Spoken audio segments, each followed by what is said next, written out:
Chapter 1432, Aqua Rose vs Shadowtooth. Chapter 1432, Aqua Rose vs Shadowtooth. Is she from Zero Wing? She dares to come alone? She must be tired of living in this world. The Shadow Dragon Legion members revealed wicked smiles when they saw Aqua Rose on the hillside path. There were over 200 players in their group, and any one of these players would be the strongest expert in a normal, large guild, yet Aqua Rose thought she could hold them off on her own. In their opinion, such an action was foolish and suicidal. We don't have time to waste. A few of you go and finish her off. Everyone else, get to the hilltop. We must get our hands on those war weapons. Shadowtooth shouted as he stared at Aqua Rose. Although she radiated an intense aura, a party from the Shadow Dragon Legion would be more than enough to deal with her. Understood. As soon as Shadowtooth issued his command, a 6-man party split away from the group and dashed towards Aqua Rose. This party consisted of an MT, 1 healer, and 4 DPS. The level 45 shield warrior leading the party used charge at Aqua Rose. A moment after the shield warrior activated his skill, the berserker used charge as well. At the same time, the cleric cast a truth shield and minor recovery on the shield warrior, while 2 magical class experts and 1 ranger attacked Aqua Rose from a distance, aiming to cut off her path of retreat in seconds. 3 different attack methods closed in on Aqua Rose. The 6 Shadow Dragon Legion members' coordination and timing were even beyond most expert parties. However, Aqua Rose showed no intentions of fleeing. Instead, she lightly tapped the butt of her staff on the ground. Immediately, a wall of water rose up before her. The water wall continued to grow taller, and soon, an 8-meter-tall wave protected Aqua Rose. This tidal wave then surged to meet the approaching shield warrior and berserker. The tidal wave had enough range that it blocked the incoming ranged attacks from the enemy rear. It was the perfect combination of offense and defense. Meanwhile, the shield warrior and berserker were too close to the tidal wave's origin to dodge in time, and the massive wave devoured them both. After the tidal wave passed, the berserker, who had close to 40,000 HP, transformed into particles of white light and disappeared from the battlefield, a piece of equipment taking his place. As for the shield warrior, due to his quick reactions and activating shield wall in time, he survived Aqua Rose's attack. However, less than 1/3 of his HP remained. Moreover, this was after Truth Shield had absorbed part of the attack's damage. Just how high is her magic damage? The magical class players were astonished as they stared at the surviving shield warrior. It was obvious that the tidal wave had been the result of a channeled spell. Channeled spells were usually mini AoE attacks. With their magic damage, they'd be lucky to drop the shield warrior's HP by 1/3 with a tier 1 mini AoE spell. Of course, that was if he didn't activate Shield War, and without Truth Shield's protection. Yuri's still alive? Aqua Rose was slightly surprised to see the MT standing. It seems your magic resistance is quite high. She had used a tier 1 legacy spell called Water Wave. However, despite being only a tier 1 spell, the Sea Dragon Staff had enhanced her attack's power significantly. Overall, it should have rivaled a tier 1 large-scale destruction spell. Her magic damage is too high. Switch to range attacks. The surviving shield warrior shouted as he gave Aqua Rose a cautious look. The other party members nodded in agreement. Against magical class players with high magic damage, a shield warrior with limited mobility was a sitting duck. Defeating such a target would be a piece of cake. However, before the shield warrior could regret his hasty charge, thorny, pitch-black vines bound his feet, and before anyone had realized it, Aqua Rose had finished chanting another incantation as the surrounding mana surged towards the Sea Dragon Staff tier 2 spell, Rising Flow.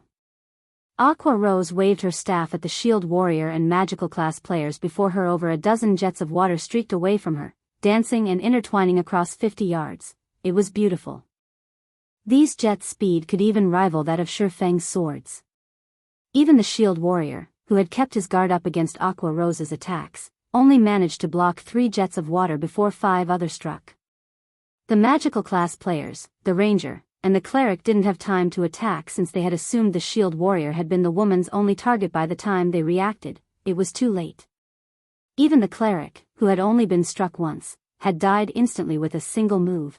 Aqua Rose had killed 5 experts from the Shadow Dragon Legion. Impossible. The Shadow Dragon Legion members that had planned to circle Aqua Rose to get up the hill were stupefied after the brief exchange. A party from the Shadow Dragon Legion had been defeated. Aqua Rose had taken less time than a peak expert to eliminate one of the Shadow Dragon Legion's parties. Her spells were terrifying. Not only were they extremely fast, but they also contained horrific power. The cleric had lost all of his 30,000 plus HP to a single water jet. However, Aqua Rose didn't seem particularly surprised. Even if a non-MT player successfully blocked one of her water jets, they'd be either dead or close to it. Tracing Flow was a tier 2 spell, but with the Sea Dragon Staff's buff, it had the power of a tier 3 spell. So, Zero Wing had another expert of this caliber? Shadowtooth glared at Aqua Rose. A moment later, he revealed a playful smile as he muttered, "It's no wonder why she dared to block our path by herself. I guess I can play with you for a bit." The hillside path was very narrow, making it easily defensible. And with such powerful spells, they'd be little more than moving targets for the woman if they charged up the path. If they took an alternative route, climbing the hill's steep slopes, they'd still be targets. Only, rather than Aqua Rose, the entirety of Zero Wing's forces would use them as target practice. Hence, if they wanted to ascend this hill, they had to defeat Aqua Rose. Suddenly, Shadowtooth vanished. He then began to approach the woman. Although Shadowtooth didn't have Yen Tianqing's true orb, a domain realm expert like him knew his environment like the back of his hand. Not only could he move quickly, but he could also prevent others from noticing his presence. Only players with active observation or perception skills could catch a glimpse of him. However, whether or not the opponent discovered his presence didn't make a difference to an expert of Shadowtooth's caliber. He was simply too fast. He was extremely difficult to pin down with ranged attacks. Indeed, while Aqua Rose had detected the assassin, none of her spells found their target. It was as if Shadowtooth had grasped her spell's trajectory long before she had launched them, always moving out of their paths. Sure enough, the Dragon Phoenix Pavilion's #1 assassin is truly powerful. Although Aqua Rose was double-speed casting, she couldn't hinder Shadowtooth's approach. Despite predicting the assassin's movements thanks to her enhanced physique, Shadowtooth predicted hers as well. As a result, she could only watch as the enemy assassin closed in on her. Aqua Rose hadn't expected to encounter such a situation so soon after obtaining the Sea God's legacy. She controlled over a dozen projectile attacks, yet she couldn't hit her target. If she allowed Shadowtooth to come within melee range, she was dead meat. When Shadowtooth was only 20 yards away, he used Shadow Steps and appeared behind Aqua Rose. His magic breaker left an arc of gray light as it descended on the Cursemancer. Suddenly, Aqua Rose shouted, "Bloom!" Aqua Precinct. Chapter 1433, Overwhelming Power. Chapter 1433, Overwhelming Power. Just before Shadowtooth's magic breaker bit into Aqua Rose's back, layers of water began to peel away from the woman like a blooming lotus flower. When magic breaker encountered the flower petals, not only did its advanced halt, but it also bounced off. She blocked it. Shadowtooth was slightly surprised to see the water curtain before him. Magic breaker was designed to do just that, destroy magic barriers. It also weakened spells by 50%. Even an elementalist's strongest tier 1 defensive spell, Frost Barrier, would only last one hit against his weapon. Yet, when he slashed at the thin layer of water, it felt as if he had hit rubber.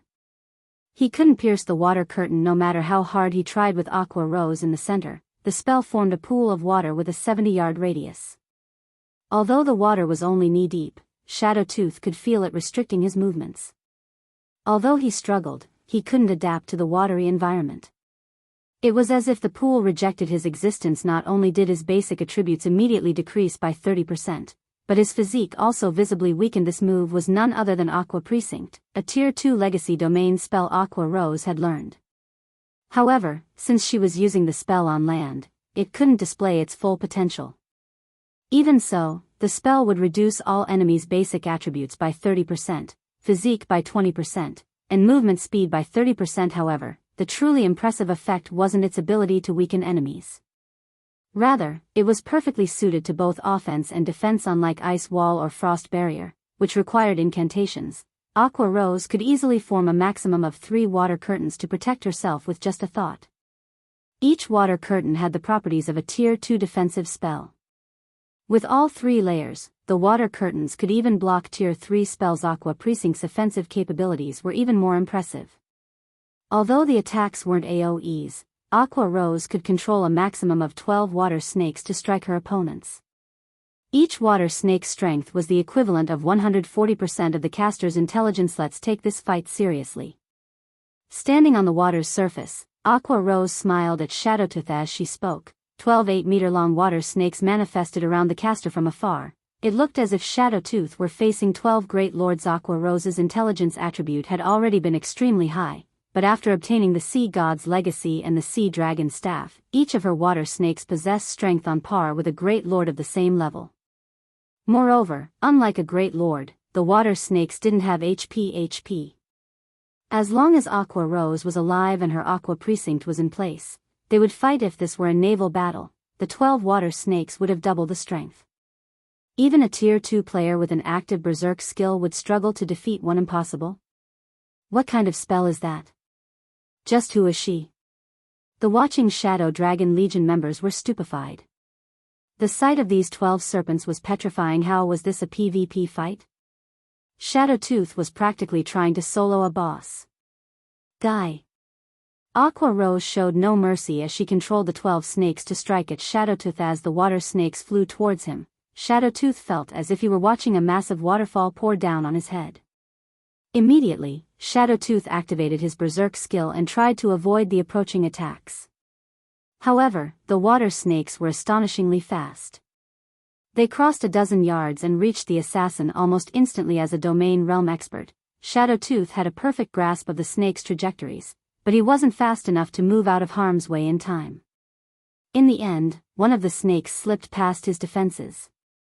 Fortunately, Shadowtooth reacted quickly enough to block the attack with Magic Breaker. Due to Magic Breaker's passive, spell weakening effect, the water snake's attack wasn't nearly as powerful.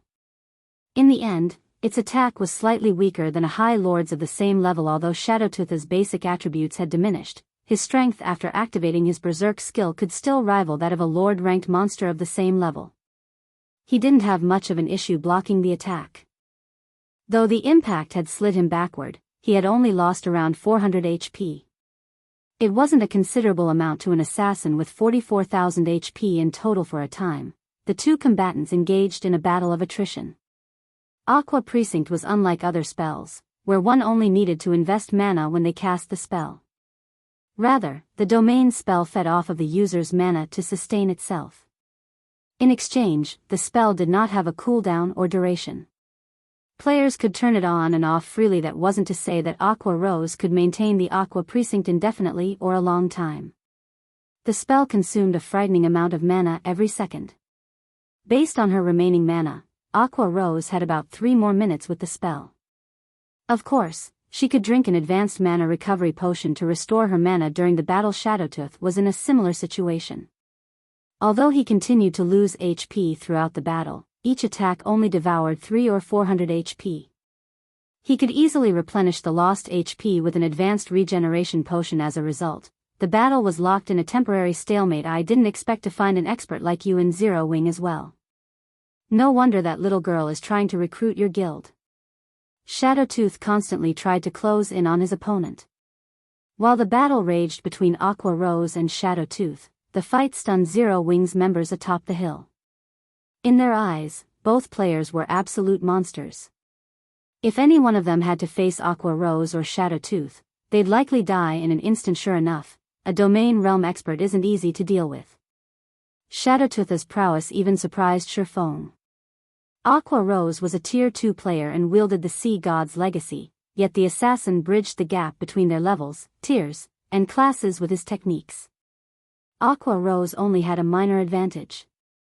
However, Aqua should have exhausted a lot of mana by now.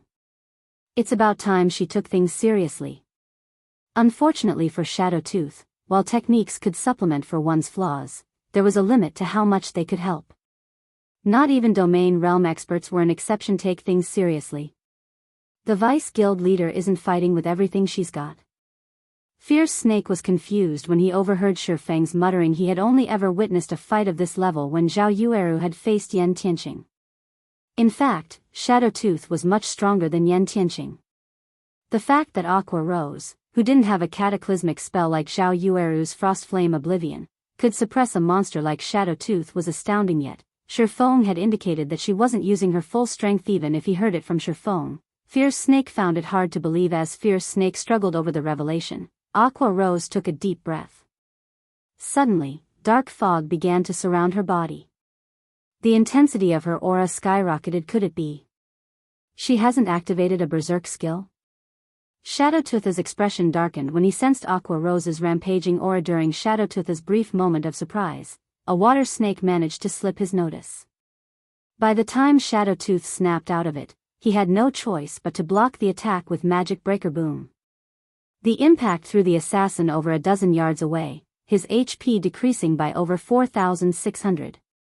The water snake's attack power had exceeded the limit he could block in God's domain. Players could reduce incoming damage by blocking the attack, but when the opponent's strength was significantly higher than one's it could break through one's block threshold. If that happened, players would receive a considerable amount of damage despite their defense. Chapter 1434, Power of a Tier 2 Class. Chapter 1434, Power of a Tier 2 Class. After the water snake had sent him flying, Shadowtooth had been forced to take 6 steps back when he landed, even after readjusting his posture in the air. His magic breaker hummed as it vibrated from that one attack. Shadowtooth had lost over 10% of his HP on the spot. The snake's strength had clearly increased. Commander, how is she suddenly so strong? Has she been hiding her strength? The Shadow Dragon Legion members were shocked as they watched Aqua Rose approach Shadowtooth.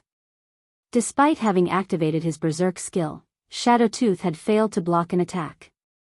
If they told the other members from the Dragon Phoenix Pavilion, they'd be called raving lunatics, yet it had just happened. Is this the difference between tiers? Gentle Snow was slightly surprised to see Shadowtooth in such a miserable state. Although she had known that there was a fairly large gap between Tier 1 and 2, she had never imagined that the gap would be this large. With Tier 2 attributes and spells, in addition to a legacy that even surpassed peak legacies, Aqua Rose overwhelmed the Dragon Phoenix Pavilion's #1 assassin, rendering the latter utterly powerless. However, Aqua Rose had no intention of giving Shadowtooth time to catch his breath. Immediately, she controlled the 12 water snakes to continue their assault. Seeing the incoming water snakes, Shadowtooth felt his scalp tingle. Previously, he had been able to defend himself with Magic Breaker, but now, he couldn't even block an attack. Dodging the snakes was also impossible. After another brief exchange, Shadowtooth lost over 9,000 HP to 2 more water snakes. Now, he had less than 50% remaining. It would only take a few more hits to send him to the afterlife. Everyone, charge. Shadowtooth gnashed his teeth and issued the command. He turned to a slim assassin in dark gray leather armor and shouted, "Speeches, find a way to silence her." At this point, he knew that he was no match for Aqua Rose. But this wasn't a competition, it was a real battle. He couldn't order a retreat just because he couldn't defeat the woman. Since one player wasn't enough to deal with Aqua Rose, they needed to fight as a unit. When Shadowtooth ordered the attack, the Shadow Dragon Legion members were shocked. Although this was not the first time their commander had asked for help dealing with a lone opponent, he generally only did so when they faced monster-level existences. This was the first time he has requested assistance against an unknown expert. In other words, Shadowtooth had acknowledged Aqua Rose's strength. While the Shadow Dragon Legion members were shocked, they still joined the fight without hesitation. The healers in the back immediately responded by casting Truth's Shield on their commander. They sent a couple of healing spells at the same time, raising Shadowtooth's HP to full. Meanwhile, over a dozen assassins snuck around to Aqua Rose's back. The remaining ranged classes began to launch their attacks. Although the hillside path was narrow, there was enough room for dozens of ranged players to move within range while maintaining some distance from the Kursmansuyuri. Finally sick of watching? Rather than panic as dozens of spells and arrows rained down on her, Aqua Rose revealed a calm smile as she said, "Unfortunately, you are too late." Before anyone knew it, Aqua Rose had finished drawing several dozen lines of runes in the air. She then stabbed her staff into the ground and twisted it. Responding to her command, a massive magic array covered the ground, covering a 100-yard radius. During her fight with Shadowtooth, she had subtly moved closer to the other Shadow Dragon Legion members. However, She hadn't expected Shadowtooth to help her out, calling his allies to join him within her attack range after gaining the Sea God's legacy. She had learned 3 Tier 2 spells, the strongest among them was Aqua Precinct. Aside from that, she had the Tier 2 curse, Annihilation Torrent. With the Sea Dragon Staff's buff, Annihilation Torrent could rival a Tier 3 large-scale destruction spell crap. Everyone, retreat. Shadowtooth had a bad feeling when he saw the magic array under his feet. Unfortunately, it was too late. Suddenly, a torrent of water descended from the sky. Not only did the waterfall shatter all of the attacks against Aqua Rose, but it also formed a massive tidal wave once it crashed to the ground. The tidal wave spread out in a ring, devouring everything in range. In the blink of an eye, the wave swallowed Shadowtooth and his allies. Although some players had reacted quickly enough to activate invulnerability skills, Annihilation Torrent lasted for 10 seconds. Not even those skills could save them after 10 seconds. None of the 200+ Shadow Dragon Legion members were anywhere to be seen. Instead, weapons and pieces of equipment, which could even tempt top-tier experts, had taken their places. The Vice Guild leader also a monster? The Zero Wing members watching from the hilltop stared in shock as they watched Aqua Rose wipe out a quarter of the Shadow Dragon Legion by herself. Originally, they thought that Zhao Yueru was the strongest trump card Zero Wing had hidden. They hadn't expected Aqua Rose's power. Not only had she killed over 200 of the Dragon Phoenix Pavilion's experts, but she had also claimed the life of its #1 assassin. With such an impressive battle record, she could easily rank among the top 100 of the God's Domain experts list. While these players cheered for their Vice Guild leader, a figure suddenly appeared in the devastation her Annihilation Torrent had left. This figure was none other than the Shadow Dragon Legion's commander, Shadowtooth. What? He's still alive? Everyone was astonished to see the Manthe had all seen Aqua Rose's large-scale destruction spell hit Shadowtooth, and they had watched the attack take his life, yet he stood before them. I never expected to find an expert like you in Zero Wing. I give up. The Shadow Dragon Legion will withdraw. However, you won't be so lucky next time, Shadowtooth declared as he glanced at Aqua Rose. Immediately, he activated Vanish and disappeared. Aqua Rose's Annihilation Torrent had, in fact, killed him. However, he carried a super-rare resuscitation scroll, a treasure he had obtained in an ancient ruin. The scroll would automatically revive a player and restore their HP to full upon death. The scroll also spared the player from the typical death penalty. He had hoped to save the scroll for the contest on Thunder Island.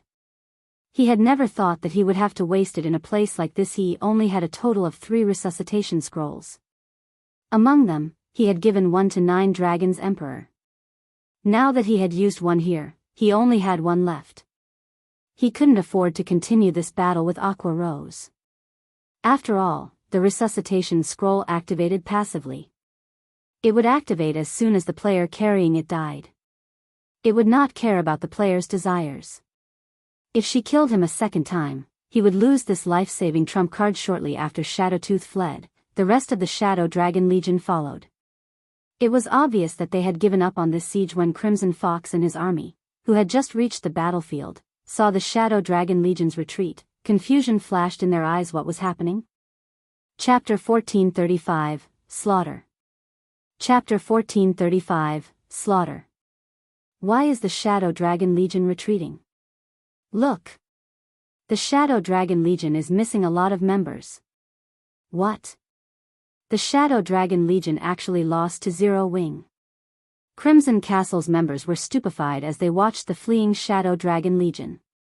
After all was said and done, the Shadow Dragon Legion was one of the Dragon Phoenix Pavilion's trump card legions. Although it only had 1,000 members, even a 10,000-man army from a first-rate guild would be powerless against the legion. Particularly in narrow terrain such as this, a 1,000-man legion could exert its strength to its full potential. Yet, Zero Wing's 1,000-plus army had defeated this legion. Guild leader, the Shadow Dragon Legion has retreated. What should we do? An indescribable sense of shock gripped Lonely Castle's heart. Useless garbage. Didn't they tell us to leave everything to them? Crimson Fox ground his teeth as he glared at the distant Shadow Dragon Legion. Since we can't rely on the Shadow Dragon Legion, we'll deal with this problem ourselves. I refuse to believe that Zero Wing can take on an army of 10,000 elites. There were always rumors in the virtual gaming world about superpowers trump card legions of 1,000 men slaughtering 10,000 men armies from first-rate guilds. But they were just that, rumors. When it really came down to a fight, the victor was never guaranteed until the end advance. Surround the hill. Do not let a single zero-wing player leave this place alive. Crimson Fox commanded immediately. All 15,000 plus Crimson Castle elites surged towards Zero Wings Hill. However, when Crimson Castle's army was only 1,000 yards away from the hill, two beams of light descended from above before these players could react. The black and white beams slammed into Crimson Castle's army. Following which, two pillars of light rose into the sky. Even Green Rain Town's players could see the spectacle when the two light pillars faded. They revealed two large, empty clearings in the middle of the army. Despite the fact that Crimson Castle's members had spread out, the two attacks had claimed over 6,000 lives. Although these two shots had cost Shurfeng 4,000 magic crystals, he considered the exchange worthwhile since he had killed so many players. Zero Wing. Crimson Fox's eyes turned bloodshot when he realized how many of his guild members had vanished. However, although Crimson Fox was furious, his companions didn't share the same sentiment. Rather than rage, fear flashed in these players' eyes. With just two shots, Zero Wing had annihilated 1/3 of their forces. If Zero Wing fired the cannons a few more times, their army would be devastated. Elsewhere, when the Shadow Dragon Legion saw the fading light pillars, they were relieved to escape the attacks. If not for their commander ordering the retreat when he had, the intermediate mana pulse cannons would have claimed their lives. They finally understood how pointless it was for a guild to focus on quantity over quality. Collecting war weapons was far more important. Commander, are we really abandoning Green Rain Town? A Shadow Dragon Legion member asked. Shadowtooth 9 Dragon's Emperor had personally tasked them with Green Rain Town's protection. If they packed up and left now, they would most likely have to face the man's wrath. What else are we supposed to do? Fight them? Angrily, Shadowtooth snapped. The only person to blame here is that fool, Crimson Fox. If he hadn't resorted to petty tricks to stop Zero Wing from capturing Hidden Fog Town, Zero Wing wouldn't have decided to make an example of Crimson Castle. Zero Wing isn't what it was in the past. Notify the other guilds under our control. Tell them that unless they have a way to deal with those cannons, they should keep their heads down. He hadn't wanted to interfere with the arrangement between Zero Wing and Crimson Castle in the first place, but since the guild had come knocking on Green Rain Town's door, it had forced his hand.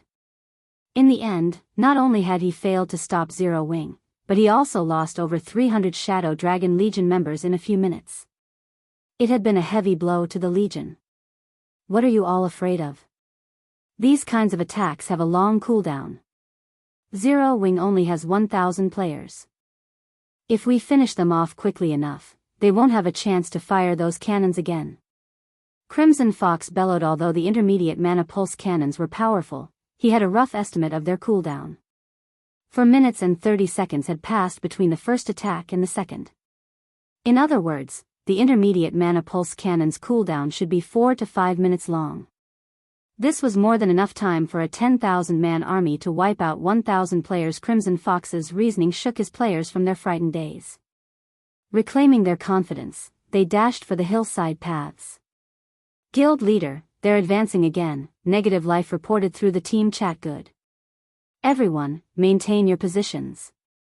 Hold the enemy off for as long as possible. Crimson Fox's determination didn't particularly surprise Shurfeng. The man had no more paths of retreat. If he let Zero Wing attack unhindered, he'd lose Green Rain Town and his army. The guild leader had to fight. However, climbing the hill wasn't so simple. Zero Wing's main force and Dark God's Legion members were stationed around the hillside paths. With the terrain, they had the advantage.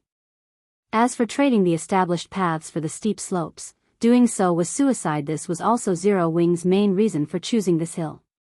Otherwise, he would have chosen a farther location. After all, the intermediate mana pulse cannons had a maximum range of 20,000 yards, with Aqua Rose and the others guarding the 4 available hillside paths. The hill was like an impenetrable fortress. The path Zhao Yueru's team guarded was especially atrocious. With MTs at the forefront, Zhao Yueru could attack freely. Even when Crimson Castle's MTs activated their life-saving skills, receiving all sorts of damage absorption buffs, the Flame Witch's powerful fire-type spells killed them instantly, giving Crimson Castle's healers no time to help their companions. With each volley, Zhao Yueru claimed 2 or 3 dozen lives. All Crimson Castle's members could do at this point was trade blow for blow. However, both Zero Wing's main force and the Dark God's Legion had consumed Sea God's blessings, increasing all of their resistances by 100 points. With their inherent defense and magic resistance, they didn't even lose more than 4,000 HP from a direct hit. Furthermore, the MTs blocked the majority of the incoming attacks with their shields. The blocked attacks were lucky to deal over -100 damage to Zero Wing's MTS. Meanwhile, Gentle Snow fought like a literal war goddess as she faced Crimson Castle's members. After receiving a truth shield from one of the clerics in the rear, she dashed into the group of MTs on her path and started a massacre. With Whirlwind Slash, she sent over a dozen MTs flying. Although Crimson Castle's ranged players tried to bombard the Snow Goddess, she dodged the majority of their attacks. Even if she failed to dodge an attack, none of them dealt more than -2,000 damage thanks to her 7 Luminaries battle army and the Sea God's blessing. After activating 7 Luminaries domain, she was even more of a juggernaut. Aqua Rose's path was a simpler scene. The 12 water snakes she summoned with Aqua Precinct were practically invincible. No matter how many Crimson Castle members came at her, she sent them all flying. Her mana was the only problem, but the guild's oracles and druids easily solved the problem, supporting Aqua Rose by replenishing her mana. Including the advanced mana recovery potions, she should have no problems maintaining Aqua Precinct until the intermediate mana pulse cannon's cooldown completed. Time passed very quickly. After a few minutes, Crimson Castle had lost nearly 3,000 members, with 80% of the army's MTs dead. With most of its meat shields gone, Crimson Castle had to rely on their melee players to break Zero Wing's blockades. In contrast, Zero Wing had only suffered around 20 casualties. Thus far it's about time we give Crimson Castle a taste of Zero Wing's true power. When Shifeng saw more reinforcements from Crimson Castle coming from Green Rain Town, he retrieved the Bible of Darkness and a large number of miniature ballistas. Chapter 1436, Everlasting Moment. Chapter 1436, Everlasting Moment. Charge. Keep moving forward. Their healers should be running out of mana. Once they run out, we'll take the hill. Crimson Fox shouted, his eyes bloodshot. At this point, he had completely disregarded the potential losses. However, as Crimson Fox had said, Crimson Castle's ruthless charge was a huge burden on Zero Wing's healers. The healers relentlessly cast every healing spell they had available.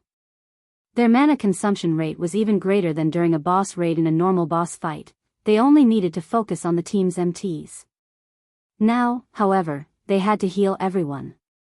If they lost their focus, their companions could die.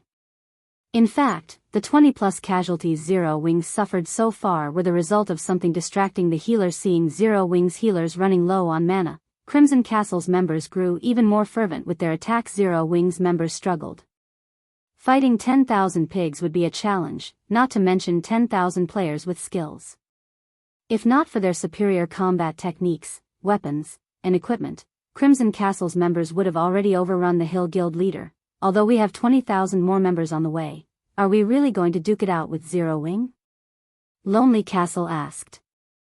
His heart ached as he watched his guildmates die in droves. These players were all elite members from the guild. Even if they defeated Zero Wing, Crimson Castle would likely suffer grievous losses. It would be utterly helpless if Zero Wing decided to attack again. We don't have a choice. If we lose Green Rain Town, Crimson Castle will be in an even worse position, Crimson Fox said as he looked towards the hilltop, helplessness gripping his heart. If he had known that Zero Wing was capable of this level of warfare, he would never have played such petty tricks. Unfortunately, it was too late for his regret. If Crimson Castle won this battle, although it would damage the guild's morale, it would still have a chance to make a comeback. In contrast, if Crimson Castle lost, the guild would forever lose its position in Lakeheart City. It wouldn't even be surprising if the guild disbanded as a result of losing Green Rain Town. He was certain that Zero Wing wouldn't last much longer. After all, their enemy had only dispatched a 1,000-man team. Zero Wing must be dreaming if it thought it could triumph over an elite army of tens of thousands with such a small force. However, as soon as Crimson Fox finished speaking, 2 more black-white beams of light descended from the hilltop. With the chaos of battle as a distraction, the 2 intermediate mana pulse cannons had finished their cooldowns before anyone had realized it. The 2 beams struck Crimson Castle's army once again. Although the attacks weren't as effective as last time, the 2 beams still erased nearly 3,000 Crimson Castle members. The rampaging survivors instantly fell silent compared to the cannon's physical destruction. The mental blow was devastating. Endure it. More reinforcements will arrive soon. Crimson Fox tried to placate his guild members. Once they're here, we'll prepare Zero Wing for its funeral. None of the drops from their members need to be reported or handed over to the guild. And I'll award any player who kills a Zero Wing member 1,000 GCPs. Killing an upper echelon will earn you 50,000 GCPs. Crimson Castle's members cheered when they heard the potential rewards. Although Crimson Castle's GCPs weren't particularly valuable, 1,000 points were still the equivalent of a little over 1 gold. 50,000 points were worth around 50 plus gold. It was enough money to purchase a common mount or a piece or 2 of top-tier equipment. However, following the intermediate mana pulse cannon's attacks, dozens of flaming arrows cascaded down from the hilltop. These were the exploding arrows from the miniature ballistas. Although the exploding arrows were much weaker than the intermediate mana pulse cannons, there were far more of them, and they had a shorter cooldown to ensure the fall of Green Rain Town. Shifeng had prepared 50 miniature ballistas, following which, explosions shook the ground amid Crimson Castle's army. The guild's members transformed into streaks of light. A single volley had claimed over 500 lives. As they watched their comrades die, the survivors also noticed a magic barrier spread out from the hilltop. The barrier blocked every attack from Crimson Castle's members, protecting Zero Wing. In contrast, Zero Wing's members easily attacked the players beyond the barrier. However, this wasn't the worst part. Without warning, a level 72, tier 3 demon with fiery wings had appeared over Crimson Castle's army. Gathering mana in its palms, the demon created a fireball the size of a small mountain before hurling it at unsuspecting players. Instantly, over 100 players vanished. Impossible. Crimson Fox couldn't believe his eyes. How could Zero Wing be so strong? With such overwhelming offensive and defensive capabilities, not even a 100,000-man army could defeat Zero Wing's 1,000 players, much less his 10,000 players. The last attack had shocked Crimson Castle's members so badly that they had forgotten to continue their attacks. They all knew how powerful magic barriers were. As long as a magic barrier had enough mana, and none of the attacks exceeded its endurance limit, it would remain in place indefinitely. Zero Wing dares to take the Shadow Dragon Legion so lightly. Watching from afar, fear and rage flashed in Shadowtooth's eyes. He had led one of the Dragon Phoenix Pavilion's bona fide trump card legions against the guild, yet Zero Wing hadn't even bothered to use everything it had during their fight. It felt as if their enemy had only been playing with them. It's about time we end this battle. Shifeng smiled when he saw Crimson Fox in the distance. He then activated Phantom Kill and Space Movement. He stepped into the spatial Terran the blink of an eye. Shifeng appeared above Crimson Fox. The sky split. That's Black Flame. What is he trying to do? Crimson Castle's members were surprised to see the figure emerge from the spatial tear. They couldn't help but gasp when they got a clear view of the man Black Flame. Although Shifeng's appearance surprised Crimson Fox, he reacted quickly and retrieved 2 tier 3 magic scrolls from his bag. Sneering, he growled, "You dare stand before me? You must be trying to die." Over 15 yards separated the 2 guild leaders. Crimson Castle's top-tier experts surrounded them. He even had a tier 3 defensive scroll and tier 3 single-target attack scroll. Killing a peak expert should be a piece of cake. Die. Crimson Fox unfurled the tier 3 single-target attack scroll. However, Shifeng responded immediately by using Instant Strike, appearing before his enemy and brandishing Killing Ray Shadow Blade. Suddenly, a single streak of blue light, surrounded by 9 streaks of black light, shot through Crimson Fox, who still wore his sinister smile, and devoured all of the man's HP. Crimson Fox hadn't even activated the unfurled magic scroll. Everyone who saw Shifeng's attack speed gasped as Crimson Fox collapsed to the ground. He dropped a pair of gloves and a stone fragment that emitted a faint pressure. Without hesitation, Shifeng pocketed both items. He then switched position with his doppelganger and cancelled Phantom Kill, disappearing as if he had never existed in the first place. Meanwhile, Crimson Castle's nearby experts stood there in a daze. It was as if time had frozen for these experts. Chapter 1437, Black Dragon Empire Shocked. Chapter 1437, Black Dragon Empire Shocked. This is a lie, right? He actually disappeared? Is he a ghost? Crimson Castle's members stared in shock at their guild leader's motionless body. Everything had happened too quickly. Shifeng had appeared and taken Crimson Fox's life before anyone had realized it. He then vanished without a trace after Shifeng had left. These players were silent for a long moment. When they finally snapped out of their daze, their complexions turned deathly pale as they looked toward Shifeng, who had returned to the hilltop. Fear-dominated Crimson Castle's members. They had stood over 1,000 yards away from the mountain to avoid getting caught in the shockwaves from the intermediate mana pulse cannon's attacks. Originally, they had assumed that they were safe. However, Shifeng only needed a moment to teach them how foolish that hope was. If Shifeng could easily kill an expert like their guild leader despite over 1,000 yards between them, killing them all would be child's play today. They finally learned what a real expert was. They could never use numbers to overwhelm this level of strength. Vice Guild Leader, do we continue the battle? The guild's experts turned to the shield warrior. Lonely Castle. Now that Crimson Fox, their commander and guild leader, was dead, the army fell into disarray. They still hadn't destroyed Zero Wing's magic barrier, and a constant stream of exploding arrows still rained down. Even with 20,000 reinforcements, they would be marching to their deaths. We retreat, Lonely Castle said, shaking his head dejectedly as he stared at Shifeng, who stood at the top of the hill. The strength Zero Wing had displayed was simply mind-boggling, and with their guild leader dead, Lonely Castle wasn't confident of defeating the enemy guild. Hearing Lonely Castle's order to retreat, Crimson Castle's members breathed a sigh of relief. They abruptly scattered, fleeing the battlefield like madmen. When Crimson Castle's reinforcements caught wind of the order, they, too, fled into the surrounding wilderness, not daring to set foot in Green Rain Town again. The guild members in Green Rain Town began to evacuate, afraid that the intermediate mana pulse cannons would obliterate them if they weren't fast enough. Meanwhile, news of Zero Wing's victory spread throughout the Black Dragon Empire. Although guilds fought each other every day in the empire, large-scale siege wars were rare.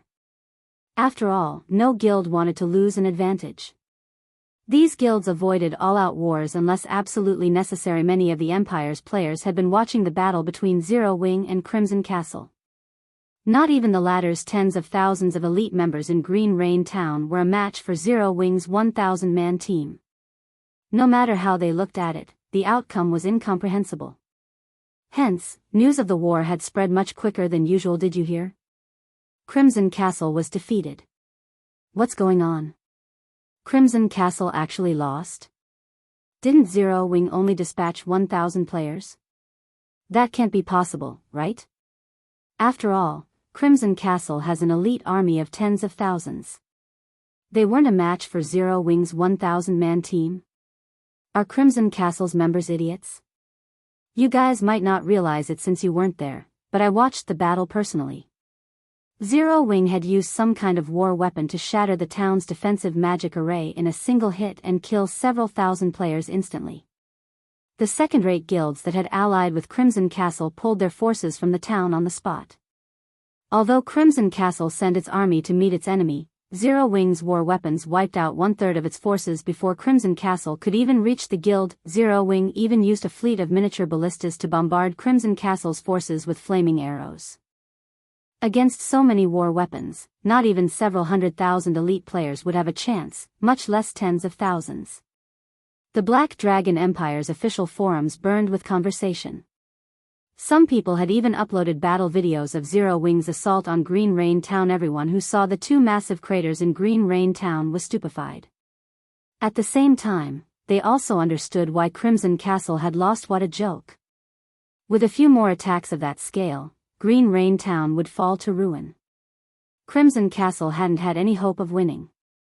In fact, that battle couldn't be called a fight. This had simply been one-sided bullying. The number of miniature ballistas Zero Wing had employed in the end had been particularly ridiculous. How was a player army supposed to stand against so many war weapons? Meanwhile, the recording of Crimson Fox's death at Shifeng's hands showed the Black Dragon Empire's players what a Sword King truly was, so, that is Zero Wing? Everyone's eyes glowed when they watched Zero Wing's overwhelming power. Although Zero Wing's performance in the ranking competition had been frightening, it had only proven that the guild had powerful experts.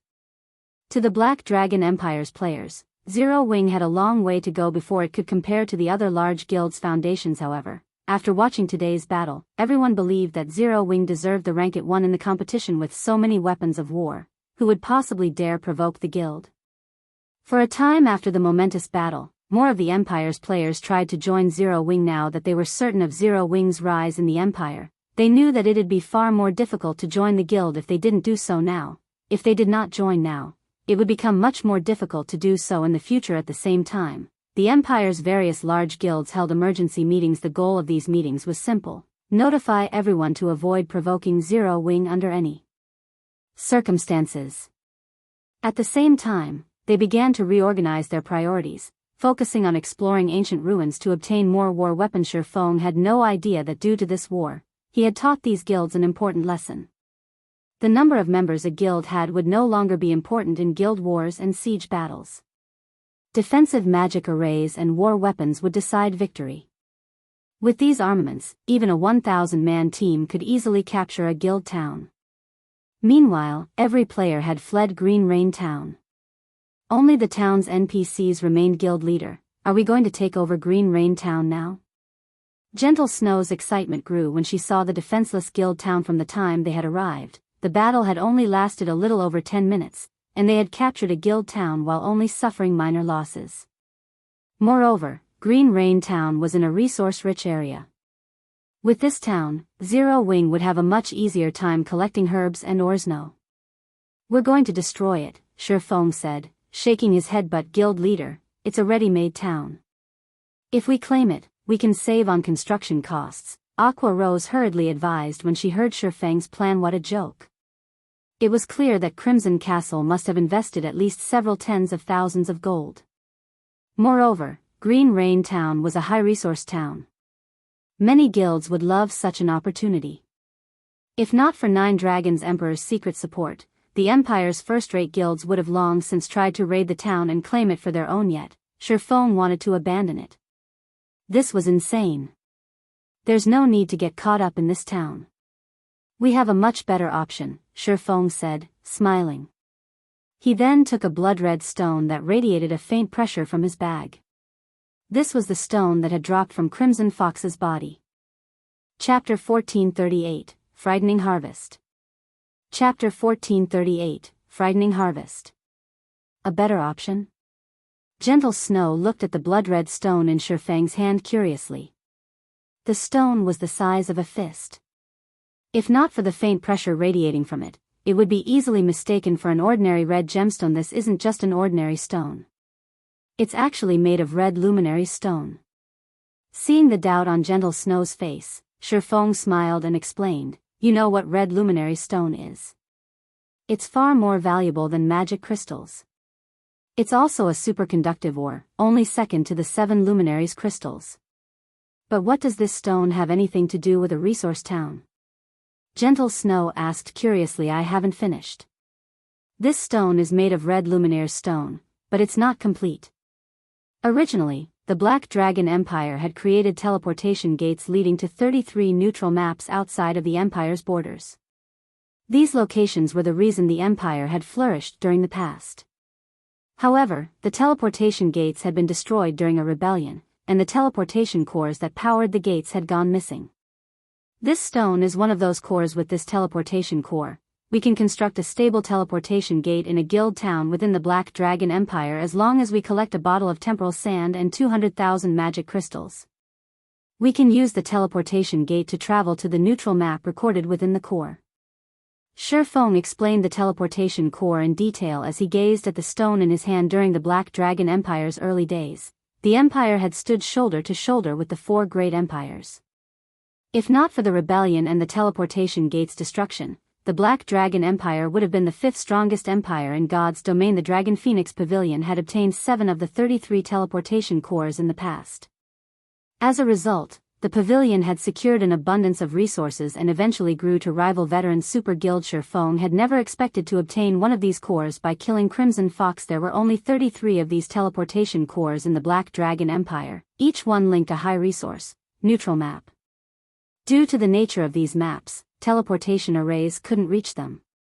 Players usually had to rely on their own 2 feet to travel to these areas. If one had a means to teleport to a particular map, they'd have a monopoly on the map's resources. Shifeng had considered capturing Green Rain Town, but the town's resources paled in comparison to the teleportation core. As long as Zero Wing captured Hidden Fog Town and constructed a teleportation gate, it'd have access to a large amount of resources, focusing a fraction of those resources into the town's development. They didn't need Green Rain Town, it would just be an additional expenditure for the guild. They didn't need to worry about fending off other major powers contesting for the town either. Teleport to a neutral map? Guild leader, are you joking? Gentle Snow stared at the stone in Shifeng's hand in shock. She had been playing God's Domain for quite some time now. As a member of the guild's upper management, she kept up on various information about the game. Naturally, she had an acute understanding of the importance of neutral maps. Neutral maps were not under human control. They weren't suitable for human settlements either. However, these locations shared a similar aspect. They had a ridiculous amount of resources, far beyond those found in empires and kingdoms. One could find rare and valuable resources in practically every corner. However, neutral maps were extremely dangerous. They were also far from any civilization. Traveling to and from these areas was troublesome. Furthermore, it was difficult for players to remain in these maps for long periods. As a result, players' harvest was limited. A teleportation gate connected to a neutral map was as good as taking control of that map. One could send players through the gate freely. Not only was it convenient, but it would also help guild towns attract players and the resources they had to offer. One could just imagine how frighteningly valuable the core was. Not even 5 Green Rain toes would be worth as much as a single teleportation core.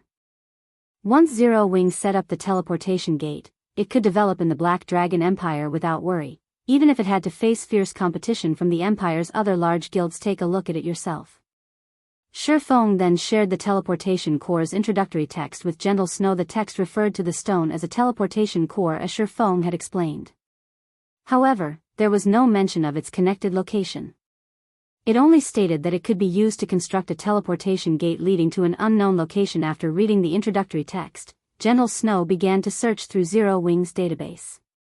She quickly found information regarding fallen teleportation gates that had existed within the Empire.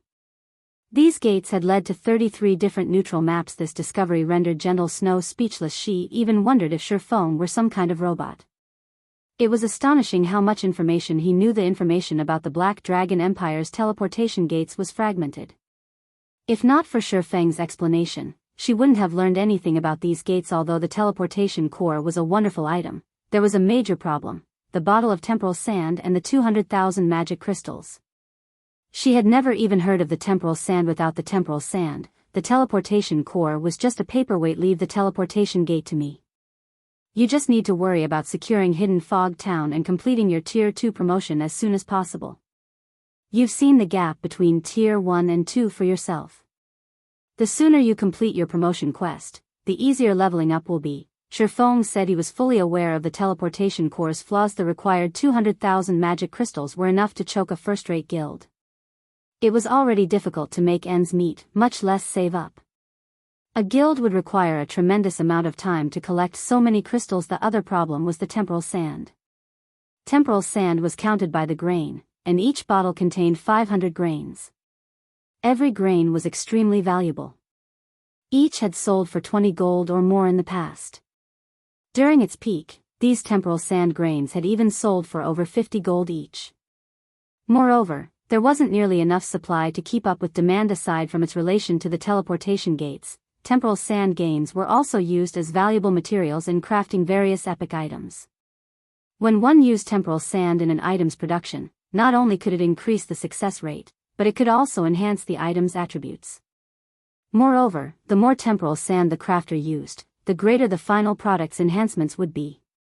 Hence, temporal sand had been highly sought after in God's Domain. However, he only knew of 2 methods to obtain temporal sand in the Black Dragon Empire. Fortunately, he was considerably familiar with one method. He could purchase them from Countess Katie Green in Lakeheart City. It seems like it's time to pay another visit. Chapter 1439, Revisiting the Countess's Mansion. Chapter 1439, Revisiting the Countess's Mansion. Black Dragon Empire, Black Dragon City. People crowded the streets in the city's prosperous trade area. Level 42 and 43 experts were everywhere. Players atop mounts were also a common sight in the luxurious shops lining the streets. One could easily find level 40 secret silver weapons and equipment.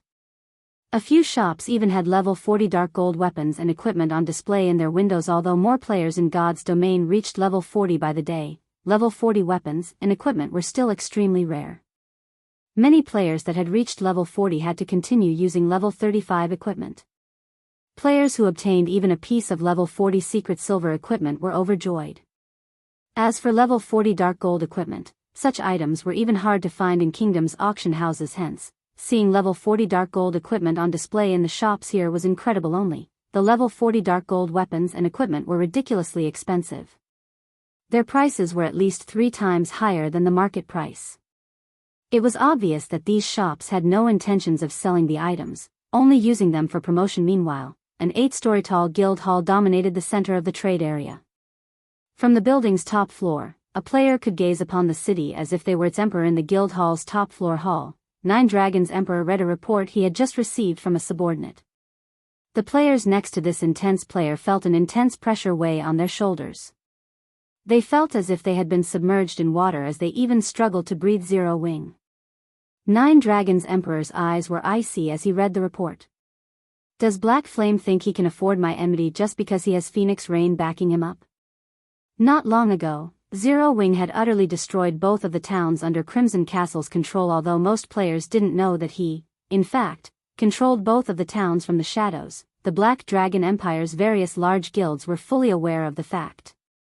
Destroying these resource towns was the equivalent of a slap to the face, yet Nine Dragons Emperor couldn't do anything about it. Both towns had belonged to him personally, not his guild. If he tried to mobilize the Dragon Phoenix Pavilion's power against Zero Wing, Phoenix Rain would certainly get in his way, but sending his personal forces against the offending guild was dangerous.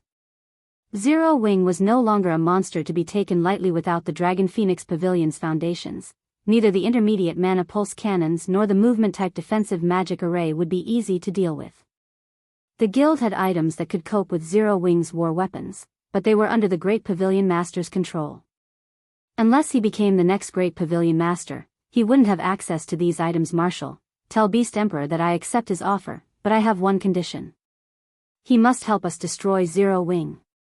Nine Dragons Emperor instructed his general in a frosty tone. Pavilion Master, if you agree to Beast Emperor's conditions, it will likely affect the situation at Black Dragon City. On the off chance that the Great Pavilion Master investigates the matter, Marshal Dragon could not help his surprise to hear the order. It doesn't matter. Beast Emperor needs some more time to deal with issues on his side. By the time he's ready, the contest on Thunder Island will be over. By then, I could be the Great Pavilion Master. Who could possibly stand in my way? Nine Dragons Emperor said, smiling confidently. All right, enough. Just pass my answer on to that old man. Understood. Marshal Dragon immediately left the hall. Meanwhile, a mysterious man in black robes and bandages was in the middle of a ceremony in a canyon surrounded by evil energy. As he led the ritual, the mana density around the man was several times higher than when Stone Forest Town's obelisk had activated Flame Blood, whose skin had turned dark gray, suddenly approached the black-clad man. Temple Master, we just received a message from Nine Dragon Emperor's men. The Dragon Pavilion Master has agreed to our conditions. However, in return, he wants us to eliminate Zero Wing, Flame Blood said with a smile. Ha ha ha. Interesting. Truly interesting. Beast Emperor stopped chanting when he heard the news. He continued, I will gladly accept this condition. Tell Nine Dragons Emperor that, as long as I complete my quest, neither Zero Wing nor his rival, Phoenix Rain, will be a problem. He already bore a deep-seated hatred for Zero Wing. Due to Black Flame, not only had his evil demon army suffered a massive loss, but he had also lost an evil god's apostle slot. If given the opportunity, he'd make the guild pay only, he hadn't expected Zero Wing to infuriate Nine Dragons Emperor to such a degree. Despite his numerous attempts to ally with Nine Dragons Emperor, the man had refused his offers. The refusals put in him a bit of a predicament. Although he was an evil god's envoy, he hadn't accumulated enough power to be a threat to the Dragon Phoenix Pavilion. He had never dreamed that Zero Wing would inevitably lend him a hand, with Heaven's Burial helping him in Star Moon Kingdom and Nine Dragons Emperor supporting him in the Black Dragon Empire. He now had over a 70% chance of completing the quest he had received from the Evil God's Temple's Great Temple Master. Meanwhile, Lakeheart City's main street was quite lively. It was no less active than Black Dragon City's trade area. This was all because Zero Wing had destroyed Crimson Castle's 2 guild towns. This thorough and spectacular victory proved Zero Wing's prowess to every player in the city. It was obvious that given enough time, Zero Wing's branch guild in the Black Dragon Empire would grow to stand on equal footing with, or even surpass, the Empire's first-rate guilds, becoming the second most powerful guild in the Black Dragon Empire. Many independent players and experts in the Empire had rushed to Lakeheart City in hopes of joining Zero Wing and its prosperous future. Even some of the Empire's well-known adventurer teams wanted to join the guild. Not only was the guild frighteningly powerful, but it also had the battle arena in Stone Forest Town. At this point, due to the ranking competition's results, Stone Forest Town's battle arena had become famous throughout the Black Dragon Empire. According to the statistics some players had compiled, the public had discovered that many of the Empire's top-ranking experts had trained in the battle arena. To be precise, they had trained in the Advanced Combat Rooms. The Advanced Combat Room was a sacred training grounds that all expert players dreamed of accessing. Among the players that had trained in the Advanced Combat Rooms, Remnant Cloud and Graceful Moon had displayed the greatest improvements to their combat standards during the previous ranking competition. Remnant Cloud had only risen to the top 100 of his class, yet he had ranked among the top 50 in the latest competition. Furthermore, this last ranking competition had included far more powerful experts than those in the past. Many of the previous top 100 experts didn't even make it into the top 200. Graceful Moon's performance had also been surprising, ranking among the top 100 of her class. Due to these two players' performances, Stone Forest Town's popularity in the Black Dragon Empire had skyrocketed. Despite Zero Wing's lack of effort to promote the town, as Shifeng strolled down Lakeheart City's main street, he wore a new appearance thanks to the demon mask. With his Nightwalker's cape's concealment, not even high-tiered NPCs he had encountered before should be able to recognize him. During his previous visit to Countess Katie Green's mansion, the Countess had thrown him into a trial of God. Now that he had the Nightwalker cape, he should be able to visit the Countess again. As Shifeng approached the Countess's mansion, the golden stigmata's pulsing grew more intense. It reached a peak when he finally stood before the building. She shouldn't be able to notice it, right? Taking a deep breath, Shifeng stepped through the mansion's main entrance. Chapter 1440, Tier 5 Sacred Magic Night. Chapter 1440, Tier 5 Sacred Magic Night. Sir, this is the Countess's mansion. Outsiders are prohibited from entering. As soon as Shifeng set foot in the compound, an elderly man in a black suit appeared before him. Outsiders are prohibited?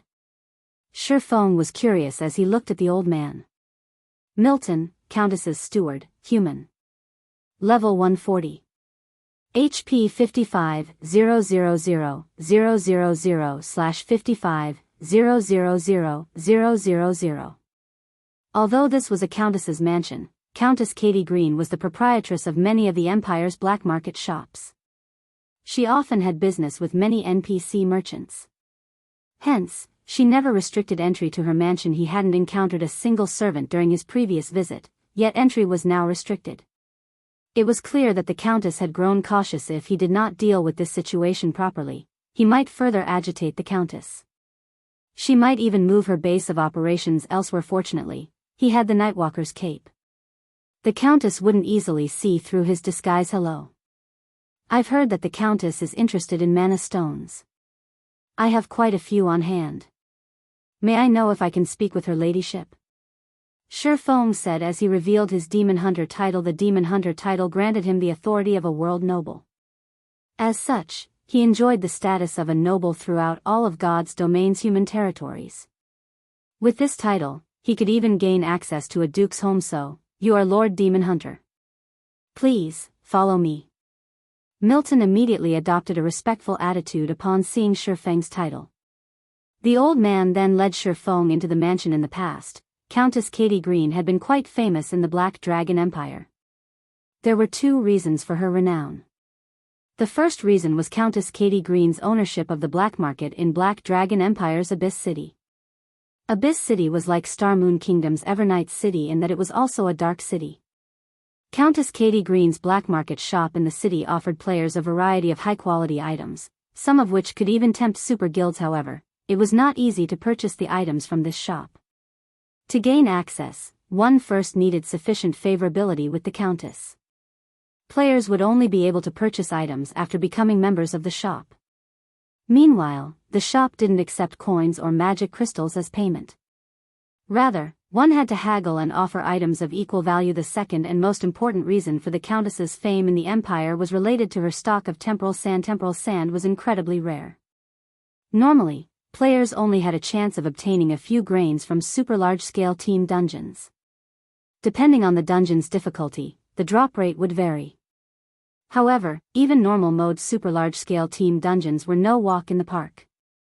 These dungeons were generally reserved for large guilds and a small number of well-known and top adventurer teams. Due to its rarity and many uses, temporal sand was an extremely valuable commodity.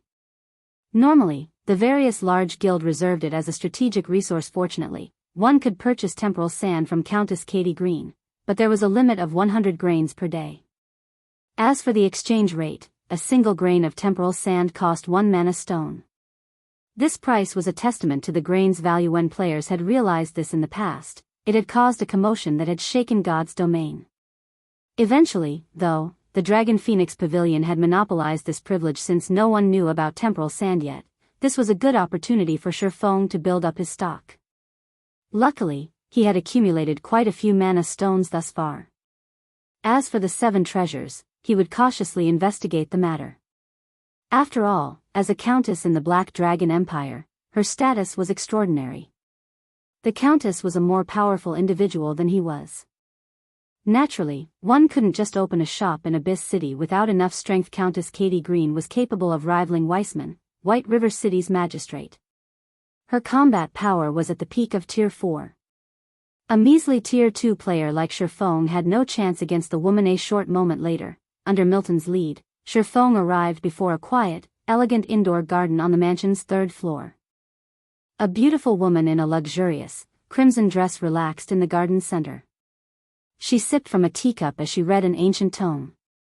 The woman gave off a peaceful aura. As the aura swept over him, Shifeng felt as if nature itself had embraced him. The feeling was intoxicating. Why is she so strong? Shifeng stared at Countess Katie Green in shock. He had met the Countess many times in his previous life. However, the Countess had always been a level 180, Tier 4 Sky Knight. Now, however, her statistics revealed that she was a level 180, Tier 5 Sacred Magic Knight. Although only one tier separated the two, the difference was like heaven and earth. If a Tier 4 NPC could dominate and protect a major NPC city, then a Tier 5 NPC could move through a kingdom's capital unhindered. A Tier 5 NPC was an absolute overlord. Normally, one only encountered such existences in imperial capitals. Encountering one in other major NPC cities would rely entirely on luck, yet this Countess had become one such mythical powerhouse. When Shifeng thought about the 7 treasures fragment in this woman's hands, a hint of despair gripped his heart. Even if he became a level 180, Tier 5 player, he still couldn't defeat the Countess, much less at level 57. NPCs and players were on different levels. NPCs had a far more difficult time reaching new tiers. When they succeeded, their strength would undergo a qualitative transformation. Moreover, the higher the tier they reached, the more strength they would acquire. Right now, well-equipped Tier 2 players might be capable of defeating an ordinary Tier 2 NPC of the same level. However, after reaching Tier 4, only peak experts and above could face Tier 4 NPCs. Moreover, a peak expert must be equipped with at least 1 or 2 fragmented legendary items to have a chance. Otherwise, fighting one-on-one with a Tier 4 NPC would be suicidal. Unlike players, NPCs had an easier time obtaining top-tier equipment. Players had to struggle for every piece of epic equipment they wore, but NPCs could get what they needed as long as they had enough money. Tier 5 NPCs typically wielded at least 1 legendary item. If a Tier 5 player didn't have the same, they could never stand against an NPC of the same tier. Hence, Tier 5 players had usually formed parties to deal with a Tier 5 NPC. I hear that you have a lot of mana stones? Katie Green asked softly as she set her book down and turned to Sherfoam. Yes, your ladyship. Sherfoam nodded. At the same time, he celebrated the fact that he had obtained the Nightwalker's cape. Thanks to its effects, the Countess had failed to see through his disguise. She didn't seem to detect the golden stigmata's aura on him either. If he were discovered, the consequences would be unimaginable. How many do you have? Katie Green asked. If you have enough, I am willing to offer a generous trade. Sherfoam was slightly confused to hear Katie Green's interest. He hadn't expected her to want mana stones so fervently. She had never shown such interest in the past. Could my previous visit have caused this change in her? The only explanation Sherfoam could think of was the revelation of his identity as the War God's Temple's representative during his previous visit. After giving the matter some thought, he stated, I currently have 100 mana stones. Will that be enough? He had prepared the 100 mana stones to purchase the temporal sand. He hadn't brought any extra with him. It seemed as if he had blundered. 100? Alright, what do you want for them? Katie Green nodded, clearly satisfied with the amount. If you don't know what items you're looking for, I can offer a few valuables for you to consider. Of course, I will only accept mana stones for these items. Saying so, Katie Green gestured with a hand. Suddenly, a stone table rose from the ground, covered in all sorts of dazzling items. Every item radiated a faint pressure. Chapter 1441, Treasure of Time. Chapter 1441, Treasure of Time. Sherfoam was shocked when he saw the items on the table. In the past, the only item the Countess had offered for trade was the temporal sand, yet now she had offered over 10 items. Moreover, none of these items were any less valuable than the temporal sandus expected of the proprietress of Abyss City's black market shop. She even has an item like this. Sherfang's gaze couldn't help but drift to a leaf of lambskin parchment. Although the temporal sand was very valuable, players could obtain it from other sources. However, encountering the lambskin parchment on the table depended on luck. This parchment was none other than the magic thruster design. The various large guild would go crazy over this item. The magic thruster was capable of increasing a ship's movement speed by 30%. To naval players, this item was a godsend. Unlike on land, there were far fewer teleportation points available out at sea. If players wished to travel to a particular island to level, they generally had to travel by boat. A 30% increase to movement speed would undoubtedly save players a lot of travel time. Moreover, there were many sea monsters in the ocean. If an ordinary boat encountered a boss-grade sea monster, escape was practically impossible. With the magic thruster, however, even an ordinary boat had a high chance of getting away safely. Players were even more likely to escape if they had an ordinary speedboat or better. Hence, magic thrusters were highly sought after. Even players with cheap ships would be desperate for one. The magic thruster's only drawback was that it was a consumable item. It would disappear after being used for a certain amount of time. Moreover, depending on how much mana it uses, the magic thruster's duration would differ. The smaller a ship was, the less mana it would cost to enhance its movement speed and vice versa. As an example, on an ordinary speedboat, the magic thruster could last for 48 hours. However, the magic thruster was not cheap. Even once the price had stabilized on the market, each thruster had sold for 1 gold, 50 silver in the past. It wasn't an item ordinary players could afford. Generally, only powerful adventurer teams and guilds had purchased the item to augment their high-quality ships. With the speed boost, they could travel to more dangerous locations and reap greater reward. Sherfoam had never thought that Countess Katie Green would willingly offer such a precious design for exchange only. The price was slightly high. The Countess wanted 1,000 mana stones for the design. Even though Sherfoam could synthesize mana stones with the Philosopher's Stone, it wasn't a cheap endeavor. Each mana stone required 50 magic crystals. In other words, that design would cost him 50,000 magic crystals. Although he had accumulated quite a sum recently, he had spent a lot of his crystals during the fight against Crimson Castle. After taking into account his personal expenditures, he only had enough magic crystals to purchase 2 designs. For a moment, Sherfoam wasn't sure what to do. Magic crystals were invaluable to Zero Wing. Without them, its war weapons would be useless. If he spent all of the guild's reserves to purchase the magic thruster designs, he would regret the decision should the guild come under attack. Oh, right. I have another item for sale. Seeing Shifeng's hesitation, Katie Green smiled. She then retrieved a dark gray bracelet and placed it on the table. I happened to come across this treasure by chance. However, it's no longer useful to me. If you can afford it, this item can be yours. This is... Shifeng was stunned when he saw the dark gray bracelet. The bracelet looked ordinary, like nothing more than a string of dark gray beads. However, the golden stigmata indicated that it was one of the 7 treasures. Unfortunately, due to severe damage, it was only an epic item. Bracelet of Time, epic rank item. This bracelet had once possessed the frightening power of time. Unfortunately, it has sustained heavy damage. Additional active skill dash. Temporal Sand, can produce temporal sand by absorbing mana stones. No cooldown. Each mana stone produces 2 grains of temporal sand. After sustaining damage and being tainted by evil energy, the evil energy within will taint the item's wearer as well. Drops on death. This is one of the 7 treasures? Shifeng stared at the Bracelet of Time in shock. Although mana stones were expensive and difficult to obtain, temporal sand was far more valuable. It also had far more uses. Practically every lifestyle class could use it. Meanwhile, by using the Bracelet of Time, one only needed to invest 1 mana stone to obtain 2 temporal sand grains. It was certainly a profitable exchange. He had always wondered how the Countess got her hands on so much temporal sand.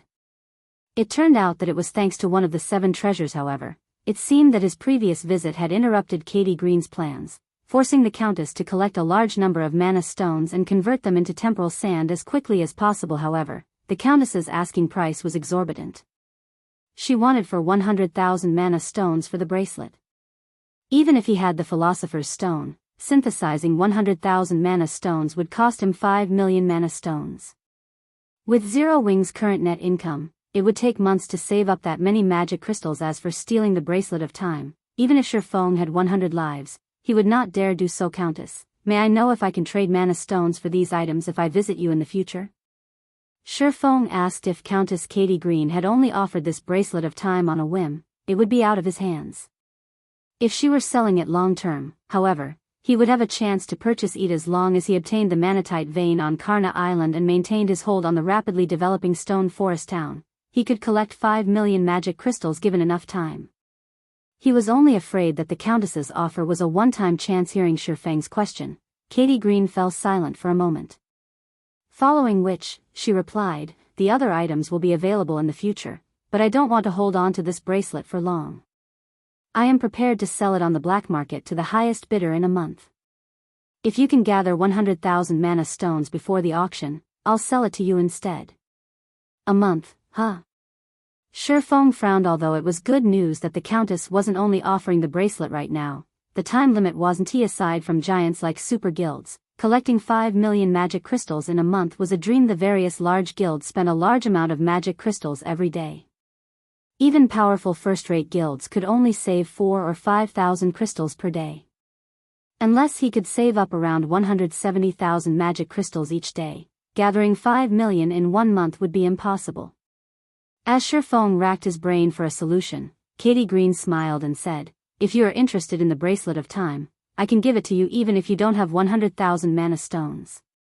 You see, I've recently encountered a little trouble. If you help me deal with this problem, I am willing to offer the bracelet as compensation. Chapter 1442, Another Method. Chapter 1442, Another Method. I just need to help you with this problem. Shifeng gave the Countess a confused look. He hadn't expected another option to be available. Honestly, even a super guild would be hard-pressed to collect 5 million magic crystals within a month. Even with the Manatite vein, it would be a challenge. Sadly, it'd be impossible to obtain 100,000 mana stones any other way. After all, not everyone was lucky enough to have a fragment of the Philosopher's Stone. Without the Philosopher's Stone, a guild's main source of mana stones would be bosses in 100-man dungeons. Having their alchemists synthesize mana stones would be impractical, as well. Doing so would even bankrupt a super guild. That's right. I need someone to help me retrieve an item. However, the item is in a somewhat special location. The higher a visitor's tier is, the more dangerous the location is. Since you are only tier 2, you should have a chance of securing the item, Katie Green said, nodding. Suddenly, however, she chuckled softly and said, but before you go, you'll have to pass the test of strength. Countess, I am willing to give it a try. Shi Feng agreed without hesitation. This was an opportunity to obtain one of the 7 treasures. Naturally, he couldn't afford to turn it down. Besides, the quest was far more reliable than affording the unrealistic price of 5 million magic crystals. Throughout their conversation, Shi Feng had understood one thing: the later he discovered Countess Katie Green's ownership of the Bracelet of Time, the harder it would be to obtain it.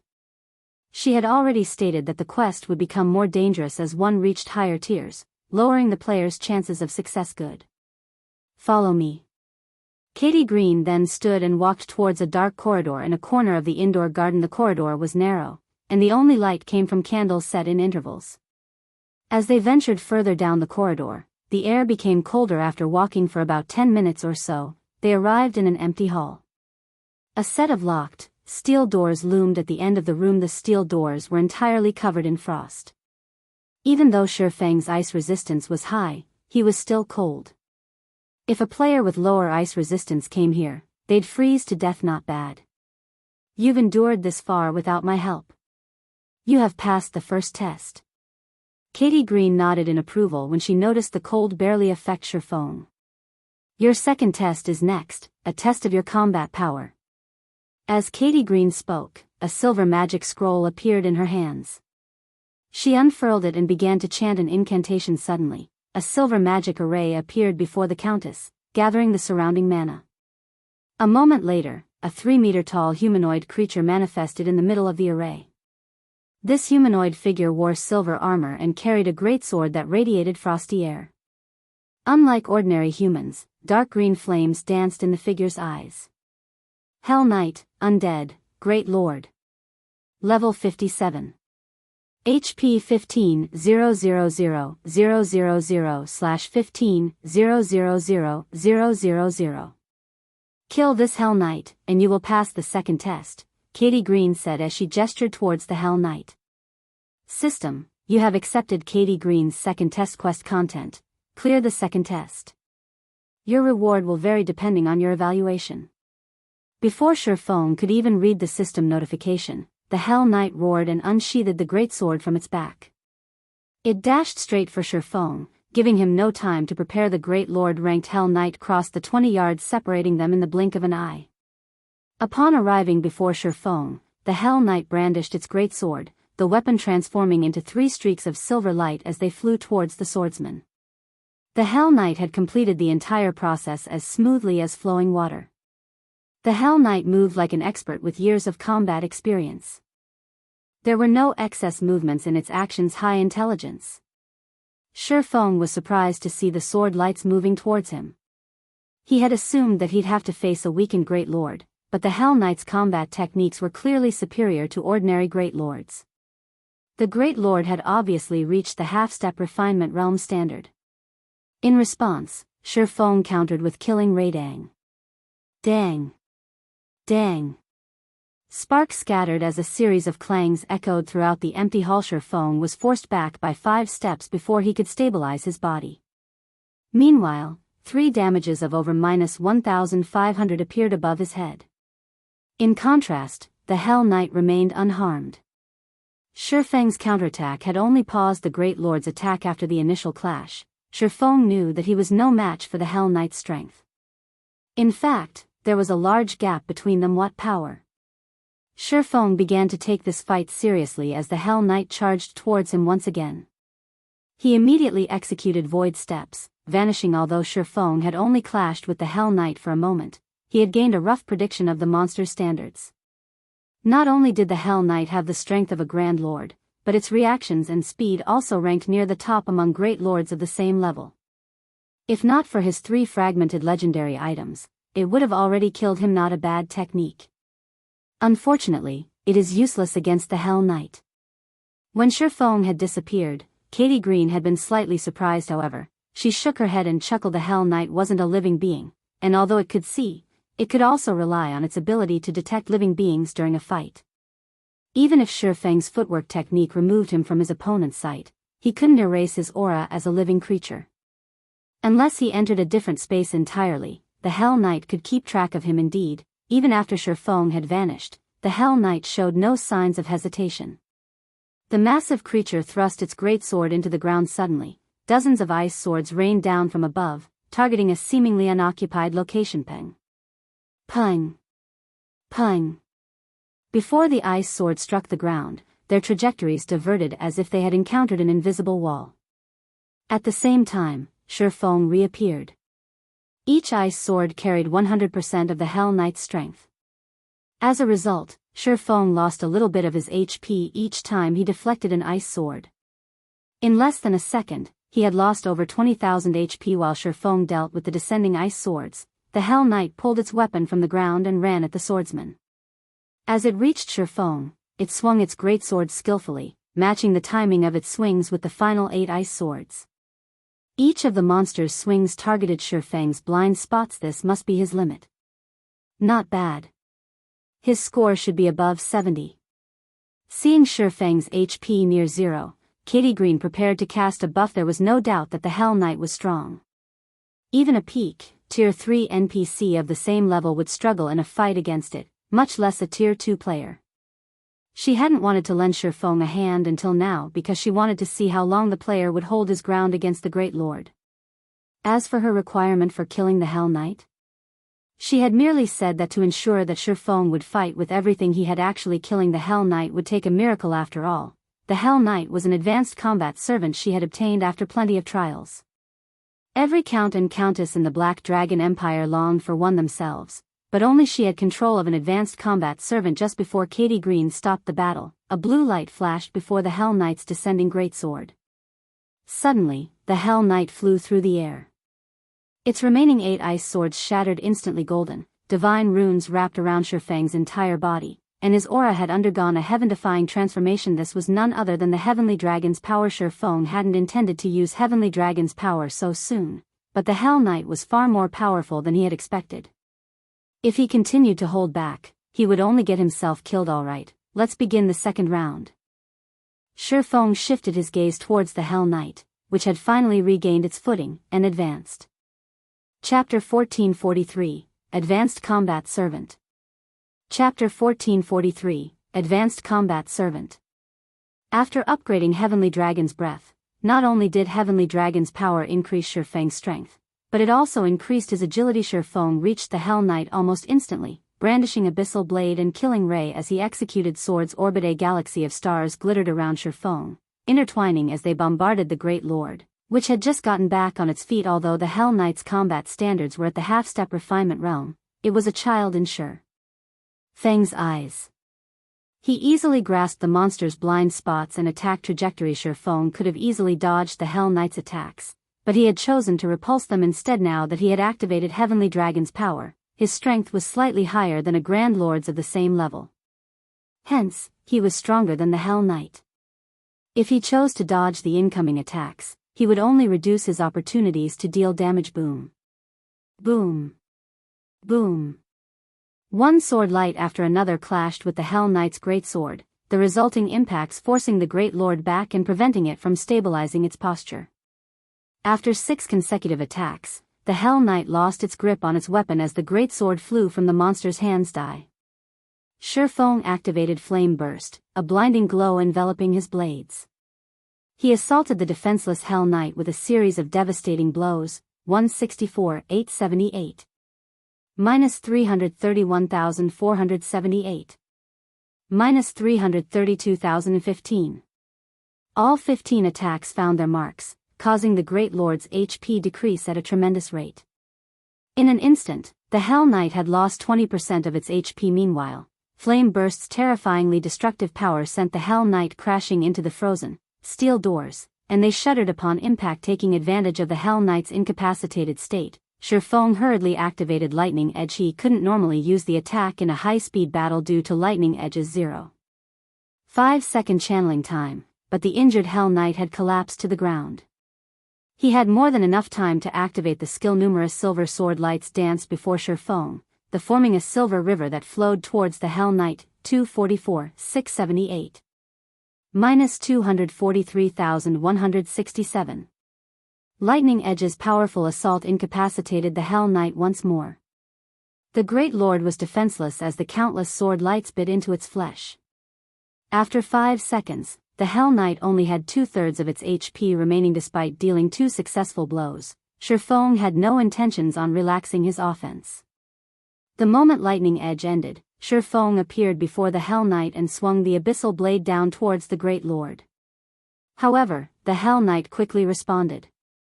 At a critical moment, it reclaimed its greatsword and used it as a shield, blocking Shifeng's blade.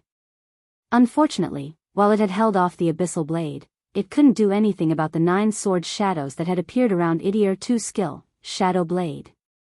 In the end, all 9 shadows carved into the Hell Knight, devouring the Great Lord's HP at a rate visible to the naked eyes overwhelmed it. Surprise flashed in Countess Katie Green's eyes as she watched Shifeng dominate her Hell Knight. She had never thought that a mere Tier 2 player of the same level could surpass her advanced combat servant.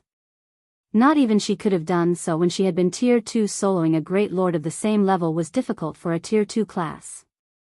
Great Lord's HP was simply too high. These monsters' battle recovery alone was enough to overwhelm a Tier 2 player. However, Katie Green didn't recognize Shifeng for the monster he was. Despite only being a Tier 2 player, Shifeng wielded 3 fragmented legendary items.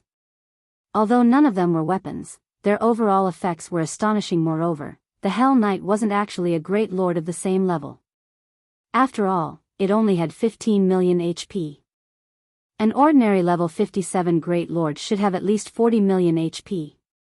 If not for the Hell Knight's strength and high combat standards, Shifeng could have easily defeated it without a berserk skill. Now that he had activated Heavenly Dragon's power, suppressing the Hell Knight was a piece of cake. Interesting. Truly interesting. He had held back so much of his strength. Katie Green's lips curled into a smile as she watched Shifeng shave off the Hell Knight's HP. However, I'm afraid that the unstable power of a berserk skill isn't enough to defeat my Hell Knight. When the Hell Knight's HP fell to 30%, it released a sudden and deafening roar. Its silver armor shattered, causing such a powerful shockwave that even Shifeng had to step back as the silver armor fell away. It revealed the Hell Knight's crimson skin. Shifeng also noticed dark blue, divine runes all over the Hell Knight's tough hide, radiating a daunting pressure. The green flames in the monster's eyes also turned dark blue, its chilling gaze causing Shifeng to shudder. It's gone berserk? Shifeng went on the defensive as he watched the Great Lord transform. This monster was like a completely different being compared to the Hell Knight from a second ago. Berserk? Katie Green smiled. Shaking her head, she said, "This is not some kind of berserk mode.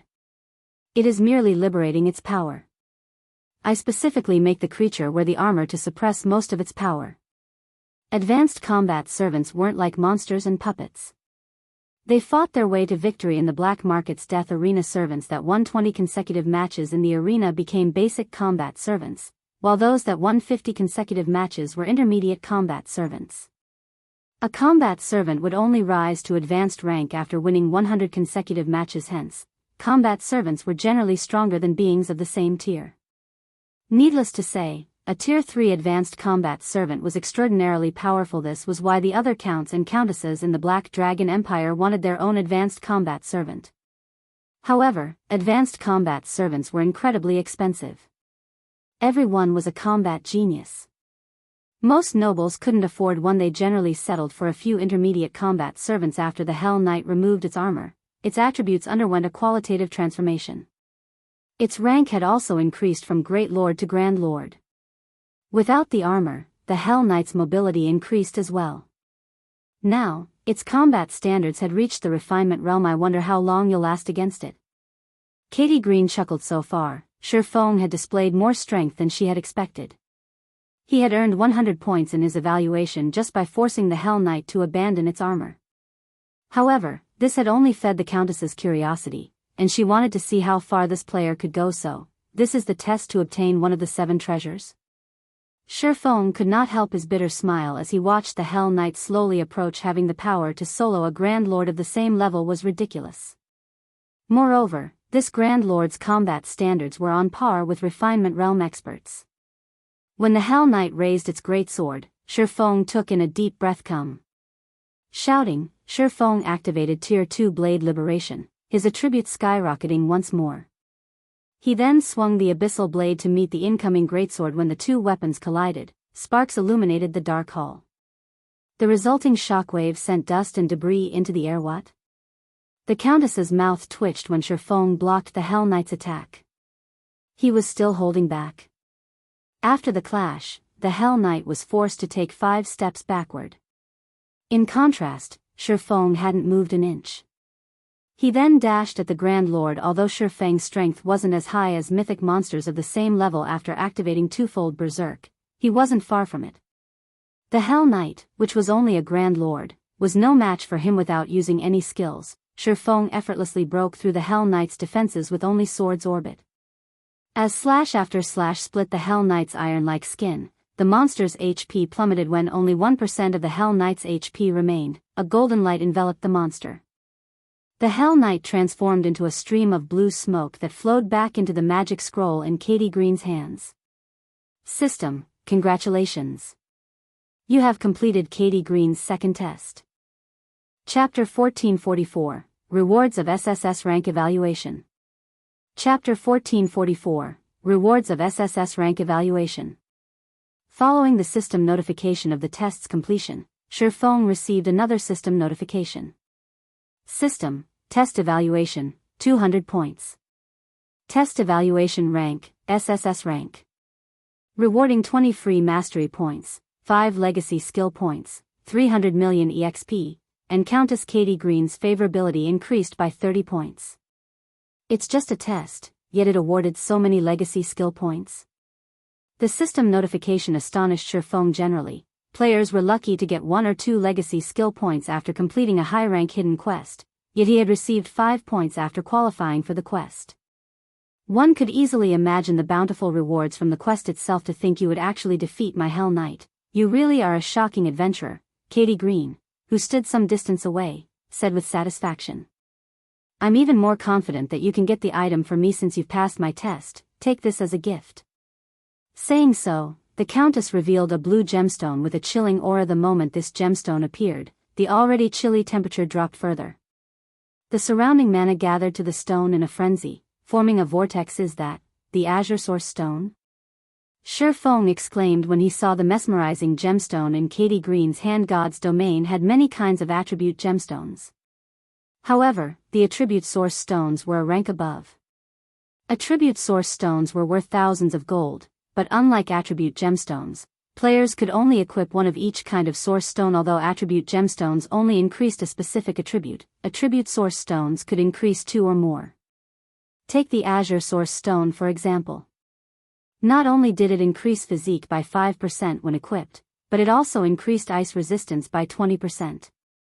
An Azure Source Stone could have easily gone for 6,000 or 7,000 gold in the past, but only a fool would sell one normally. One would have traded an Azure Source Stone for a piece of epic equipment with high attributes. It is, indeed. Moreover, it's an intermediate Azure Source Stone, Katie Green said, nodding. With this item, you'll have an easier time fetching my item. You don't have enough ice resistance right now to survive the area. An intermediate Azure Source Stone? Shifeng could not believe that Katie Green was actually so generous. Attribute Source Stones were divided into 4 ranks: Basic, Intermediate, Advanced, and Peak. Basic attribute source stones alone were incredibly valuable.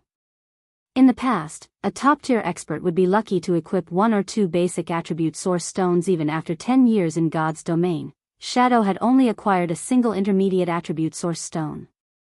Unlike gemstones, one couldn't increase an attribute source stone's rank by synthesizing lower-ranked stones. These treasures could only be obtained from Grade 1 Forbidden Lands. As for basic attribute source stones, they could be found in Grade 2 Forbidden Lands. Though, only Dark Gold treasure chests and Mythic ranked bosses and above had a chance of dropping them yet, Katie Green was generous enough to give him an Azure Source Stone. Intermediate Azure Source Stone.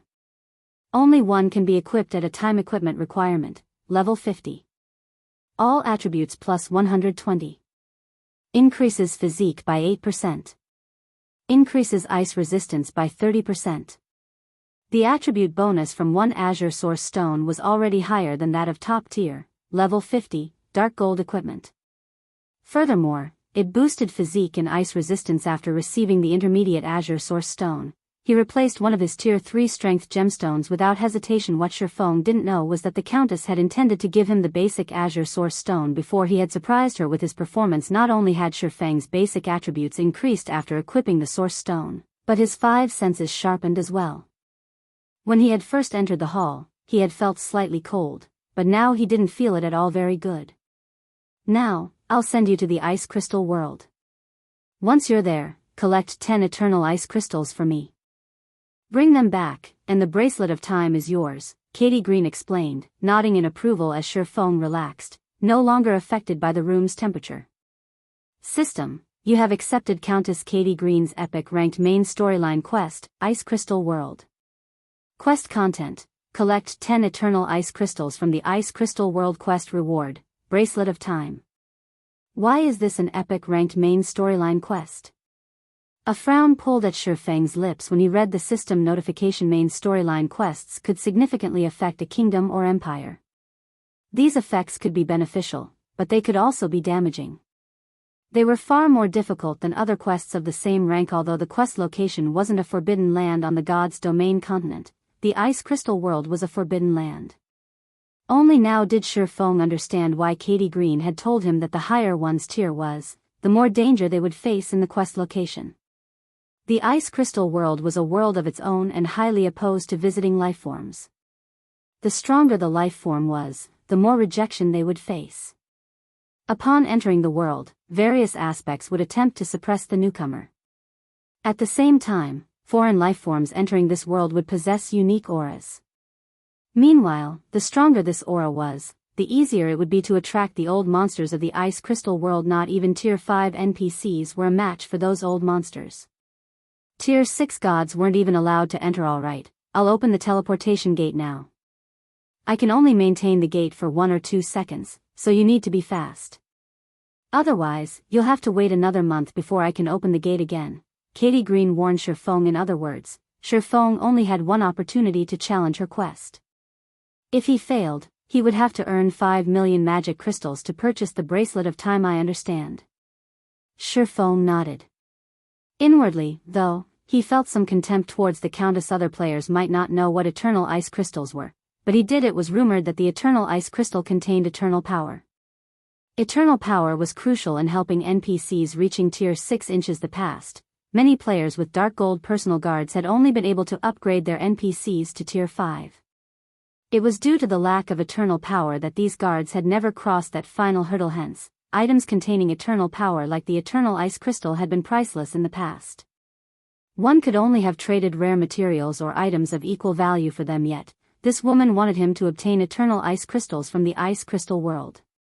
How could they possibly be that easy to acquire? Moreover, she wanted 10 of them. But Shifeng couldn't care less right now. Zero Wing simply wasn't equipped to collect 5 million magic crystals. He had no other choice. If he succeeded, he would obtain one of the 7 treasures, and with the golden stigmata, he could use the item better than Katie Green. Once Shifeng had prepared himself, Katie Green began to chant an incantation. Immediately, mana surged towards the shut, steel gates, slowly forcing them open. A stable, spatial tunnel formed beyond the open doors. Hurry! Katie Green shouted, ignoring his weakened state. Shifeng activated Windwalk and jumped into the spatial tunnel, departing the icy hall. Chapter 1445, Ice Crystal World. Chapter 1445, Ice Crystal World. Inside a snow-capped canyon, a party of 6 fought a level 48, High Lord ranked Ice-Toothed Tiger. Ice-Toothed Tiger, elemental creature, High Lord. Level 48. HP 31,000,000/31,000,000. A level 45 shield warrior wielding a crimson longsword and aqua blue buckler stood before this 5-meter-tall monster, and despite its size, it was powerless against the player. Regardless of how the Ice-Toothed Tiger tried to attack the shield warrior, the latter blocked the blows and found gaps to strike, using his skills to deal 6,000 to 7,000 damage per hit. The shield warrior's party members were also quite capable. Not only were they all level 44 and above, but their skills and spells also dealt over minus 10,000 damage. Their normal attacks alone dealt over minus 3,000 damage everyone. The boss is almost dead. Increase your damage output. Make sure you dodge its AoE skill, the shield warrior named Solitary 9 said calmly as he blocked another of the ice-toothed tiger's attacks. Commander, relax. This isn't our first time killing an ice-toothed tiger. A level 44 white-clad summoner a short distance away scoffed. The rest of the party members nodded when the ice-toothed tiger's HP reached 30%. Its snow-white fur turned vermilion as it went berserk. Its size and attack speed increased as well. A moment later, icicles began to rain down from the sky, covering a 50-yard radius around the ice-toothed tiger. Seeing this, Solitary 9 shouted as he activated Shield Wall. He then skillfully dodged the descending icicles and focusing on defense. Despite the boost to the ice-toothed tiger's strength and speed, it still couldn't break through Solitary 9's defense. In the end, all of its attacks met the shield warrior's round shield, significantly reducing its damage. At the same time, the female druid in the back waved her dark green staff as she cast Healing Wind. Although the shield warrior was her main target, the rest of her party received a healing buff, gaining over 1,500 HP every second. This kept everyone's HP above a safe level. Every player in the party launched a fierce assault. As a result, the High Lord's HP decreased rapidly. From 30%, it very quickly dropped to 15%.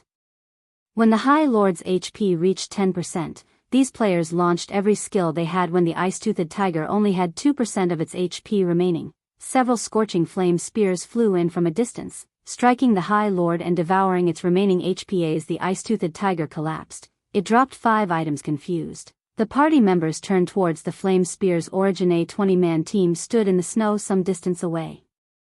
A male elementalist wielding a tier 2 magic scroll seemed to be its leader.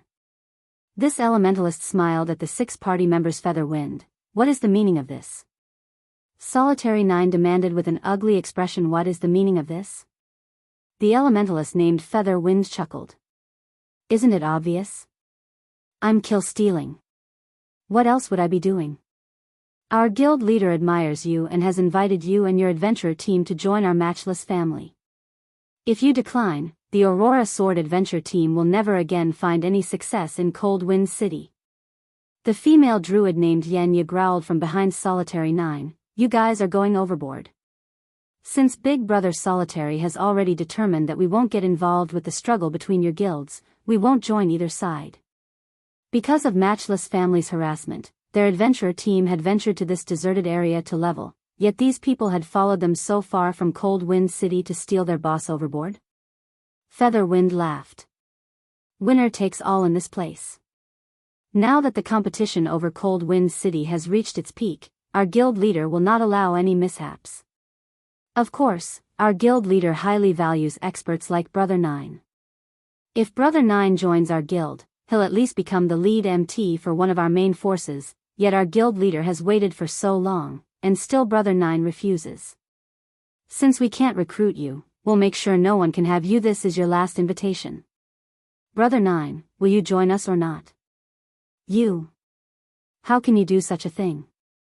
Anxiety tightened Xianxia's chest. The Matchless Family was one of Cold Wind City's 2 large guilds.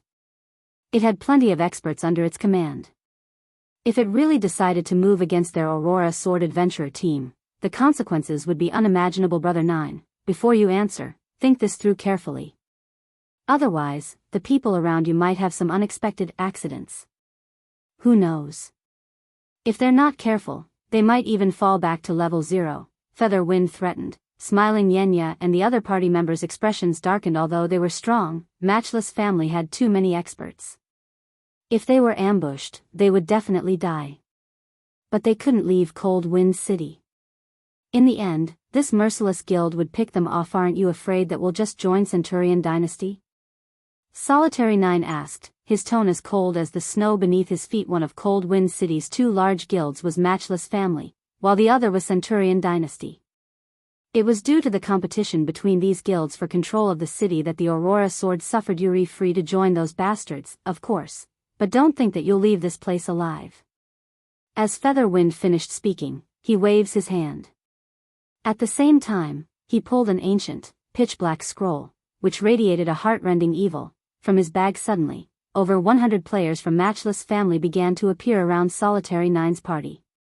These players had concealed their presence with a group invisibility scroll. However, the shield warrior was far more afraid of the magic scroll in Featherwind's hand than he was of the players surrounding them. To think you even prepared a dead soul scroll. You people from Matchless family think too highly of me, Solitary Nine said, smiling bitterly as he stared at the black scroll. The dead soul scroll was a special magic scroll that could curse a target player. If the player died within a certain amount of time, their death penalty would multiply, and they would lose between 3 and 5 levels. Most guilds saved the super rare scroll for important targets, of course. I've already told you how important you are to our guild leader. As proof, he personally ordered me to use this scroll, Featherwind said, chuckling. Well? What is your decision, Brother Nine? However, as Solitary Nine contemplated his options, a black vortex appeared in the sky above him. A black shadow shot down from the vortex, landing between the Aurora Sword Party and Matchless family's tyrants. This shadow was none other than Shifeng. This is the Ice Crystal World? Shifeng could not help but glance around him. Immediately, he discovered the players engaged in a confrontation. Every one of these players stared at him in shock. Although Shifeng had heard about the Ice Crystal World, he had never visited it. However, he wasn't surprised to find players here. After all, it wasn't unusual to find players in other worlds. Take the Dark Den for example. Despite being home to demons, many players lived there. What did surprise Shifeng were the players' levels. All of these players were at least level 44. There were even quite a few level 45 players. Who are you? Don't you realize that Matchless family is trying to conduct business here? Featherwind haughtily demanded. Chapter 1446, Instant Kill. Chapter 1446, Instant Kill. Hearing Featherwind's question, Shifeng turned to look at the man. Although Featherwind was a level 45 elementalist, his equipment was ordinary for his level. Only half of his equipment consisted of level 40 dark gold equipment, while the other half consisted of level 40 fine gold equipment. As for the other level 44 players, only a small number possessed 1 or 2 pieces of dark gold equipment, while most didn't even have one. It was astounding to see at this stage of the game, at least half of the equipment worn by the various large guilds experts should be level 40 dark gold rank. It wasn't even surprising to see an expert in a full set of dark gold equipment. After all, God's Domain's mainstream players were still some distance from level 40, so the demand for better equipment wasn't that high yet. Could the drop rate for level 40 equipment be low here? Shifeng guessed God's Domain had many other worlds. Generally, expert players started to encounter these worlds after reaching level 40. Each world had a different development model. In the Dark Den, for example, players used different play styles from those in God's Domain. Leveling up must be easier in the Ice Crystal World. In return, though, the drop rate for equipment was lacking. Shifeng glanced around him again. Although he had just arrived, he easily inferred what was going on. Banditry was common everywhere, after all. Although large forces fighting over a measly level 48 High Lord were still considerably rare. Of course, Shifeng was more interested in the Ice-Toothed Tiger's loot than he was in the situation before him. Not a single weapon or piece of equipment lay among the boss's loot. In fact, 4 of the 5 items that had dropped were materials, while the last was a tier 2 magic scroll. Most players would curse their bad luck for such drops, but the High Lord's loot was shockingly attractive to a master forger like Shifeng. The 4 materials were extremely valuable, and the most valuable among them was the Arctic Manatite. This treasure was even difficult to obtain from a manatite vein. A single ingot of Arctic Manatite would have sold for over 50 gold in the past. It was a necessary material for producing epic ranked weapons with ice effect. Shifeng was also surprised to find that his weakened debuff from activating twofold Berserk was gone, though his Berserk skills were still on cooldown. What?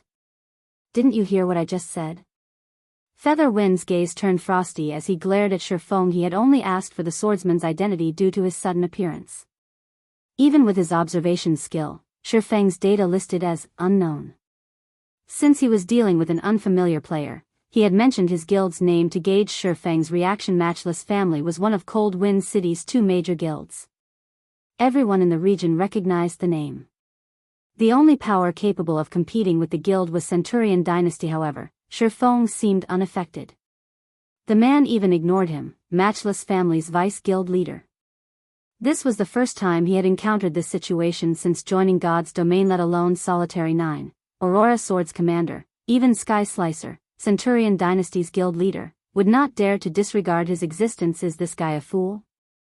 Or is he scared senseless? He actually dares to ignore our vice guild leader? This guy is dead.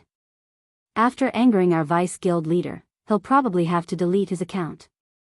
Matchless Family's members watched Shifeng with ridicule and pity. They still remembered the adventurer team that had refused to leave their guild's leveling spot after Featherwind had warned them not to linger. In the end, Featherwind had led a force to slaughter the adventurer team over a dozen times.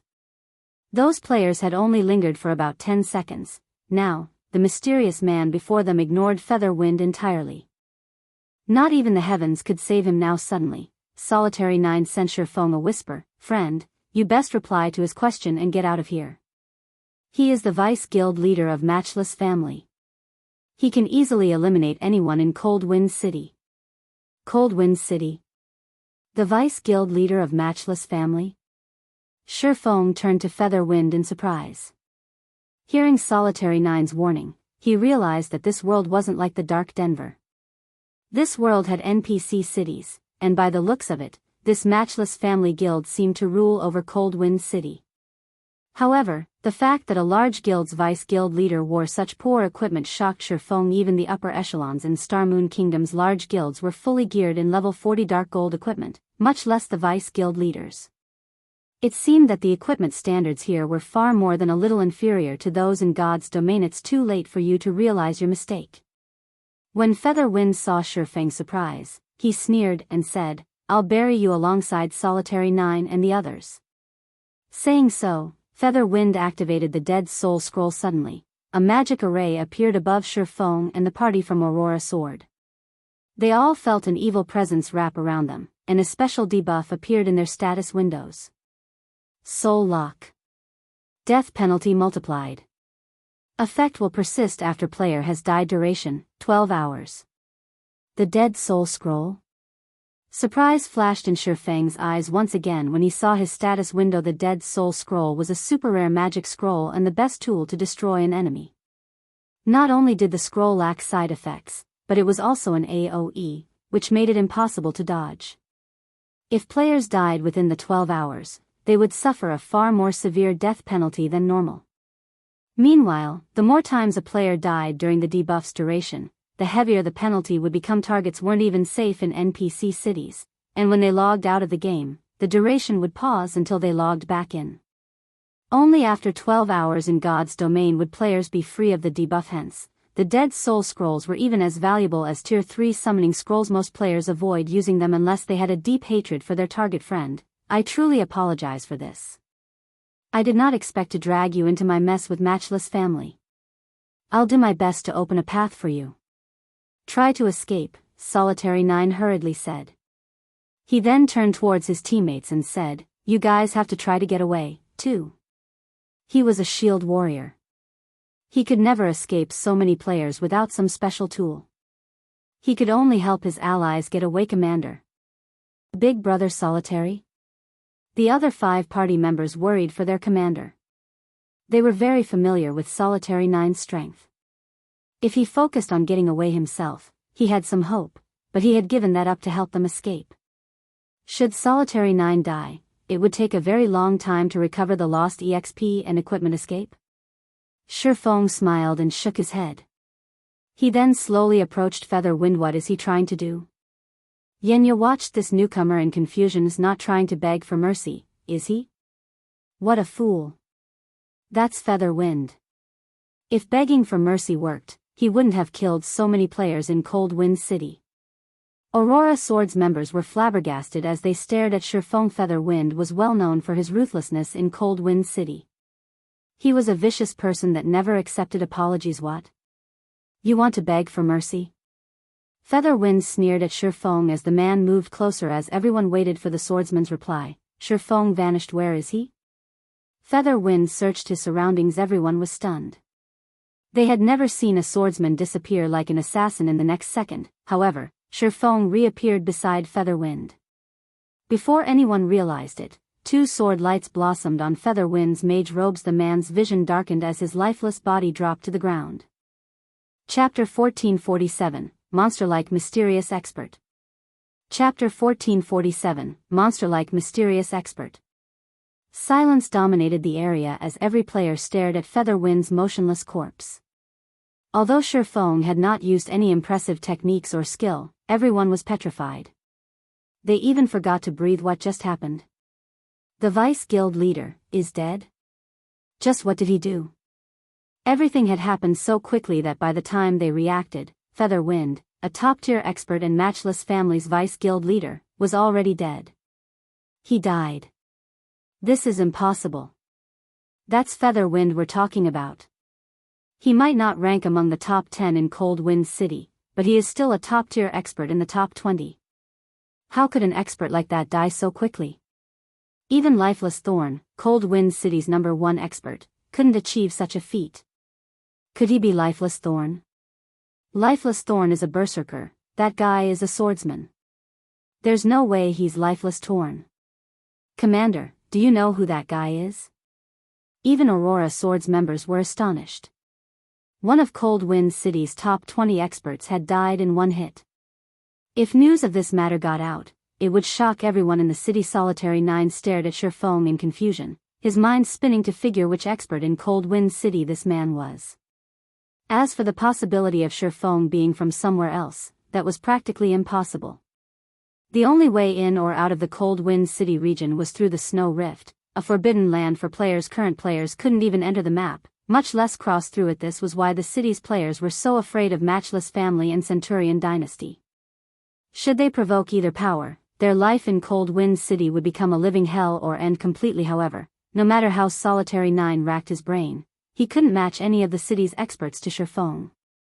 Even Cleansing Whistle, the strongest swordsman in Cold Wind City, was only ranked 6th. Moreover, Cleansing Whistle was a woman, not a man, making it impossible for her to be the mysterious swordsman expert before him. I am not sure either. But you should get ready. We'll use this opportunity to escape in a moment, Solitary 9 said in the team chat after pondering the situation for some time. Now that Featherwind was dead, the 100+ experts from Matchless Family had lost their commander. Hence, they had a high likelihood of escaping. Moreover, they had an expert like Shifeng to hold the line, which further increased their chances. Featherwind had over 30,000 HP. Although he was an elementalist, the fact that Shifeng had killed him without using skills meant that he could kill an MT of the same level with a handful of attacks. If Shifeng's attack speed was high enough, he could even finish off an MT before the enemy healers could react. As long as no one could pin the swordsman down, their party could safely retreat. Suddenly, Matchless Family's members snapped out of their daze. Their leader had died, yet they had stared blankly at the killer for so long. They all discarded their fear and pounced on Shifeng. Die. Brat, you're dead. You dare kill our Vice Guild leader? From today on, we'll hunt you to the end of the world. The Matchless Family's experts charged at Shifeng. They were so focused on killing the newcomer that they ignored Aurora Swords members. They all understood that if news of this reached Cold Wind City, they could kiss their lives goodbye if they let Shifeng escape after killing Featherwind in front of them. What hope did they have of mingling in Cold Wind City? Fireballs, frost arrows, and arrows flew towards Shifeng from all directions. Watching from a distance, Solitary 9's expression darkened. Not even a shield warrior like himself could block so many attacks at a time. He'd be lucky to block 60 or 70% of the attacks. If dozens of attacks hit him at once, he'd only last a few seconds even with shield wall active. However, a galaxy of stars suddenly formed around Shifeng. These stars crushed the various spells and arrows as they came within 10 yards of the swordsman. It was as if the stars had formed a magic barrier around Shifeng. No matter how many attacks flew toward Shifeng, none of them hit their mark.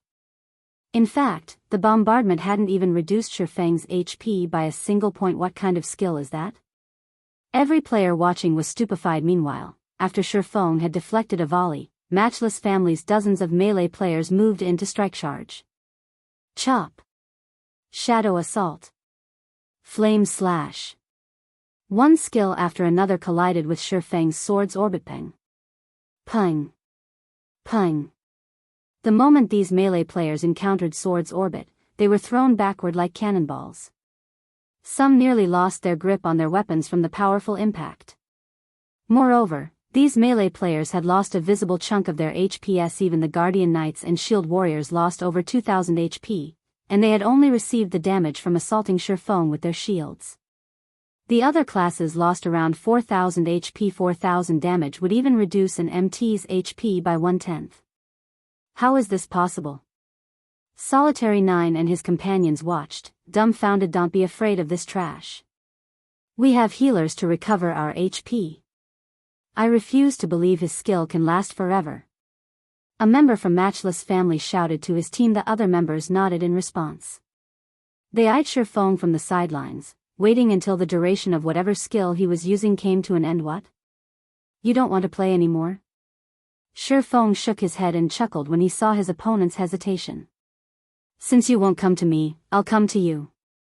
He had simply focused on defense to get a better idea of these players' combat standards. He had only instant-killed Featherwind to instill shock and fear into these players. Now that the enemy commander was dead, the remaining 100+ experts were little more than test subjects to help him understand players' standards in the Ice Crystal world, following which, Shifeng advanced and instantly appeared before a level 44 Shield Warrior, the sacred sword in his hands smoothly descending from an angle that the Shield Warrior couldn't evade so fast. The Shield Warrior raised his shield in a panic. At the same time, his feet also unconsciously took a step back. The instant killing ray met the fine gold-ranked shield. It left a scar in the metal, and the resulting impact threw the player over a dozen yards away. The Shield Warrior's HP fell by over 400, following which, Shifeng brandished his swords at the nearby MTs. Without exception, he sent every MT flying. Monster. He isn't a player. He's a monster. Matchless family's members were petrified as they watched Shifeng toss about their MTs. Normally, they were lucky to land blocked attacks that dealt over -100 damage during duels with these MTs, yet they received over -2000 damage from Shifeng's attacks. It was easy to imagine how horrifying the man's damage would be if they failed to block an attack. It seems the Ice Crystal world's players don't just have inferior equipment, but their combat standards are lower than players in God's domain as well. After clashing with Matchless family's members several times, Shifeng gained a general understanding of these players' combat standards. Following which, he stabbed the abyssal blade into the ground and glanced at the frightened players before him, saying, "My experiment is over. Let's start the real battle." Abyssal Curse. Skywheel Sword. Suddenly, a dark fog bound every player within 30 yards of Shifeng. As these players tried to activate their control removal skills, countless divine swords descended from above. Shifeng then followed up with Killing Ray's Summon Lightning, dealing 400% lightning damage to all enemies within a 15-yard radius. In the blink of an eye, almost every player within Summon Lightning's range turned to ash and disappeared, leaving weapons and equipment scattered across the battlefield. Only a few MTs and the players who had fled the attack's radius had survived. Chapter 1448, Shocking Cold Wind City. Chapter 1448, Shocking Cold Wind City. Who is he? An expert like this guy was hidden in Cold Wind City all this time? The Aurora Swords party members, who had been about to flee, were stupefied by the scene before them. They had never seen such a massive gap between players' strength. Even Zerg tactics would crumble against Shifeng a second ago. Over 100 players from Matchless family had Shifeng surrounded. Now, however, only a dozen or so players were still standing. These players were only alive because they had reacted quickly enough, activating their life-saving skills upon realizing the severity of the situation. Otherwise, they, too, would have been electrocuted and turned to ash with their dead companion's monster. Run! No one knew which player had shouted, but upon hearing the word run, every surviving Matchless family member turned and fled as if a pistol had gone off to sign the start of some race. They all knew that if they fled as a group, none of them would get away, but Shifeng couldn't catch them all if they ran in different directions. However, contrary to expectations, Shifeng didn't immediately run after the feeling players. He simply sheathed his two swords and activated Chilling Field. Chilling Field covered a 50-yard radius. Upon activation, the skill enveloped every fleeing player. 9. Dark gray swords appeared above the guild players as Matchless family's members focused on escape. they did not manage to react to the incoming attacks in time. As a result, the dark gray swords pierced their hearts with zero resistance, plundering the little HP they had remaining after 2 waves of attacks. The last of Matchless Family's players transformed into particles of white light and disappeared, leaving only weapons and equipment in their places. Is he really a swordsman? Solitary 9 was thunderstruck as he watched the instantaneous slaughter among the dozen or so survivors. The closest had been 20 yards from Shifeng, while the farthest had been over 35 yards away, yet even from such a distance, Shifeng obliterated them effortlessly. With such attack capabilities, could anyone escape this man's wrath? Solitary 9's party members stared at Shifeng, shock and fear dancing in their eyes. Although they had encountered plenty of experts before, they had never felt so powerless before. It had taken Shifeng only a few moves to wipe out over 100 experts from Matchless Family. When they had first seen the swordsman, they hadn't thought much of him. However, chills crawled down their spines as they watched Shifeng calmly collect the loot littering the snowy ground. It was as if the thing walking towards them was some prehistoric beast, not a player. As Shifeng collected the dropped weapons and equipment, each item surprised him more than the last. Only a small fraction of the loot was system-made. Most of the weapons and equipment were crafted items. The lowest rank among these items was secret silver, while the highest quality items were dark gold rank. Every weapon and piece of equipment was level 40 currently. Even Zero Wing's prided candlelight trading firm could only mass-producing level 40 mysterious iron weapons and equipment. Only the top-ranking lifestyle players were capable of crafting level 40 fine gold weapons and equipment. Moreover, they could only craft a limited amount. One of the reasons for the low production volume was material rarity. Another reason was the low success rate, which resulted in high production costs. Rather than waste time trying to procure rare materials, most players simply purchased their weapons and equipment in the auction house. The fact that the majority of the weapons and equipment Matchless Family's members had dropped were player-made was inconceivable. The development of weapon and equipment production on God's Domain's continent was already quite fast, yet it was nothing compared to Ice Crystal World. While Shifeng collected the scattered items, Solitary 9 took the initiative to approach the man. Friend, thank you for earlier. If not for you, Matchless Family's members would have killed us. I am Solitary 9, the commander of the Aurora Sword Adventurer team. Solitary 9 introduced himself.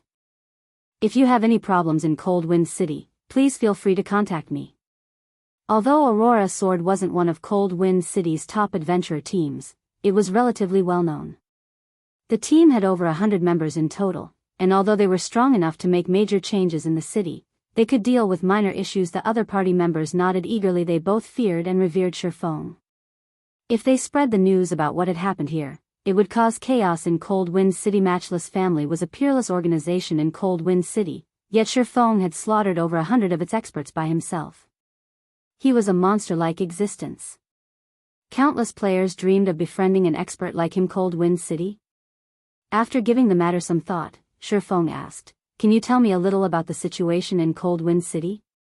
He had practically no understanding of the Ice Crystal world, let alone any clues leading to eternal ice crystals. Now that Katie Green had sent him here, if he did not acquire the required eternal ice crystals within a month, he would have a far more difficult time obtaining the Bracelet of Time. The first thing he needed to do was learn about the situation here. Once he did, he'd have an easier time searching for the eternal ice crystals. Tell you about Cold Wind City? Solitary 9 was taken aback. He quickly recovered from his surprise and asked, "Could it be that you're not a player from this region?" The others were similarly dumbfounded. Everyone knew that unless one crossed the snow rift, it was impossible to leave or enter the Cold Wind City region. That's right. I'm not from this area. Shifeng nodded, feeling no particular need to hide the truth. After all, players in other worlds didn't always stay there. As they reached higher levels, the system would gradually integrate them into the rest of the game. Besides, it's not like they could do anything about his origin. Realization dawned Solitary 9 and the others. It was no wonder why they had never seen a monster like Shifeng in Cold Wind City. However, Solitary 9 and his companions couldn't help their rueful sighs. Solitary 9 was one of the top 3 MTs in Cold Wind City. He should rank near the top in other regions as well, but they had never imagined that other regions would have experts like this swordsman. It was easy to surmise that the expert standards in other regions were much higher than in Cold Wind City. This revelation was a mental blow. At the same time, though, they were eager to leave their city and explore other maps. Only Solitary 9 and the others did not know that Shifeng was not from a different region in the ice crystal world. Rather, he had come from God's domain's continent. Even in his home region, Shifeng only ranked among the top 100 on the God's domain experts list, following which, Solitary 9 explained some basic details and the general situation in Cold Wind City. Meanwhile, an uproar shook Cold Wind City. Matchless Family's failed attempt to annihilate the Aurora Sword Adventurer team had already reached the public. Not only had the guild member failed to kill a single player from the group, but hundreds of its experts had also been eliminated by some passing swordsmen. Chapter 1449, Becoming Famous in Cold Wind City. Chapter 1449, Becoming Famous in Cold Wind City. Cold Wind City, Matchless Family's guild residence. Over a dozen upper echelons occupied the residence's meeting room, an extraordinarily tense atmosphere. A middle-aged man on the guild leader's throne was the cause for this tension. This middle-aged man wore a suit of azure armor. Although he said nothing, the pressure he radiated chilled the room. Even a passing glance from this man felt like that of some ferocious beast. This middle-aged man was none other than Thundering Sky, Matchless Family's guild leader in Cold Wind City. One word from him could easily decide whether a player lived or died right now. Thundering Sky's blood boiled with rage. Can someone tell me where this person came from? Thundering Sky frowned as he watched Shifeng's battle video. It's been so long since the incident, yet none of you know anything about him? Guild leader, we've launched a full investigation on the player. However, we have yet to uncover any information about him, one of the upper echelons answered, cold sweat chilling his forehead. Immediately after Feather Wind died, the elementalist had sent them an offline message, ordering them to focus all of their resources on investigating Shifeng. However, no matter how hard they searched, they found nothing about the swordsman. It was as if the man had suddenly appeared. This player has already killed over 100 of our members, but we don't even know his name? Garbage. Every one of you. Thundering Sky bellowed. Continue searching. Mobilize everyone. I want this person found. Since he dares to disrespect Matchless Family, then he shouldn't even dream of surviving in Cold Wind City. Understood. Everyone nodded and notified the guild's members to search for the swordsman. For a time, every member of Matchless Family hunted for Shifeng, killing intent igniting their hearts.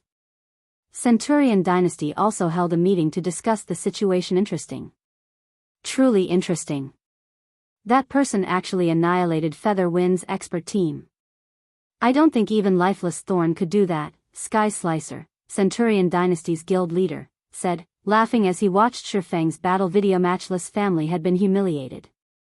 Not only had the guild failed to kill Solitary 9, but it had also lost over 100 experts. Most importantly, a single player was responsible for all 100+ deaths. This had dealt a huge blow to Matchless Family's reputation. After all, winning a 1-on-5 expert battle was impressive.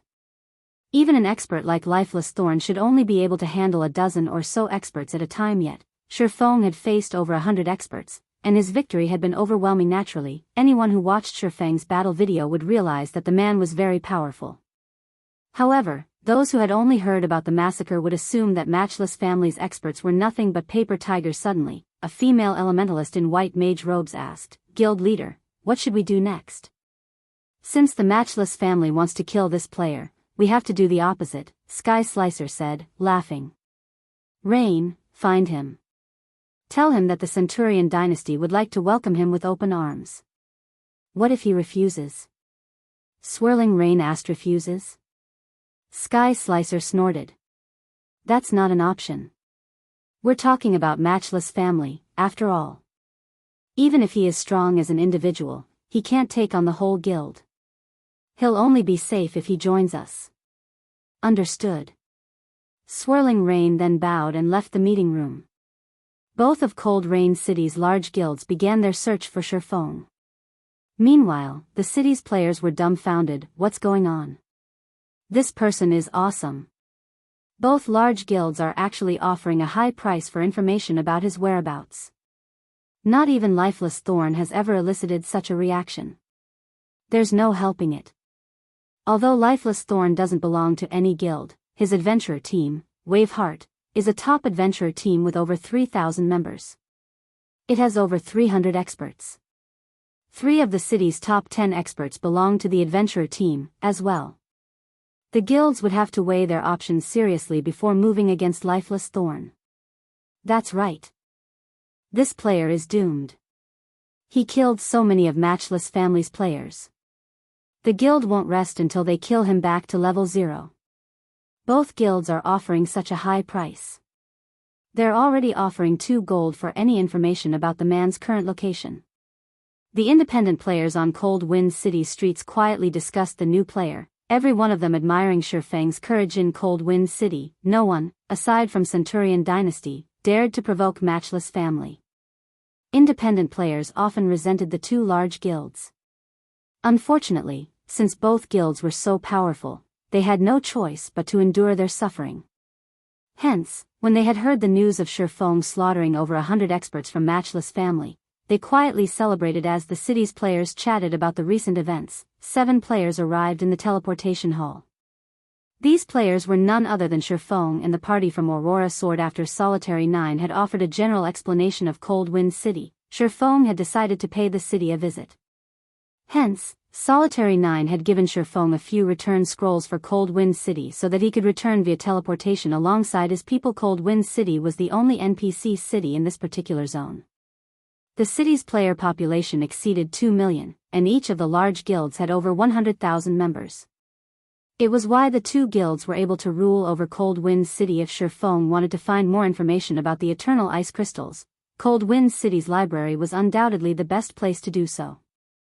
All of God's Domain's libraries collected information about their home locations. As soon as Shifeng's group left the teleportation hall, gasps erupted from the players outside of the building. Crap.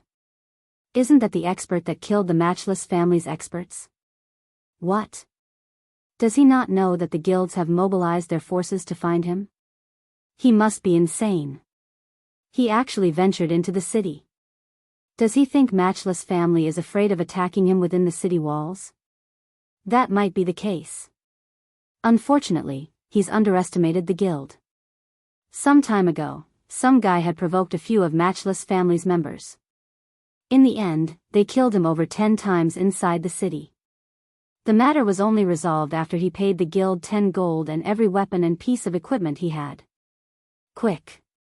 Notify Matchless Family. These players were stupefied as they watched Shifeng stroll down the street, admiring the scenery.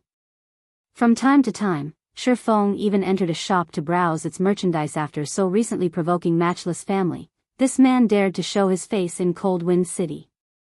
From a certain perspective, Shifeng deserved to be called Cold Wind City's #1 player. Shortly after Shifeng's arrival, news reached both large guilds. What? He's shopping in the trade area? Are you sure? Sky Slicer could not help his shock upon hearing the latest report. I am absolutely sure. I've compared his face to the person in the video, the assassin confirmed, nodding seriously. I'll head there immediately. Notify the main force members and tell them to gather in the trade area as soon as possible. Sky Slicer hurriedly instructed after digesting the information. Meanwhile, in Matchless Family's residence, when Thundering Sky received the news of Shifeng's appearance, he nearly shattered his desk. Daring bastard. After killing my subordinates, he still dares show his face? Notify every expert in the guild and tell them to hurry over. Halt all operations and quests temporarily. Thundering Sky bellowed. Chapter 1450, City of Crafters. Chapter 1450, City of Crafters. Cold Wind City, Trade Area. Commander, more people are tailing us now. Matchless Families probably found out about our return already. Should we notify Big Brother Yifeng about? Xianxia asked worriedly as she glanced at the players stalking them. News of the slaughter of Matchless Families members had already spread throughout the city. Yet, now, the main culprit boldly walked down the city streets without a care in the world. It was a slap in the face to the guild. Once the Matchless Families members arrived, they would not leave without a fight. Thousands of players from Matchless City resided in the city. Killing a single player would be child's play for the guild. Furthermore, their group still had the soul lock debuff. Solitary 9 nodded in response to Xianxia's question. Based on his understanding of Matchless Family, the guild would seek revenge for the smallest of grievances. It wouldn't hesitate to take action against Shifeng even in the city. Although he trusted in Shifeng's strength, Matchless Family had the home ground advantage. Regardless of how powerful the man was, he was at a disadvantage. Solitary 9 walked up to Shifeng and whispered, "Brother Yifeng, why don't we head to the library? I'm afraid that if we linger around here any longer, Matchless Family's members will find us. Dealing with them will be troublesome." Troublesome? Curious, Shifeng asked, "Do players have full power over the city?" Solitary 9 hadn't gone into the management style in the Ice Crystal World's NPC cities. If these cities were like the Dark Den's shelters, where players had full authority to determine a city's rules, they would indeed have some trouble to deal with. That's not the case. Matchless Family just has a lot of members inside the city, Solitary 9 said, shaking his head. Shifeng breathed a sigh of relief when he heard Solitary 9's reply. He then pointed at the Cold Wind auction house a short distance away and said, "That's all right, then. I've already visited most of the shops, so let's make a trip to the auction house before we head to the library." This, Solitary 9 was speechless. The man even wondered if Shifeng understood what he meant by a lot of members. Cold Wind City was the Matchless Family's main headquarters. The guild could easily gather over 10,000 players at a moment's notice. Centurion Dynasty was the only existence capable of contending with the guild in the city. "Commander, what should we?" "Forget it. We'll just accompany him until the end. Hopefully, Thundering Sky can keep his cool and avoid doing anything rash." As Solitary 9 watched Shifeng leisurely approach the auction house, he struggled with various complex feelings. He could not understand what was going through Shifeng's mind. However, since Shifeng had saved his and his teammates' lives, he could not escape by himself. He could only pray that Matchless Family did not do anything too reckless. After all, they were currently standing in the heart of the city. Patrolling NPC guards were everywhere. If it really came down to a fight, Matchless Family would not have too much of an advantage. Either upon entering the auction house's main hall, the sight of players hawking their items greeted Shifeng selling cheap, top-tier level 40 fine gold weapons. 10 gold per item. Get a 5% discount if you buy 2. Selling refined meteorite copper for 3 gold per stack. Selling frost steel ore for 1 gold per stack. The players selling items in the hall outnumbered the shopping players. The items these players were selling shocked Shifeng. On the God's Domain continent, even the cheapest level 40 fine gold weapon could sell for 15 gold or more, yet players here were offering the same for 10 gold each. Moreover, they were all player-made weapons. With how high current demand was for level 40 fine gold weapons in his world, he could easily turn a massive profit if he bought and resold these player-made weapons. As for the refined meteor copper, the rare forging material currently sold for 30 silver per ingot.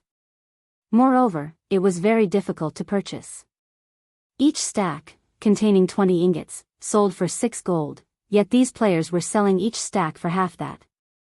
The various forging materials sold in the hall were all significantly cheaper than those in God's Domain.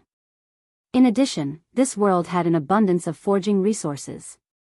Even empires famous for producing ores paled in comparison to the Ice Crystal World. This place is really impressive. It's a pity that I don't have a way to return once I leave. I guess I have no choice but to stock up on rare materials before I depart.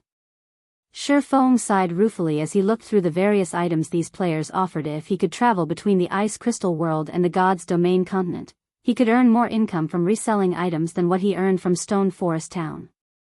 Moreover, he could rely on the large quantity of materials to nurture the candlelight trading firm's forgers. If luck would have it, he might nurture a few master forgers. After all, creating new items required experimentation with various materials. With so many rare materials in the Ice Crystal World, one could experiment to their heart's content. This was most likely the reason that the standard of Cold Wind City's forgers was far above those in the candlelight trading firm. Based on Solitary 9's explanation, the Ice Crystal World should have other NPC cities. As players reached higher levels, Cold Wind City's guilds began to prepare to challenge the Snow Rift. It was only a matter of time before Cold Wind City's players encountered cities in other regions. At this point, Shifeng suspected that the Ice Crystal World had birthed the game's first master forger. However, purchasing a large amount of materials required a lot of coins, but he hadn't been carrying many when he had come to the Ice Crystal World. His only option was to make money by selling the Matchless Family's secret silver and fine gold items for a low price. Unfortunately, the dark gold items were precious to Zero Wing, so Shifeng intended to hold on to them for now. After Shifeng finished putting the loot from Matchless family up for sale, he left the auction house and made his way to the library. Seeing Shifeng finally willing to leave this risky location, Solitary 9 and the others breathed a sigh of relief. However, as soon as they left the auction house, they were greeted by a shocking scene. Players crowded the street, and every one of them wore Matchless family's guild emblem. With a rough glance, they easily counted over 10,000 players. Matchless family's members radiated killing intent as they glared at Shifeng's group, scaring off any unrelated players. What's going on? Does Matchless family plan to monopolize the auction house? You don't know? Some expert killed a bunch of their members. They've come to deal with him. Do they need to go to such lengths, though? Why would they dispatch so many people just for one player? The domineering display frightened the independent players on the street. Among the Matchless family members present, the lowest leveled member was level 43. Their equipment was awe-inspiring, as well. Has the Matchless family lost its mind? Solitary 9 felt an unprecedented pressure. He had thought that, at most, Matchless family would send around 1,000 experts. He hadn't expected Thundering Sky to be mad enough to dispatch a 10,000-man army. Not even Lifeless Thorn, Cold Wind City's #1 expert, could elicit such a reaction. However, after Matchless family's members had gathered in front of the auction house, another commotion shook the street.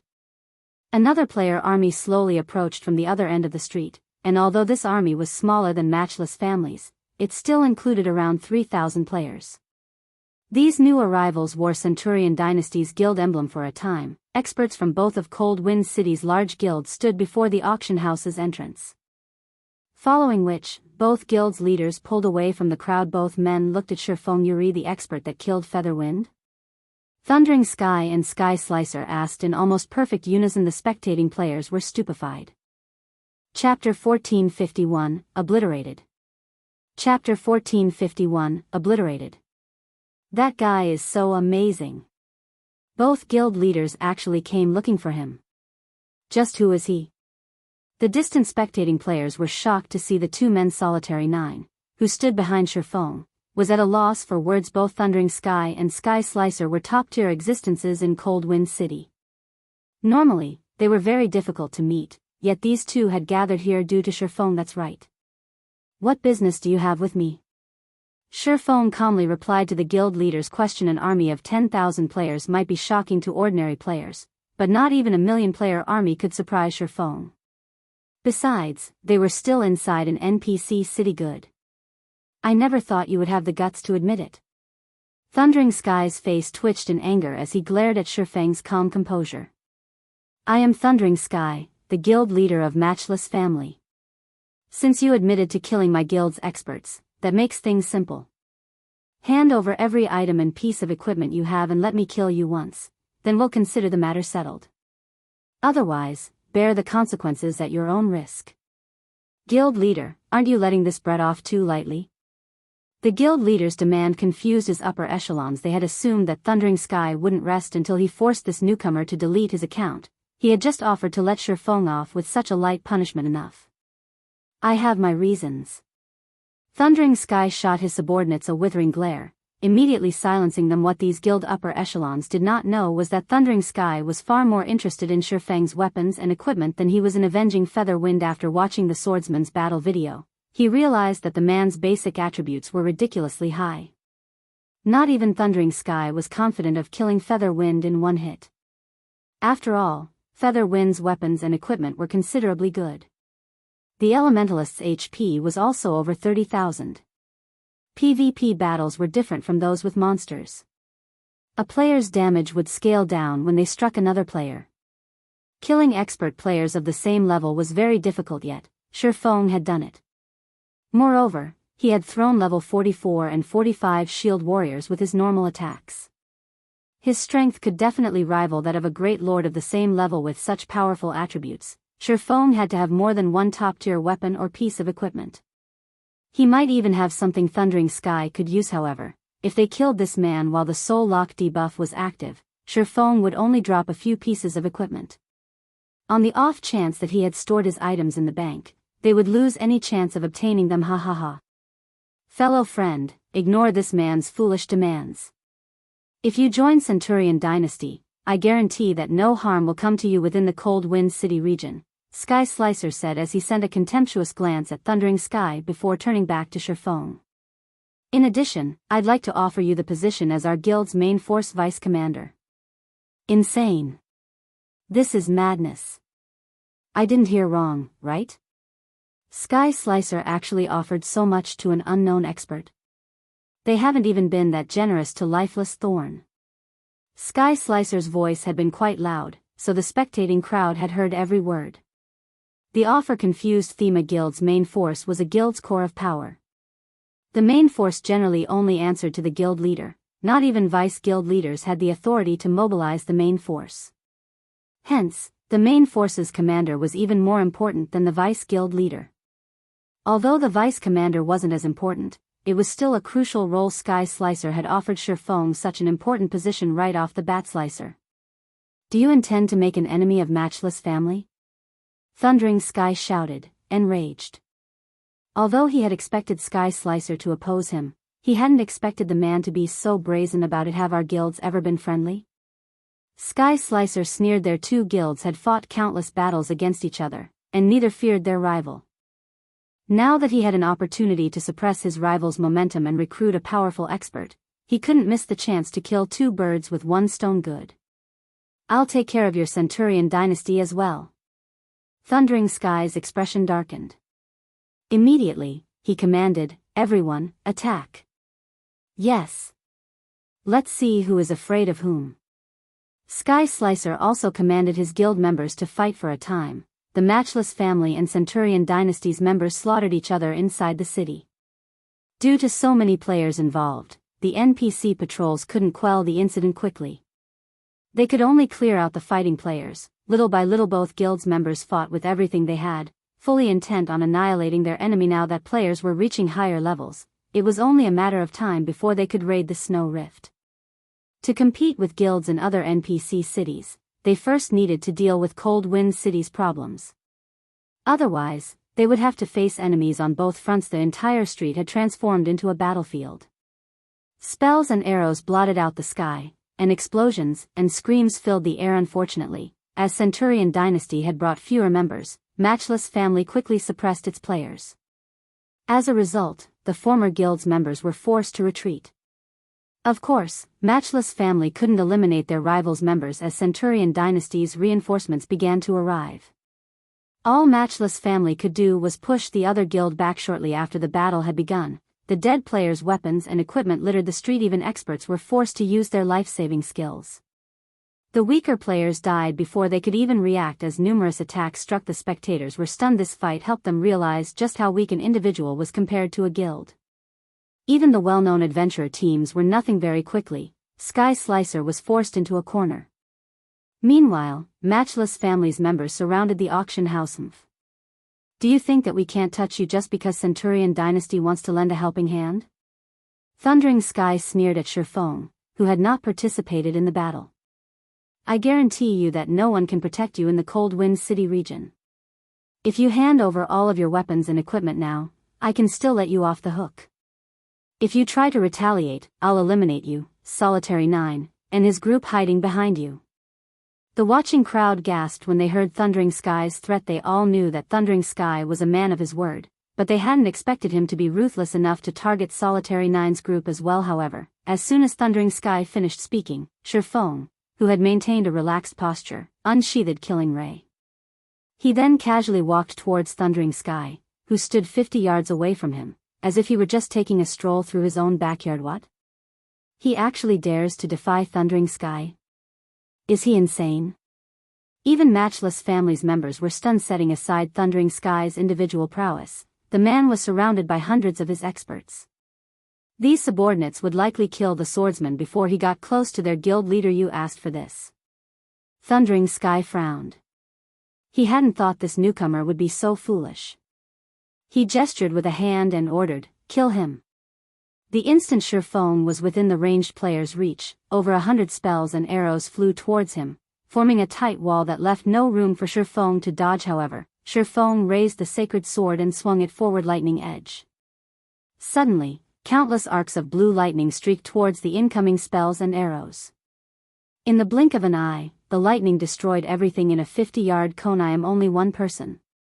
However, you can't just kill me because you want to, Shifeng calmly stated as he watched Thundering Sky and his numerous subordinates transform into particles of white light. Chapter 1452, Overwhelming Difference. Chapter 1452, Overwhelming Difference. Silence. It seemed as if time had stopped. The fighting players from both guilds froze as they stared at the particles of light that had once been Thundering Sky and his subordinates. All of a sudden, a large, empty space had opened on the crowded street. Even now, faint arcs of electricity flickered around the clearing in a single move. Shifeng had killed hundreds of Matchless Families players. Thundering Sky, who ranked among Cold Wind City's top 10 players, had died before their eyes.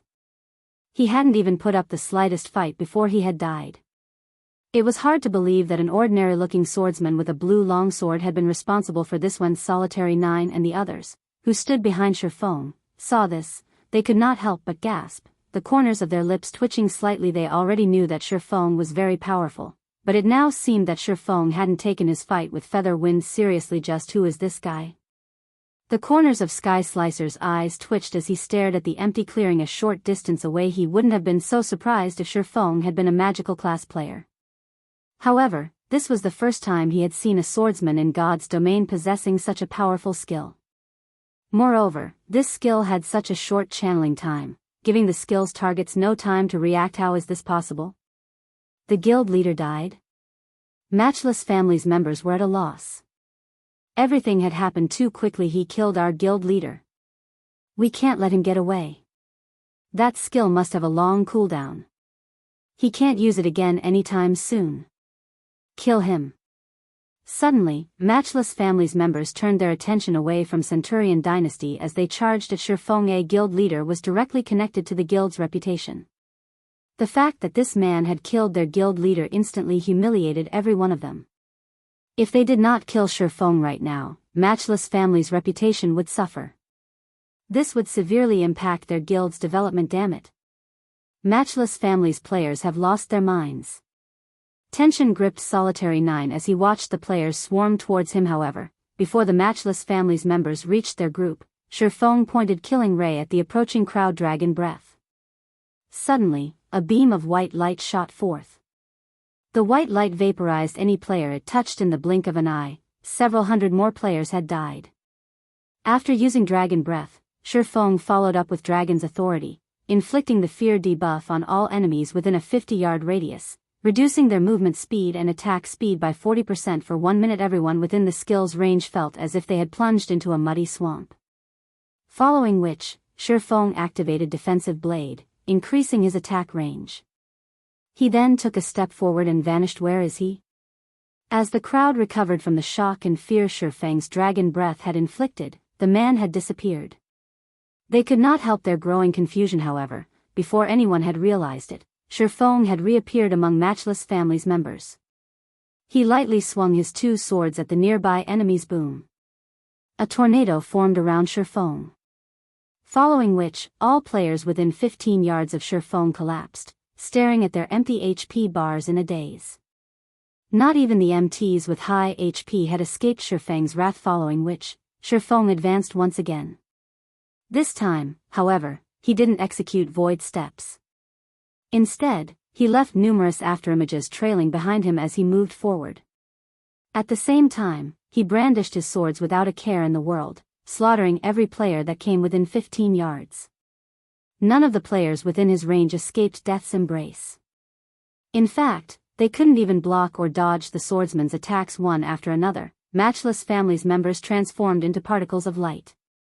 Shifeng looked like a god of death as he claimed these players' lives. Nobody could even slow him down. Although the guild's ranged players tried to stop Shifeng, their attempts were little more than a joke. They couldn't even keep up with Shifeng's movements with their eyes, much less land and attack. They could only watch as particles of light floated in the air. He can't be a player. He must be a demon in disguise. He's a monster. A monster in human skin. We need to run. After a brief moment, Shifeng had killed another several hundred players. Panic overwhelmed Matchless family members as they watched Shifeng reap their allies' lives. At this point, they had forgotten about avenging their guild leader and restoring their guild's reputation. They could only think of getting as far away from Shifeng as possible. They had never seen such a terrifying player before. Compared to Shifeng, the strongest boss monster they had ever faced looked cute. After all, they had some hope of damaging a boss. Against Shifeng, however, they couldn't even resist. How was this supposed to be a PvP battle? This was just a one-sided massacre like frightened rats. The thousands of Matchless family members scattered and fled in all directions. The players watching from a safe distance were stupefied. Before today, they had seen thousands of players pursue a single person. They had never watched one player chase after a 10,000-man army. This scene had shattered everything they had thought they knew about God's domain. Isn't he a little too strong? Just who is he? Solitary 9 was beyond shocked. An individual having the power to suppress an entire guild only ever happened in his dreams. Yet he watched as that dream became a reality. What Solitary 9 did not know was that, while Cold Wind City's players might be stronger than those in God's domain as forgers, their weapons and equipment were nothing in comparison. To prove this point, not one player from Matchless family dropped an epic weapon or piece of equipment. The best they had was level 40 dark gold equipment. On the other hand, Shifeng wielded 3 fragmented legendary items. He was also a tier 2 player. With both advantages, the difference between Shifeng and his opponents was horrifying. As the other players from Aurora Sword watched Shifeng's massacre, an indescribable excitement bloomed in their chests. They were fully aware that Shifeng was a player. They fully intended to boast to their friends that they had met such a powerful expert. After around 30 seconds, the originally clogged street was empty of players.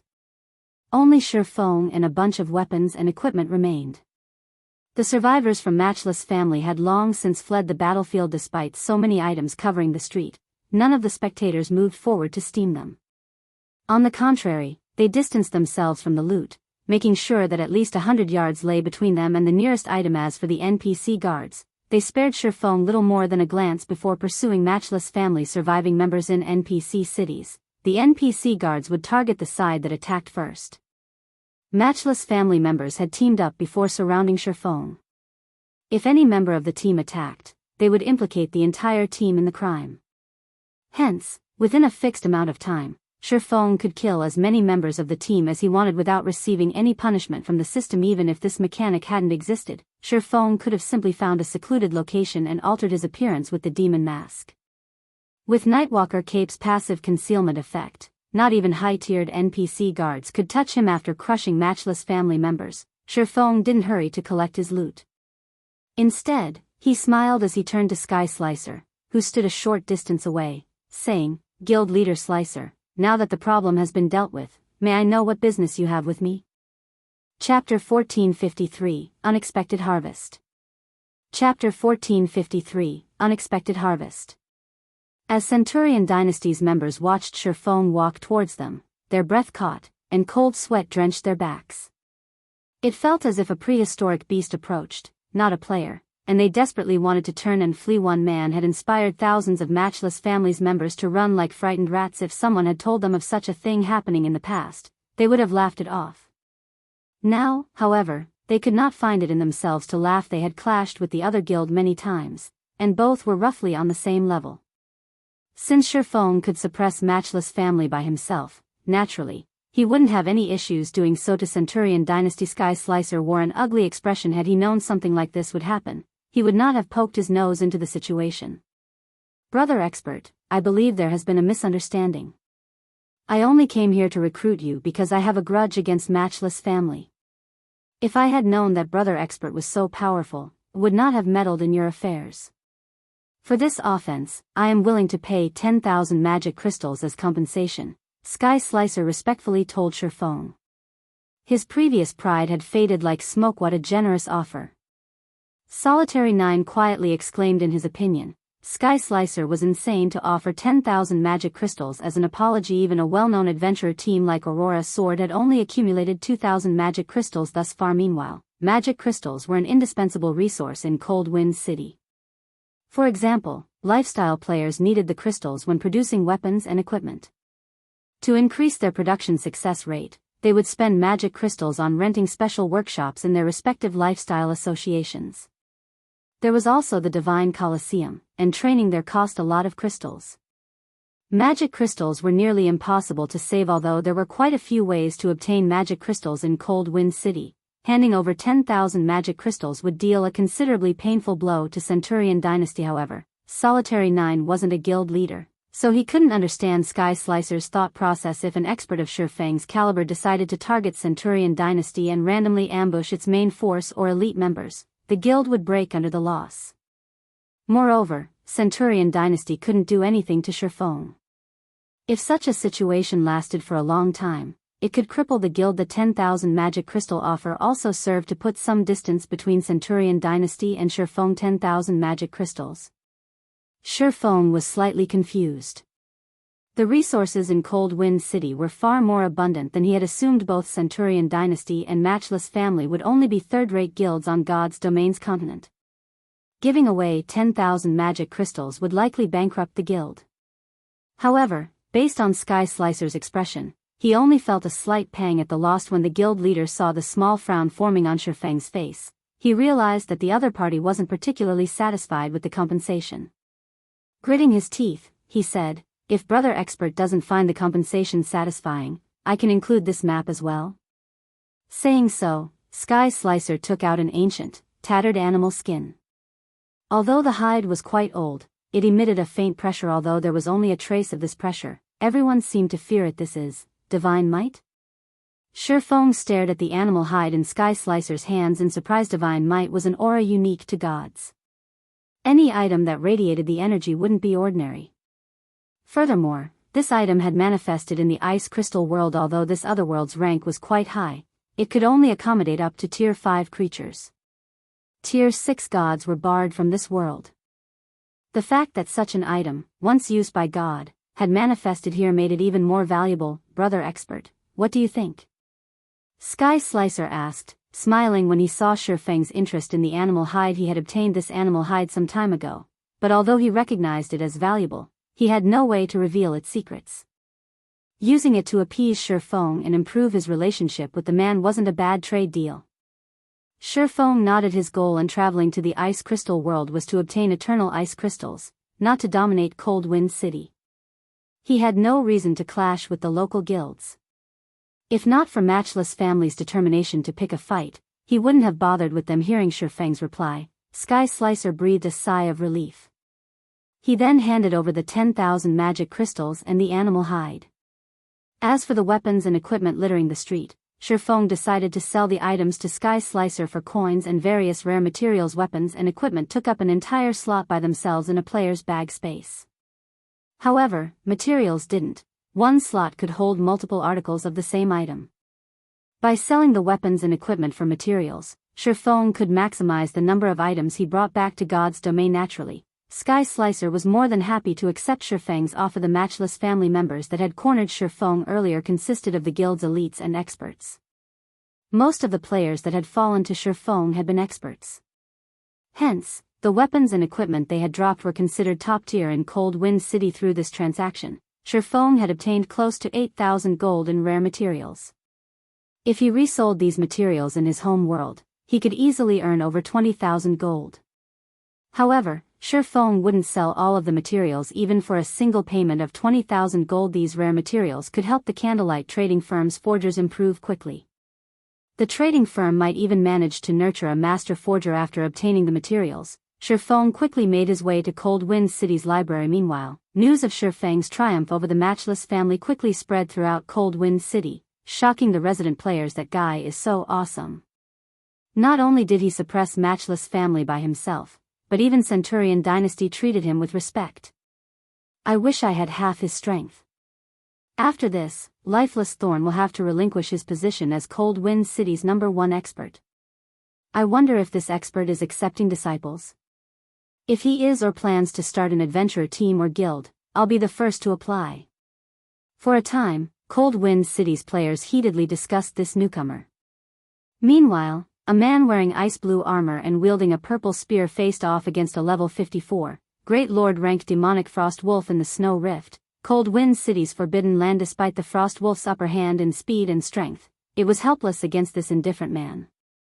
On the contrary, the player repeatedly restricted its movements because of this one man. The 20-man team following him easily dealt with the demonic Frost Wolf. Less than a minute after the fight had begun, the demonic Frost Wolf collapsed and dropped several items.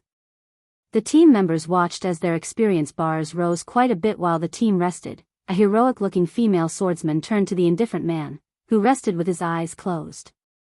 Giggling, she said, lifeless, "Didn't you say that you're the strongest player in Cold Wind City?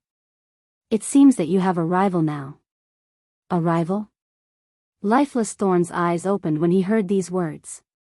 Shaking his head, he said, "Cold Wind City's experts are clueless. They're nowhere near being a suitable rival for me." "I'm not talking about them," the female swordsman, Cleansing Whistle, responded.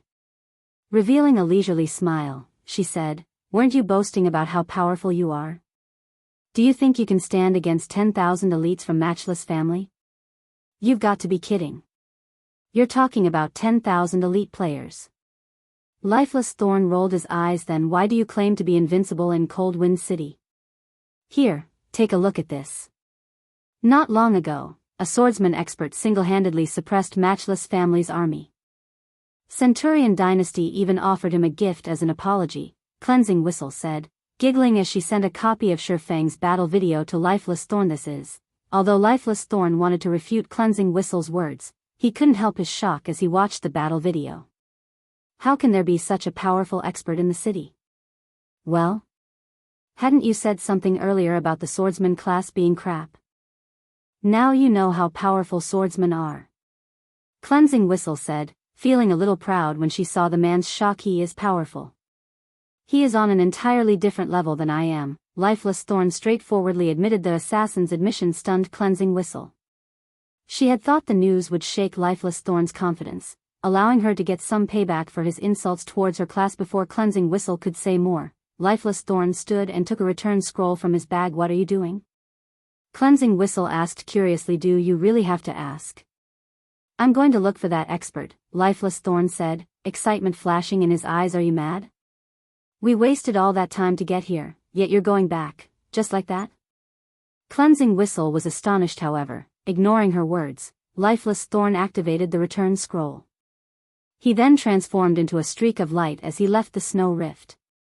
Seeing this, Cleansing Whistle and the other team members had no choice but to take out return scrolls and head back as well.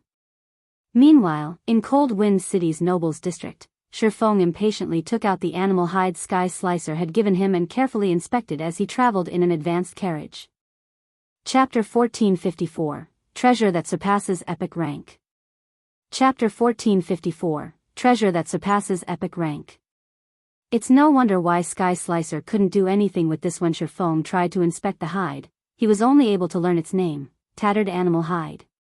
The item displayed no further information. Although this animal hide radiated a faint trace of divine might, due to time, it was damaged beyond recognition. The images and words that had been inscribed on the item were nearly impossible to discern. Fortunately, Shifeng was confident that he was even more skilled at analyzing items than a master appraiser. "I wonder what this item is, exactly." Shifeng then activated Omniscient Eyes and inspected the hide once more. The moment he tried to do so, a loading bar appeared above the item. Watching the loading bar, Shifeng was astonished. How is this possible? Just what kind of item is this? When he used Omniscient Eyes to appraise dark gold items, the process took no more than 10 seconds, yet this scrap of hide required 30 seconds. Not even epic items took so long to appraise. As the seconds ticked by, the process restored the images and words on the animal hide. By the time the loading bar was full and disappeared, the originally tattered hide seemed as if it had regained its vitality as it began to restore itself in the blink of an eye. The tattered animal hide looked brand new. "This is an ancient shrine?" Shifeng gave the leather an incredulous look. "Big brother Yifeng, has something happened?" Xianxia asked from beside Shifeng. Everyone in the carriage was curious, looking to Shifeng for an explanation. This man had remained calm even when he stood against an army of 10,000 players, yet he stared at the hide Sky Slicer had given him in surprise. "It's nothing. I'm just satisfied with the transaction with Sky Slicer," Shifeng said, chuckling. Although Shifeng had brushed the matter off verbally, inside, he was ecstatic. Ancient shrines were considerably old and mysterious locations. No one knew who had built them, yet every large-scale otherworld had them. Ancient shrines were extremely dangerous, guarded by powerful monsters. They were also crowded with traps. Even so, players residing in large-scale otherworlds swarmed to these ancient shrines like madmen. This was because ancient shrines housed the passage to travel from their otherworlds to God's domain's continent. As otherworlds experts grew more powerful, they would find clues leading to these ancient shrines. They would then search for the shrines' locations before exploring their interiors. Eventually, they would find God's domain. However, this process normally only started after players reached level 100. The maps that contained these ancient shrines were generally high-level areas. Moreover, the ancient shrines themselves were very well hidden. The animal hide Sky Slicer had given him was a record of all of the locations of and information about the Ice Crystal World's ancient shrines. This item would save players a lot of time. Only now did Shifeng understand why it had taken an unusual amount of time to appraise the animal hide. There was no doubt that the ancient shrine map in his hand was worth far more than a measly epic item. After all, whoever possessed this map would have full access to the Ice Crystal World. As long as he developed the path to one of the ancient shrines, he could freely transfer resources between the Ice Crystal World and his home world. The benefits of reselling these items could even tempt super guilds. The sooner he opened this path, the more benefits he'd obtain. According to the ancient shrine map, the easiest ancient shrine to reach was in a level 50 to 70 map. This map was a forbidden land that connected the various NPC cities in the Ice Crystal World. For Cold Wind City, this map was the Snow Rift. The map indicated that the Snow Rift's ancient shrine lay under its core region, so it would be extremely difficult to locate. By the time anyone discovered the hidden map, Ice Crystal World's mainstream players would have exceeded the recommended level. With this map, my trip here has certainly been worth it. Shifeng began to formulate numerous plans as he inspected the ancient shrine's location. He had come to the Ice Crystal World because of a quest. Originally, he would have had to wait until someone from the Ice Crystal World activated an ancient shrine's teleportation gate to return to this world after finishing his quest.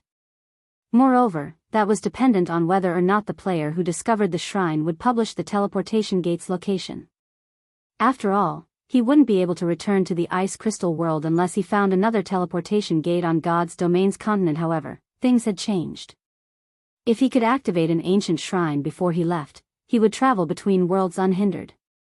This would give Zero Wing an advantage.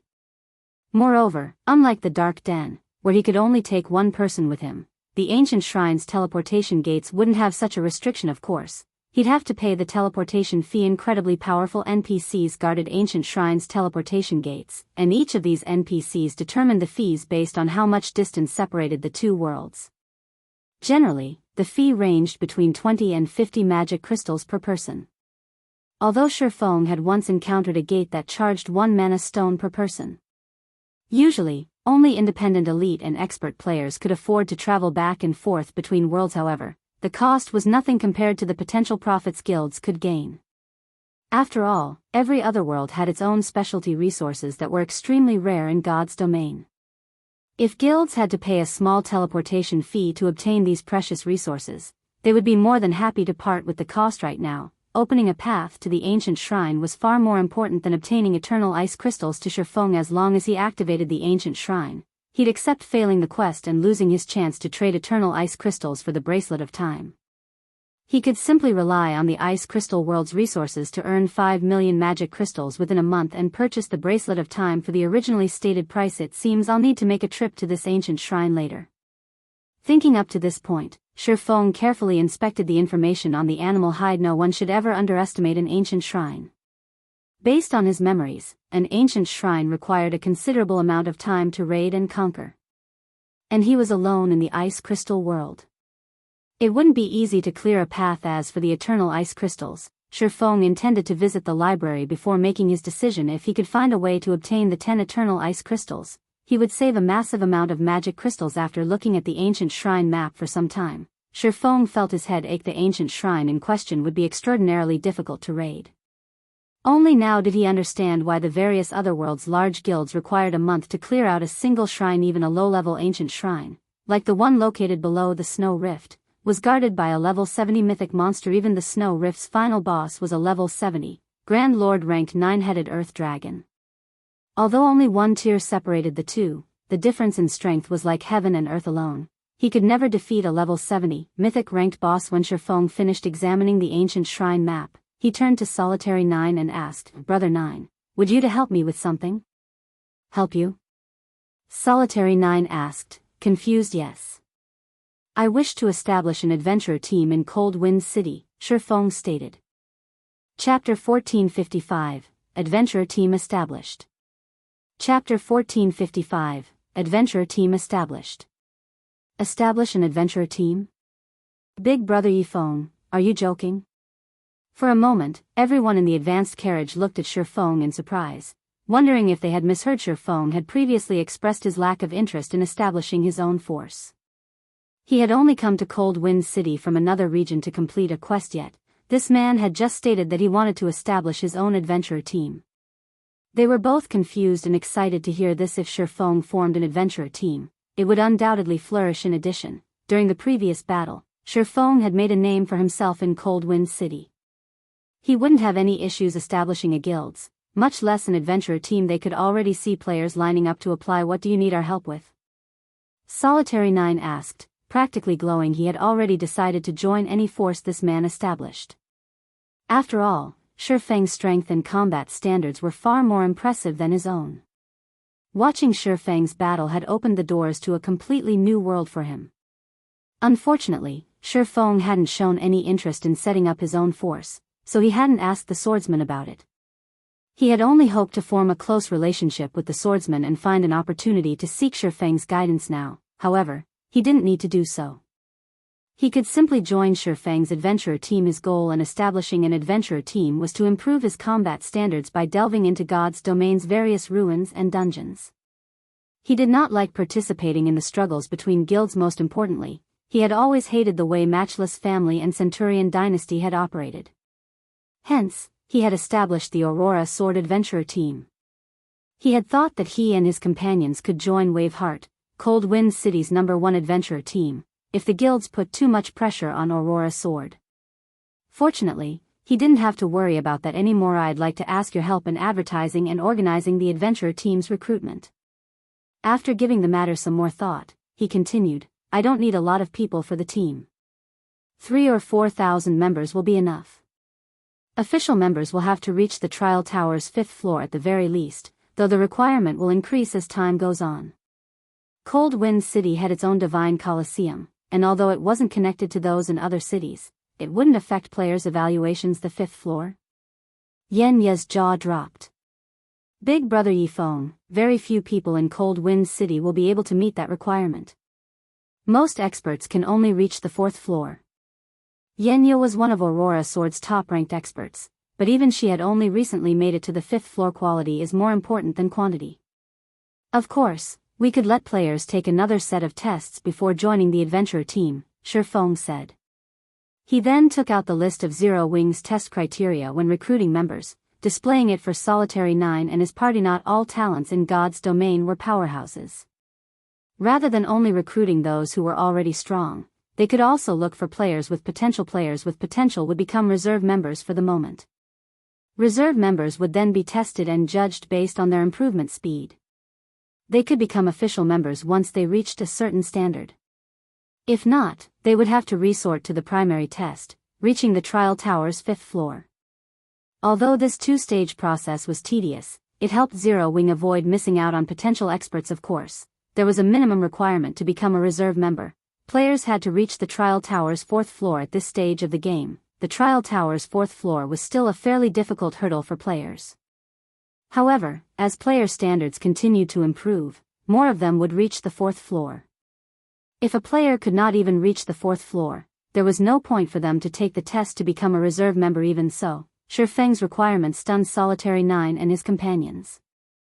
In Cold Wind City, players who could reach the Trial Tower's 4th floor were generally recruited to become elite members in one of the 2 major guilds, yet they would only be reserve members in Shifeng's adventurer team. Once the city's players found out about this, they'd call him a madman. After all, how could an adventurer team offer more benefits than a guild? Convincing 1,000 people to join this man's adventurer team would be immensely difficult, much less 5,000 people. Brother Yifeng, what do you intend to call your adventurer team? Solitary 9 asked the adventurer team's name. Shifeng thought about how others had called him an Asura. Being intensely uncreative, he replied, "Let's call it the Asura Adventurer Team." At first, he had considered simply calling it the Zero-Wing Adventurer Team. After all, he had planned to use this adventurer team as reinforcements for Zero-Wing's core members. However, after giving the matter some thought, he gave up on the idea. After all, many of God's domain's experts disliked the restrictions guilds imposed on their members. Instead, he could invite the experts that refused to join Zero-Wing to his Asura Adventurer Team. This way, the Asura Adventurer Team could collect independent experts who disliked guilds, forming a symbiotic relationship with Zero-Wing. Then, Brother Yifeng, can my Aurora Sword Adventurer Team join yours? Solitary 9 asked anxiously after taking a deep breath. Of course. It'll help me out quite a bit if you join. As long as your team members can meet one of the two requirements, they are welcome, Shifeng said, smiling. He already had a rough estimation of Solitary 9's strength. He had also listened to Xianxia's comments on the matter. Not only was Solitary 9 one of Cold Wind City's top 3 MTs, but he had also reached the last stage of the Trial Tower's 6th floor. He was only a step away from the 7th. Although he didn't know any advanced combat techniques, he was not that far from the half-step refinement realm. In Zero-Wing, he could easily rank among the guild's top 10 MTs. It was quite impressive. Furthermore, Solitary 9 hadn't received any official training like Zero-Wing's core members had. The man had reached that standard of his own power. If Solitary 9 were offered sufficient training and guidance, he could easily reach the half-step refinement realm. Given enough time, reaching the refinement realm wouldn't be much of an issue. As such a capable expert, why wouldn't he welcome Solitary 9 into his adventurer team? Unfortunately, he'd have no choice but to let go the Aurora Sword members who couldn't meet the recruitment requirements. It was important that an organization adhere to its own rules. Otherwise, the organization would lose its members' trust. I understand. Solitary 9 replied. The Asura Adventurer Team wanted experts. He'd have no choice but to compensate the Aurora Sword members who didn't make the cut, following which, Shifeng and his new companions drew up a list of benefits that the Asura Adventurer Team would offer its members. With such a high recruitment requirement, not many players would apply if they didn't offer appropriate benefits before they realized it. Their advanced carriage had arrived before Cold Wind City's library. What a marvelous library!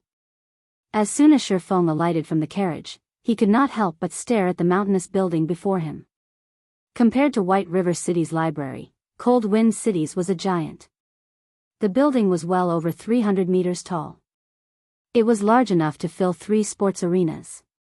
At the same time, the library felt ancient, like some long-lost ruin, following which, Shifeng activated his Demon Hunter title and approached the entrance.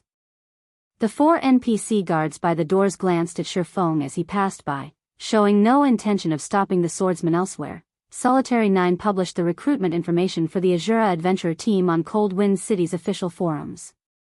At the same time, Xianxia and the others saw to the necessary arrangements to spread the news throughout the city. Very quickly, news about Shifeng's adventurer team reached every player in Cold Wind City. What? He's actually trying to establish an adventurer team? When Thundering Sky, who had recently resurrected, received the news, his expression darkened. Chapter 1456, Adventurer Team's Benefits. Chapter 1456, Adventurer Team's Benefits. Guild Leader, quite a few of our members have withdrawn from the guild as soon as they heard the news.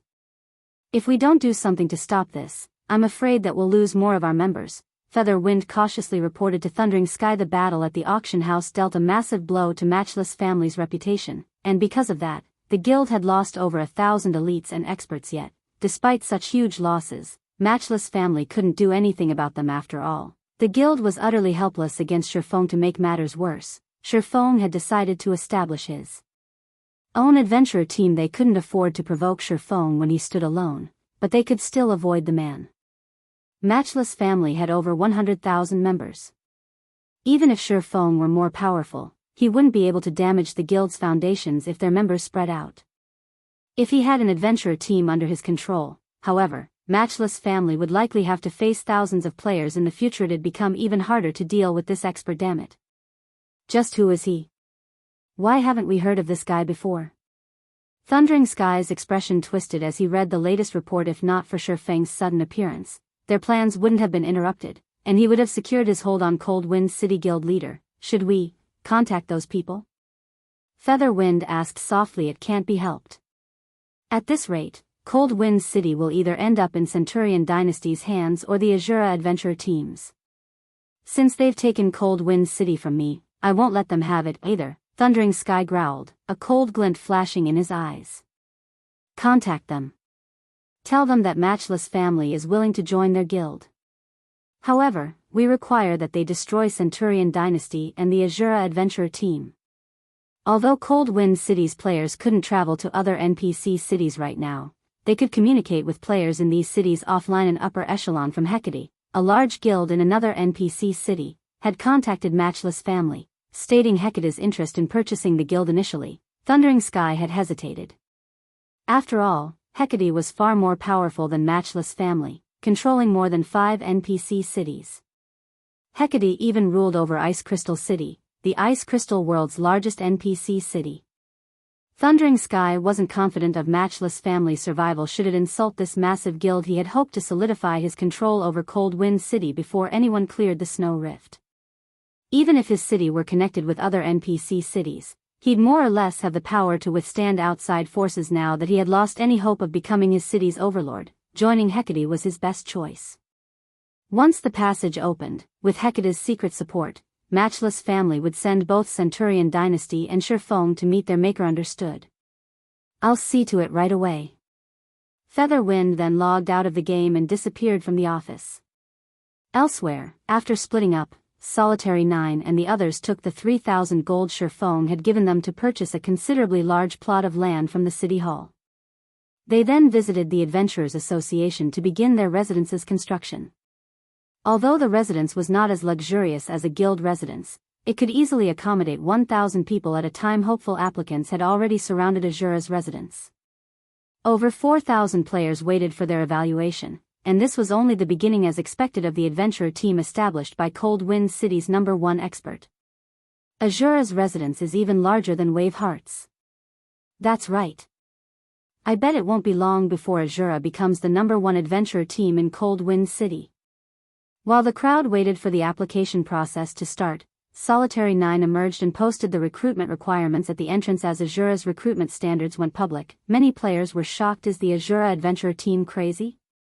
Only those who reached the Trial Tower's 5th floor qualify to join? Do they not know what it means to reach the Trial Tower's 5th floor? What? Even those who can reach the 4th floor have to deal with further testing. If I had that kind of strength, I would have joined a guild as a core member. Why would I even bother joining an adventure team? Is this really an adventure team? Why do I feel like its recruitment requirements are harsher than a large guild's? With these standards, I doubt that Asura will even recruit 1,000 members. No, it might not even get 500 members. Is the Asura adventure team toying with us? Crap. Isn't this just an adventure team? Who would be desperate enough to deal with this crap? When the players outside Asura's residence saw the requirements, some laughed, some cursed, and others simply turned and left. Everyone thought that the Asura adventure team was mod. As far as they knew, Asura's recruitment requirements were even higher than a first-rate guild's, not to mention Cold Wind City's guilds. With such high requirements, only a small number of players throughout the Ice Crystal world would bother to join the adventure team. After all, Asura was merely an adventure team. It couldn't offer any significant benefits. An adventure team just existed to give players an easier time forming teams and parties to raid dungeons and explore ruins. Expert players never needed to worry about finding party members. Furthermore, the Asura adventure team had only recently been established.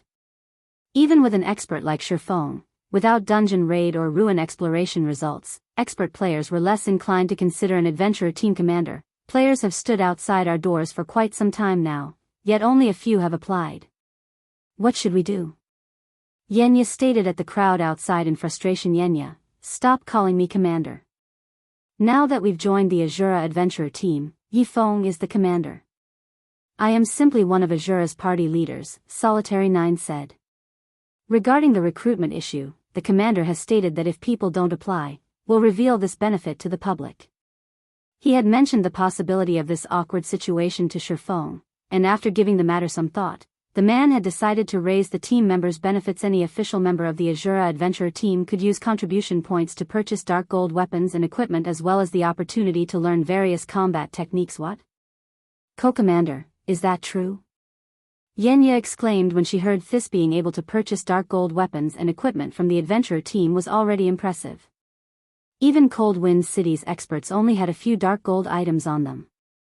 Usually, only Guild's core members had any access to such items, yet the Asura's official members could bid on these items. However, the dark gold items paled in comparison to the combat techniques. Most players knew something about combat techniques, mysterious techniques that could significantly improve one's combat power. Unfortunately, very few players actually knew any of these techniques.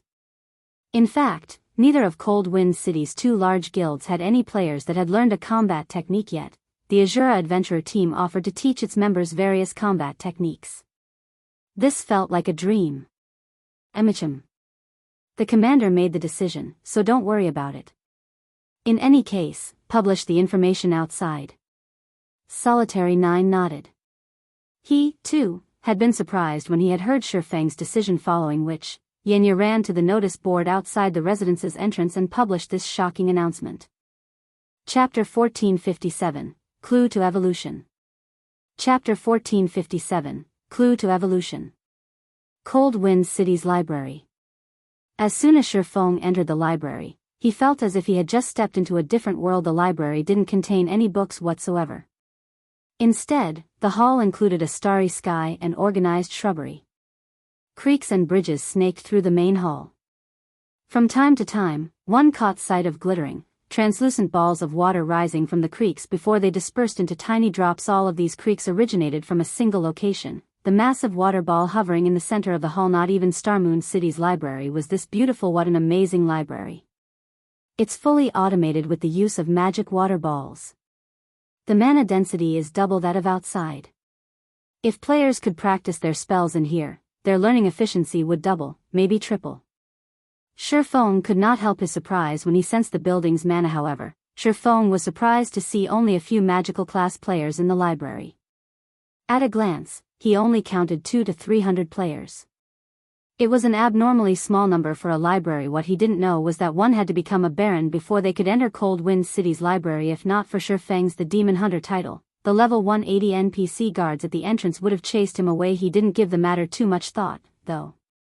He approached the central water ball and began to search for information on the eternal ice crystals. It was far more convenient to search through the magic water ball than it would be to leaf through numerous books. There sure is a lot of information here. Shifeng was astonished when his search for the eternal ice crystal came back with over 100 results. Normally, he'd be lucky if he got 10 or so results for a particular search. Fortunately, it was usually enough information to find the item they wanted, yet hundreds of entries mentioned the eternal ice crystals.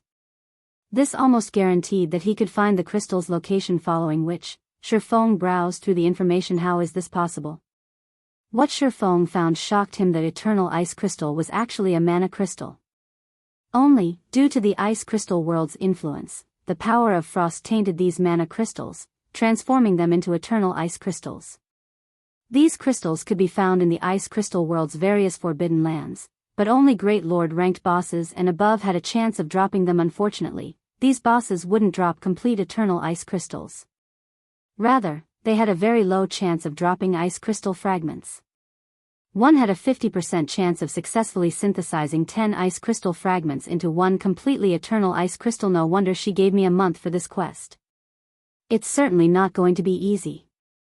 Shifeng frowned. Although the Snow Rift was a forbidden land, it didn't have many field bosses. Considering the low drop rate and the 50% success rate, it would take a long time to obtain one eternal ice crystal, much less 10. I guess I need to hurry. Now that he knew that eternal ice crystals were actually mana crystals, he had even more reason to obtain them.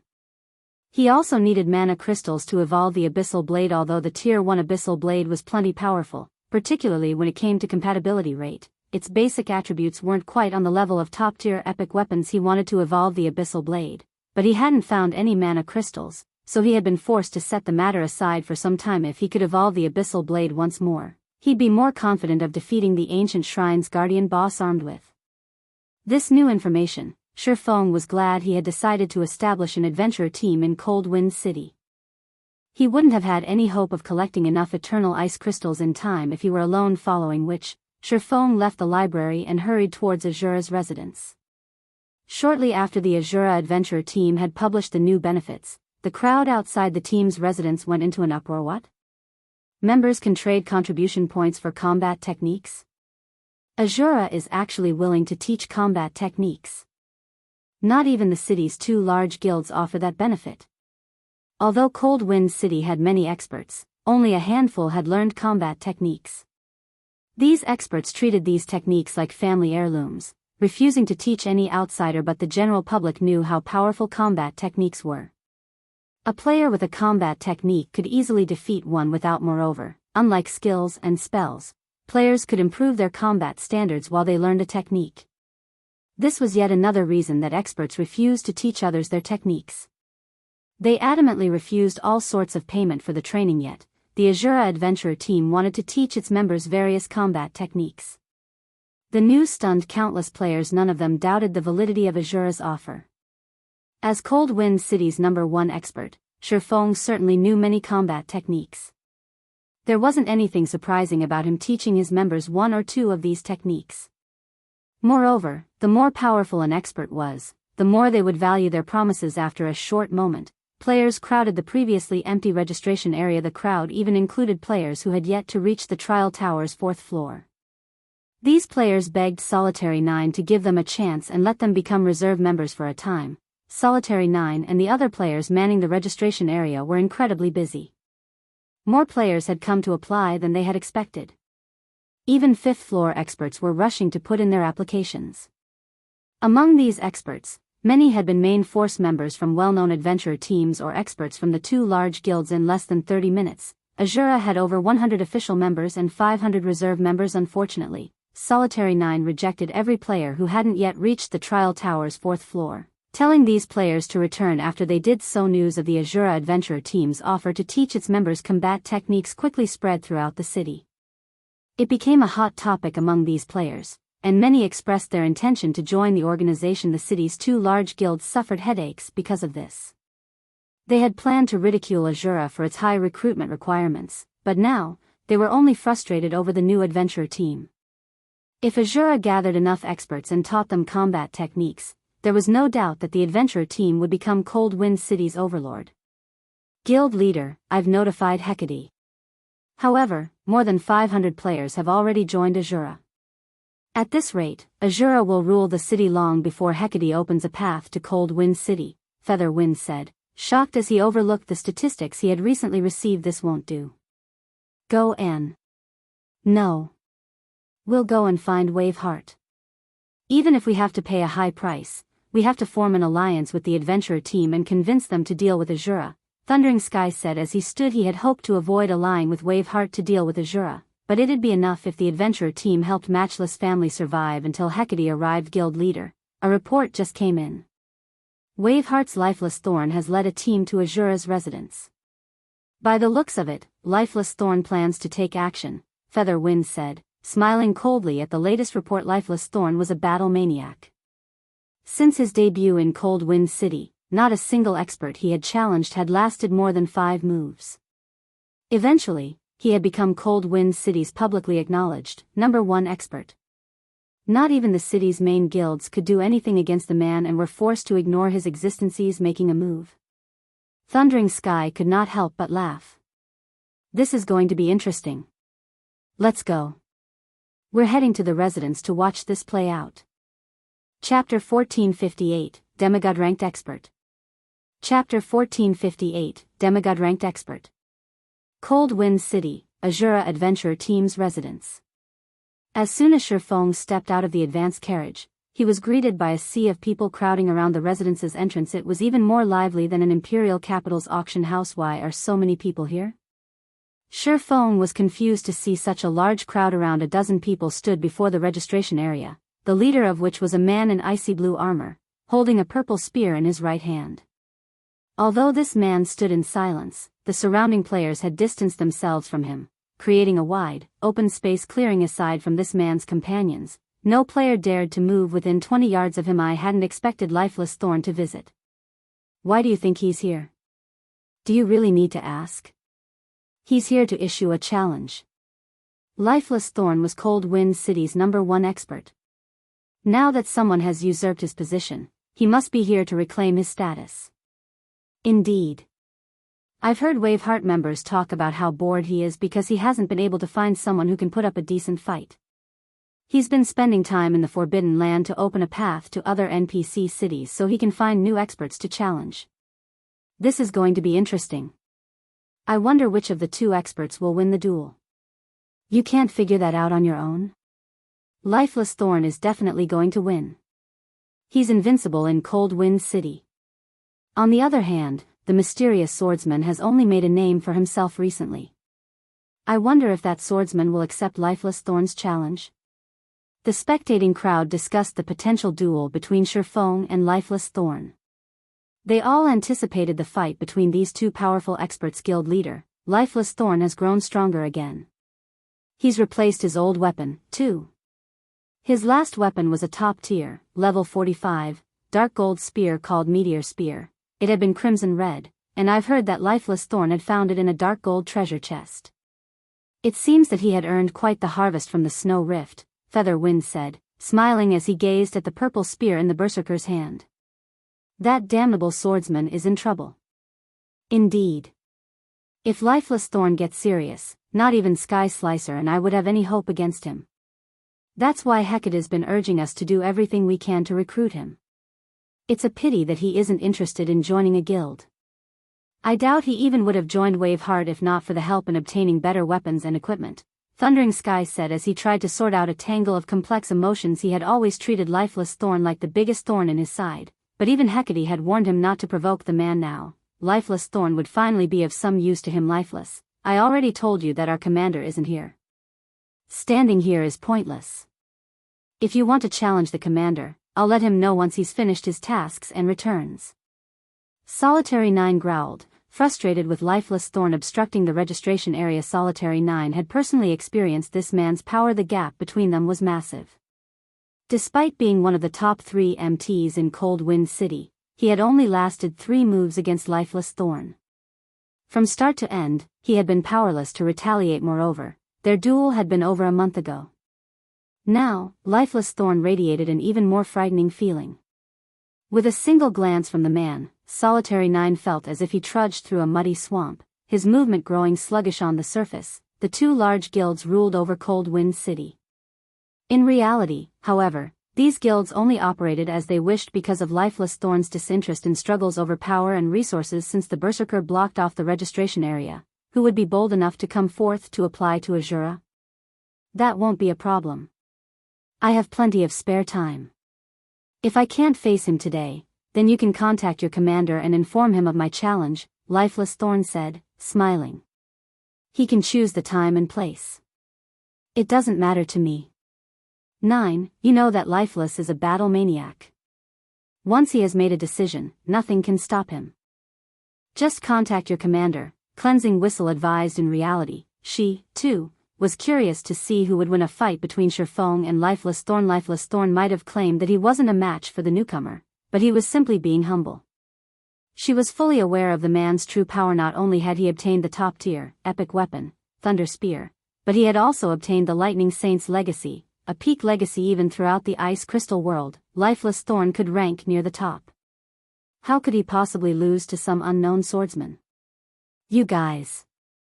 As Solitary 9 struggled with his frustration, a deep voice reached him from down the hall. All right, I accept your challenge. Everyone immediately turned towards the voice commander. Solitary 9 gave Shurfeng a confused look as he approached. Shurfeng had told him that he needed to concentrate on finding certain information, and they shouldn't disturb him unless it were of the utmost importance. Hence, he had avoided contacting the commander. Ha ha ha. You've finally shown yourself. Lifeless Thorn smiled at Shurfeng, who hid his name and appearance. His eyes shining with fighting spirit, he said, I knew an expert like you wouldn't refuse a challenge. The crowd had gasped when they heard Shurfeng's answer.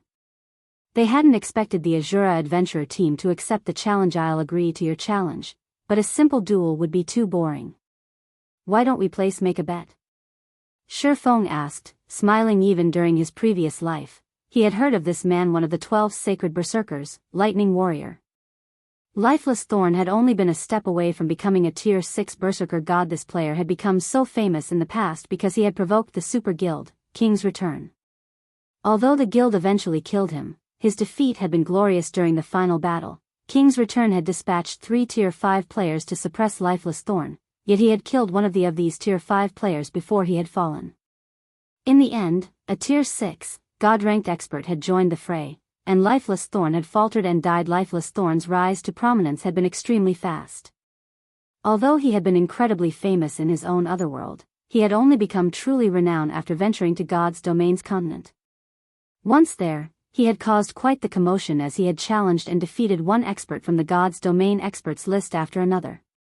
It hadn't taken him long to rank among the top 50 on the list. If not for the fact that he had remained a solo player, refusing to join any organization, he wouldn't have been stuck at tier 5 if he hadn't been so stubborn and simply joined some random, first-rate guild. He would have likely become a tier 6 god-ranked expert. Shifeng had never thought that he'd encounter Lifeless Thorn in the Ice Crystal world. He was truly blessed. In the past, Lifeless Thorn had never joined a guild, but now that Shifeng had established his own adventurer team, he could attempt to recruit the berserker. It'd be almost as good as convincing the man to join Zero Wing. If Shifeng succeeded, he'd have yet another powerful supporter. Chapter 1459, Battle for Number 1. Chapter 1459, Battle for Number 1. A bet? Smiling, Lifeless Thorn responded without hesitation, that won't be a problem. Even if you hadn't offered, I would have. I just wonder if you're brave enough to accept my wager. When they heard Lifeless Thorn's reply, Waveheart's members sent Shifeng provocative glances. At the same time, their gazes contained a hint of pity. They acted as if they already knew this bet's outcome. Solitary 9 finally realized what was happening. Quickly, he whispered to Shifeng, "Commander, you must not agree to his bet. He wants your combat techniques." Not long ago, he had challenged every expert in Cold Wind City who had their own combat technique and forced the defeated to teach him. That's why he's become so powerful. Combat techniques? Realization dawned on Shifeng. He had been confused by how fast Lifeless Thorn had accepted his offer. Now, he knew why the man was so eager. He had proposed the bet to create an opportunity where he could recruit Lifeless Thorn into the Asura adventurer team. He hadn't expected this berserker to have designs on him as well. Combat techniques were precious in God's domain. The various large guilds that had their own only taught their most important members. Everyone else would have to rely on others' battle videos, either mimicking those with combat techniques or creating their own. Shifeng now understood why Lifeless Thorn had risen so quickly on God's Domain's continent. Yuri, the one who suggested a bet. Are you chickening out? Lifeless Thorn ridiculed as he glanced at Shifeng. I have no issues. I'll accept your wager as long as it is within my capabilities to fulfill. Every core member in Zero Wing could learn the guild's combat techniques. Even if Lifeless Thorn didn't want to gamble combat techniques, if he joined Asura, he could easily purchase them with enough contribution points. Good. Hearing Shifeng's reply, Lifeless Thorn hurriedly said, "My request is simple.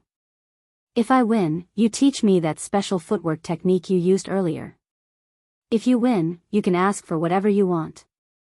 Ordinary players would have watched Shifeng's battle against Matchless Family as entertainment. They wouldn't have examined the swordsman's skills. However, he had realized that Shifeng's disappearing act wasn't the result of a skill, but due to the man employing a special footwork technique to fool his opponent's eyes. He had never even heard of such powerful footwork before. Compared to this combat technique, those he had learned were garbage. Although Asura had declared that its members could purchase combat techniques with contribution points, he was fully aware that there were differences between techniques. This swordsman would never let his adventure team's members trade CP for such an effective footwork technique. This guy really has a big appetite. He's actually aiming for Big Brother Yifeng's unique combat technique right off the bat. He is shameless. Xianxia stared at Lifeless Thorn with contempt. Solitary 9 and the others nodded in agreement. They had a rough understanding of combat techniques, as well. For example, offensive combat techniques were the most common, while defensive combat techniques were much rarer. Footwork and breathing techniques were the rarest, capable of enhancing a player's maneuverability. If a player learned one of those, their combat power could reach a whole new level yet. Despite understanding the value of such a technique, Lifeless Thorn shamelessly asked for it. That's all? Shifeng asked. Yeah, that's all I want. Do you accept? Lifeless Thorn nodded, curious about Shifeng's calm reaction. I don't have any problems with that. My request is pretty simple as well. If I win, you have to join the Asura adventurer team, Shifeng said, smiling. Deal. I'll join Asura if you can defeat me, Lifeless Thorn agreed without hesitation. However, he continued, to ensure that our duel is fair, we'll use balance mode. An uproar ripped through the crowd when they heard this. Lifeless Thorn, aren't you asking for too much? Not only have you asked for a powerful combat technique if you win, but you dare to ask for balanced mode? You're Cold Wind City's #1 expert. How is this fair? Solitary 9 cursed. In a balanced mode PvP, the opponent's basic attributes would equalize, and any level or tier suppression would be rendered useless. Normally, players only use this mode if they wanted to compare their techniques. Although I like PvP, I have no interest in one-sided oppression, Lifeless Thorn declared righteously after watching Shifeng's battle video. He realized how high the swordsman's basic attributes were. He definitely wasn't a match for the swordsman. Although he was proud of his strength, he wasn't blindly confident. All right. Let's use balanced mode. The suggestion didn't particularly surprise Shifeng. If Lifeless Thorn could not tell the difference between their basic attributes despite watching his battle video, he wouldn't want to recruit the man for the Asura adventurer team. Good. Let's sign a contract, then. Hearing Shifeng's consent, Lifeless Thorn pulled out a contract he had prepared earlier. All it was missing was Shifeng's signature. After reading through the contract, Shifeng signed it. With the main god system as the judge, no one could deny the duel's outcome, following which, Shifeng and Lifeless Thorn headed to one of the Divine Colosseum's combat rooms. The combat room, which could accommodate up to 10,000 spectators, was full. The large screen in the main hall would live stream the duel. Almost every player in Cold Wind City with nothing better to do made their way to the Divine Colosseum to watch the match. This duel would determine Cold Wind City's true #1 expert. No one wanted to miss this. Asura's commander is pretty arrogant. He dares to face Lifeless Thorn in balanced mode. He'll humiliate himself, Cleansing Whistle stated, smiling faintly at Shifeng, who stood in the arena. That's right. Brother Lifeless split spear is no laughing matter. Even Shadowless, the city's second-ranked expert, couldn't evade it after activating a berserk skill. Now that Brother Lifeless has the Thunder Spear, his split spear is even stronger. He can probably instant-kill Shadowless now, a level 45 shield warrior said, nodding while Waveheart's members merrily chatted. The timer above the stage began to count down as if he had become someone completely different. Lifeless Thorn began to release a bone-chilling killing intent. The look in his eyes had changed as well. He felt like a ferocious beast. Tension gripped the stage as the seconds ticked by, and the players in the stands felt stifled the moment the timer reached 0. Lifeless Thorn activated twofold berserk, his aura becoming explosively intense. The berserker knew he couldn't afford to be careless against Shifeng. If this fight had happened before he had obtained the Lightning Saint's legacy, he would have hesitated to challenge Shifeng. The swordsman's combat techniques were clearly superior to his. He would have been asking for a beating if he had challenged the man to a balanced mode duel. However, Peak Legacies granted legacy berserk skills, which could be used in conjunction with ordinary berserk skills. If he activated twofold berserk, his basic attributes would exceed Shifeng's by leaps and bounds. Even if Shifeng's combat standards were superior, the swordsman could never make up for the gap in attributes. I have a hidden class. Don't blame me for hiding it. You only have yourself to blame for being careless. I'll gladly take that footwork technique now. Lifeless Thorn smiled at Shifeng before activating charge and advancing. Chapter 1460, Complete Suppression. Chapter 1460, Complete Suppression. After activating charge, it took only an instant for Lifeless Thorn to cross the 20+ yards separating him and Shifeng. As soon as Lifeless Thorn reached his opponent, he thrust Thunder Spear at the other player, sending over 20 afterimages at Shifeng from different angles. It was impossible to find the real weapon among the fakes. How has his split spear become so much stronger? Solitary 9 could not help but gasp when he had dueled Lifeless Thorn. The Berserker had only produced over a dozen spear images. Even with his shield, he hadn't been able to block every spear image. Forced to rely on luck and hope he blocked the real weapon yet, the Berserker could now produce over 20 images, nearly double what he had previously been capable of. Just watching the images was confusing, not to mention trying to block the attack. Brother Lifeless twofold Berserk is impressive. Not even an MT can block so many images. The attack surprised Wave Hearts members. Lifeless is taking this too seriously. Cleansing Whistle revealed a helpless smile as she watched the Berserker fight with everything he had. His opponent is doomed. Throughout her time raiding dungeons and adventuring with Lifeless Thorn, this was the first time she had seen him go all out. Moreover, in a balanced mode duel, the player with higher basic attributes would be suppressed to match the opponent's. Since Lifeless Thorn's attributes weren't affected, he wouldn't feel awkward as he moved. In contrast, Shurfeng would need some time to get used to the lower attributes. It was clear that Lifeless Thorn realized this, yet he refused to give Shurfeng any time to adapt. With so many advantages, the Berserker would have an easy time winning this duel. As the numerous spear images were about to devour Shurfeng, a blue light flashed before him. Following which, a loud explosion shook the arena, followed by a powerful shockwave radiating across the stage. Lifeless Thorn's thunder spear had stopped an inch from Shurfeng's neck. Impossible. Cleansing Whistle shot up from her seat, shock flashing in her eyes. Lifeless split spear. Why did it stop? What? Brother Lifeless messed up. The other Wave Heart members were similarly stunned. Lifeless Heart had rarely ever failed to hit his target with split spear. His opponent could only block the attack if they were lucky, of course. Nobody was more surprised than Lifeless Thorn. However, the Berserker didn't give up after his first attack had failed. Immediately, he executed split spear again, sending another 20+ spear images thrusting at Shurfeng. Before the spear images reached Shurfeng, another blue light flashed. This time, the thunder spear stopped several centimeters away from Shurfeng's right shoulder. There was more distance between the weapon and the swordsman than before. Did it hit? What's going on? Wave Hearts members watched Shurfeng in confusion, realizing that golden scales covered the man's body. He actually deflected Lifeless split spear. Is he some kind of monster? Cleansing Whistle's expression darkened as she watched the fight. Split spear was so impressive because it was nearly impossible to pinpoint the real weapon, which confused the opponent as they tried to defend themselves. But in the brief moment before Lifeless Thorn's weapon reached Shurfeng, the swordsman located the real thunder spear and properly deflected it. His grasp of strength and timing was simply godlike. Before Cleansing Whistle could overcome her shock, Shurfeng took a step forward and disappeared. He vanished. Lifeless Thorn immediately responded by executing Whirlwind Slash, his spear sweeping horizontally to slice everything within 10 yards of the Berserker. Dang! A loud clang echoed throughout the venue. Following which, Shurfeng reappeared as he flew over a dozen yards backward before landing. Despite being knocked back so far, Shurfeng hadn't lost a single HP.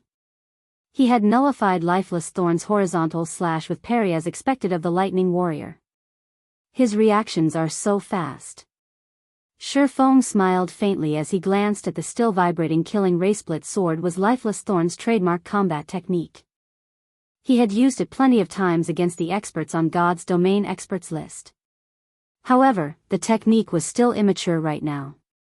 Although he could create over 20 spear images, his attacks were monotone against Shurfeng, who was capable of pushing his 5 senses to their very limits and had a perfect grasp over his environment. The immature technique was useless. Moreover, although balanced mode would equalize the combatant's basic attributes, it wouldn't affect the player's physiques. To Shurfeng, whose physique exceeded that of an ordinary Tier 2 player, Lifeless Thorn's split spear was a joke. Meanwhile, the Berserker felt an unprecedented pressure weigh down on him as he watched his opponent in a clash of techniques. The player that used a skill first would lose. Although this duel wasn't a pure exchange of techniques, it was the first time he had encountered a player who could treat his split spear like a normal attack. You are incredibly strong. Despite the minor loss, Lifeless Thorn wasn't discouraged. Instead, he smiled as he said, "I admit that I am no match for you in terms of technique. However, combat techniques aren't the only factor that determine a player's strength. One must also take into account attributes and skills." Saying so, Lifeless Thorn's thunder spear shuddered slightly. Suddenly, 6 golden replicas of the weapon appeared around him. This move was Adjudication Spear, one of Thunder Spear's skills.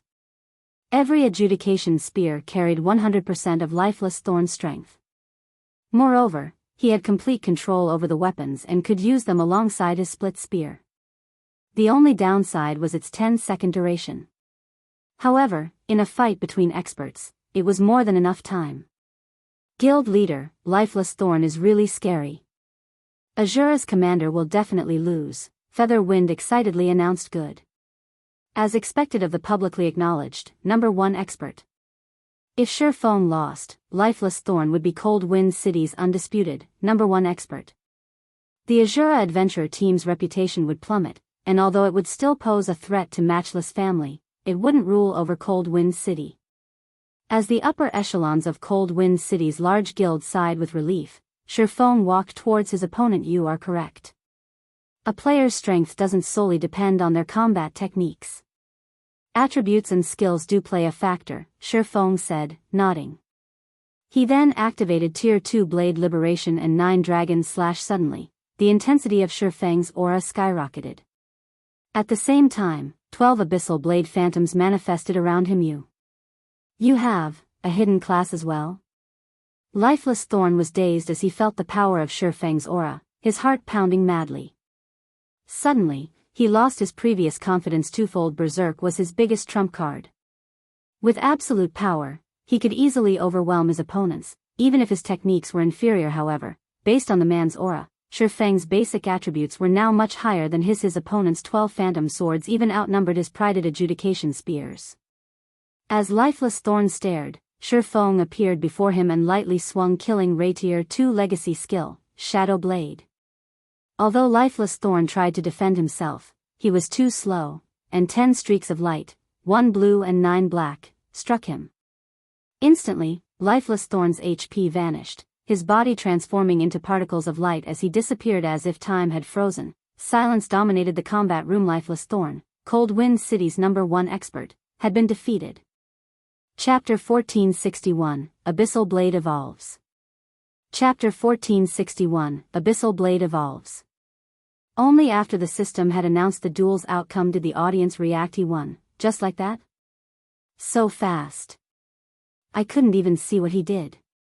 Is this really a balanced mode PvP duel? Why do I feel like that guy is much stronger than Lifeless Thorn? Most people weren't surprised by the battle's outcome. After all, both Shifeng and Lifeless Thorn gave the city's large guilds headaches. It wasn't surprising to discover that one was stronger than the other. Rather, they were shocked over the battle's process. After watching the duel, the expert players that had hesitated over joining the Asura adventure team swore that they would join. Just who is this guy? Despair tore at Thundering Sky's heart as he watched Shifeng descend from the stage. He had hoped that even if Lifeless Thorn weren't a match for the swordsman, the difference between them wouldn't be so great. However, that clearly wasn't the case. Even an amateur could tell that Shifeng and Lifeless Thorn were on completely different levels. Thundering Sky could already foresee the Asura adventure team lording over Cold Wind City within a short time. His only choice was to rein in his members, avoiding provoking Asura's members as he bided for time until Hecate arrived. He had no other options. The commander is so amazing. I want to see what Waveheart intends to do now. Xianxia and the other Asura members were ecstatic. They had personally watched as Lifeless Thorn's undefeated legend was shattered, and a new legend was born in Cold Wind City. Asura could become one of the top adventure teams in the Ice Crystal world, not to mention becoming Cold Wind City's overlord. Below the stage, Lifeless Thorn wore a blank look as he resurrected. I lost? He couldn't help but recall the final scene of the battle. Although Shifeng had used the opportunity to attack while he had been stunned, he wasn't sure that he could have blocked all 10 attacks as they aimed for his blind spots even if he hadn't been dazed. Even with his Adjudication Spears, he would have been lucky to block half of those attacks. In the end, nothing would have changed. He would have died all the same. He now realized that, aside from inferior basic attributes and combat standards, he didn't even have enough combat experience to stand against Shifeng. The man had the kind of combat experience that only came from risking one's life in one battle after another. Taking a few deep breaths, Lifeless Thorn approached Shifeng. I sincerely accept my defeat. I will adhere to my promise and join Asura. However, I'd like to ask you about something. Of course, you may also refuse to answer, Lifeless Thorn said. Ask away. I'll answer as best as I can, Shifeng offered. If I'm not mistaken, you should be a player from another region, correct? Lifeless Thorn asked, a hint of excitement coloring his voice. That's right. I'm not from the Cold Wind City region, Shifeng acknowledged, not bothering to hide the truth. The conclusion was easy to reach if one watched carefully. God's domain had launched some time ago, and experts who were capable of becoming famous had already made a name for themselves. Even if they weren't well known, there should be some news of their achievements. It simply wasn't possible for such a terrifyingly powerful, unknown expert to pop in out of nowhere. The only explanation was that he had come from another region. If an ordinary player's arrival from another region were discovered, it could cause the player a lot of trouble. Shifeng, however, wasn't worried. Cold Wind City didn't have a player who would dare cause him trouble. I knew it. Eagerly, Lifeless Thorn asked, are there a lot of experts where you come from? A lot. Too many to count, Shifeng responded after giving the matter some thought. Shifeng realized what Lifeless Thorn was trying to say. To put it simply, the Berserker wanted to know if there were a lot of experts who were stronger than him. In reality, Lifeless Thorn was a refinement realm expert. However, he lacked combat experience. There weren't enough experts in Cold Wind City to spar with. As a result, his combat style was monotonous.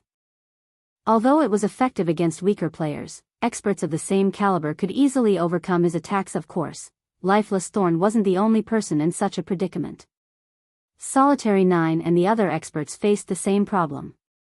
Unfortunately, there was nothing they could do about it due to the Ice Crystal World's unique rules. Fortunately, if Lifeless Thorn and the others were trained properly, they could increase their strength in a short amount of time. Currently, Zero Wing was expanding on two fronts. Although the guild seemed strong on the surface, it sorely lacked experts. Recruiting Lifeless Thorn and these other experts would be of great help. Then, can you take me there? I promise that I'll fully devote myself to the Asura adventurer team. I won't join any other power. Hearing Shifeng's words, fighting spirit burned in Lifeless Thorn's gaze. He wanted to rush out of the Ice Crystal World and face those experts as soon as possible. Not now. I still have some matters that I need to deal with. Once I've finished, I'll lead the top-ranking experts in Asura to develop elsewhere, Shifeng said, shaking his head. In reality, he wanted to leave this place as soon as possible as well, but he couldn't return to God's domain until he collected the eternal ice crystals. And unfortunately, he didn't have a strong enough team to raid the Snow Rift's ancient shrine yet. We'll leave once you finish your task. Lifeless Thorn's excitement grew. Commander, just tell me what you need. My team will accomplish it for you. I need to collect a sufficient number of ice crystal fragments. The more, the better. Only the Snow Rift's boss monsters, Great Lord rank and above, have a chance of dropping them, Shifeng explained. Understood. I'll lead a team and kill those bosses right away. Lifeless Thorn nodded, turning to prepare to depart. Hold on a minute. Before you go, take a look at these. Shifeng snatched the impatient berserker's collar. First, he added Lifeless Thorn as a friend. He then sent the man a tutorial video for Void Steps. This is only a tutorial. How much of it you learn depends on you. Void Steps was an advanced footwork technique, which Shifeng taught Zero Wing's core members. Even if a player failed to learn the full technique, they could grow stronger by studying it. Now that Lifeless Thorn had officially joined Asura, it was best that he learn the technique as quickly as possible. This is, shock-colored Lifeless Thorn's face as he watched the tutorial video. He had never expected Shifeng to give it away so nonchalantly. His heart warmed, and his respect of this swordsman grew. After the duel, Cold Wind City's experts surged towards Asura's residence. In a few short hours, Asura's member count shot past 5,000. Although only 1,000 or so were official members, the rest became reserve members. Even so many experts made it easier for Shifeng to kill the Snow Rift's field bosses easily. He split the 5,000 plus Asura members into 50-man teams and sent the teams to various locations of the Snow Rift. Any team that encountered a Great Lord or higher boss was to contact him immediately. This way, he could use space movement to transport Lifeless Thorn, Solitary 9, and the others. Help their grinding efficiency was leaps and bounds above what Shifeng could accomplish on his own. In addition, he activated Divine Providence before landing the final blow, Using the skill to increase the drop rate for ice crystal fragments, he had to admit again that Icarus's heart was a godly tool. With divine providence, he claimed 1 ice crystal fragment from every 6 or 7 great lords. He also obtained a fragment from every 3 or so grand lords he killed. Unfortunately, Snow Rift had a limited number of Grand Lord-ranked field bosses. On the bright side, since no one had pioneered the Snow Rift yet, plenty of bosses were available in the Forbidden Land. Their spawn rate was incredibly fast as well. As a result, Shifeng constantly slaughtered bosses. Shifeng only gathered 100 ice crystal fragments after 3 days of grinding. By relying on divine providence, he transformed those 100 fragments into 10 eternal ice crystals during this period. Shifeng had also risen from level 57 to level 58. Naturally, Lifeless Thorn and the others' levels skyrocketed, rising from level 45 to level 48 in just 3 days, pulling far ahead of Cold Wind City's other experts. Although Shifeng had achieved his goal, he didn't rush to turn in his quest. Rather, he ventured to a deserted location and took out the Abyssal Blade. He then attempted to evolve the magic weapon with the eternal ice crystals. I hope this will work. Shifeng took in a deep breath and clicked the Evolve button on the Abyssal Blade's attribute panel. He chose the eternal ice crystals as the evolution material. Chapter 1462, Tier 2 Magic Weapon. Chapter 1462, Tier 2 Magic Weapon. Even after Shifeng selected the evolution material, the Abyssal Blade didn't react. Must it be mana crystals or nothing? Shifeng frowned. The last time he had found a mana crystal, it had been a coincidence. They were practically impossible to hunt down. As Shifeng was about to give up, the sound of a system notification reached his ears.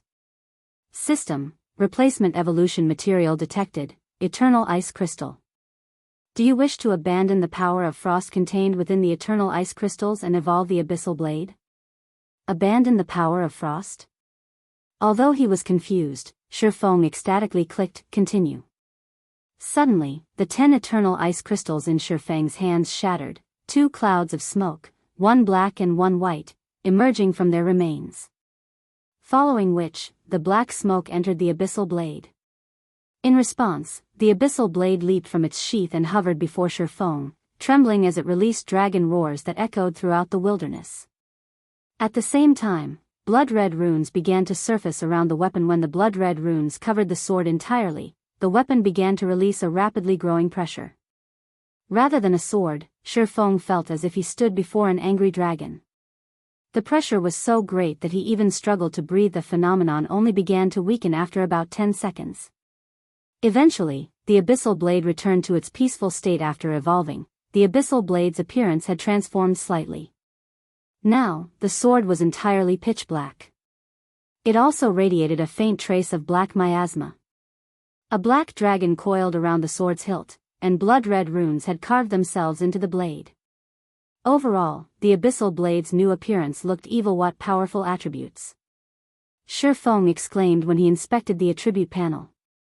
Abyssal Blade, one-handed sword, magic weapon. Attack power plus 1720. All attributes plus 130. Attack speed plus 24. Ignore levels plus 18. Attacks have 60% chance to cause 220% damage, 37% chance to cause 300% damage. Every attack increases damage by 2% to a maximum of 20% if wielder belongs to a swordsman-related class. All skill levels plus 5 increase free ability points received for every increase in level by 2 points. Equipment level 45. Can be upgraded. Devour 100 level 50 fine gold weapons and 30 level 50 dark gold weapons to upgrade to level 45, equipment tier 2. Can be evolved. Devour 100 mana crystals or eternal ice crystals to evolve to tier 3, additional active skill 1, phantom kill, tier 2. Instantly creates a doppelganger under the wielder's control. Doppelganger has 90% of the wielder's attributes and all skills. The wielder can swap positions with the doppelganger at any time. Duration, 1 minute, 30 seconds. Cooldown, 5 minutes. Additional active skill 2, Abyssal Bind, Tier 2. Binds up to 3 enemies simultaneously and prevents movement, reducing defense and magic resistance by 100%. The higher tiered the target is, the weaker the effect will be. Duration, 5 seconds. Cooldown, 40 seconds. Additional active skill 3, 9 Dragons Slash, Tier 2. Instantly creates 16 phantoms of the Abyssal Blade for wielder's use. Each phantom sword deals up to 80% damage duration, 30 seconds. Cooldown, 5 minutes. Additional active skill 4, Abyssal Curse, Tier 2. Prevents all targets within a radius of 50 yards from moving or attacking for 6 seconds and reduces their attributes by 20% for 10 minutes. Effect doubles if there is only one target in range. Cooldown, 20 minutes. Additional passive skill, Abyssal Will. Improves wielder's physique depending on the surrounding mana density. The higher the mana density, the greater the improvement. Additional Profound Inheritance, Black Emperor, Tier 2. When activated, every critical hit will accumulate 1 stack of Death Aura. Each stack can be used to increase all attributes by 2% and attack speed and movement speed by 1% for 12 seconds, or to reduce the cooldown of a skill by 4 seconds. Maximum of 30 stacks of Death Aura. Duration, 10 minutes. Cooldown, 8 hours. The famed smith Ulysses personally created the Abyssal Blade using the Black Dragon King's fangs as material.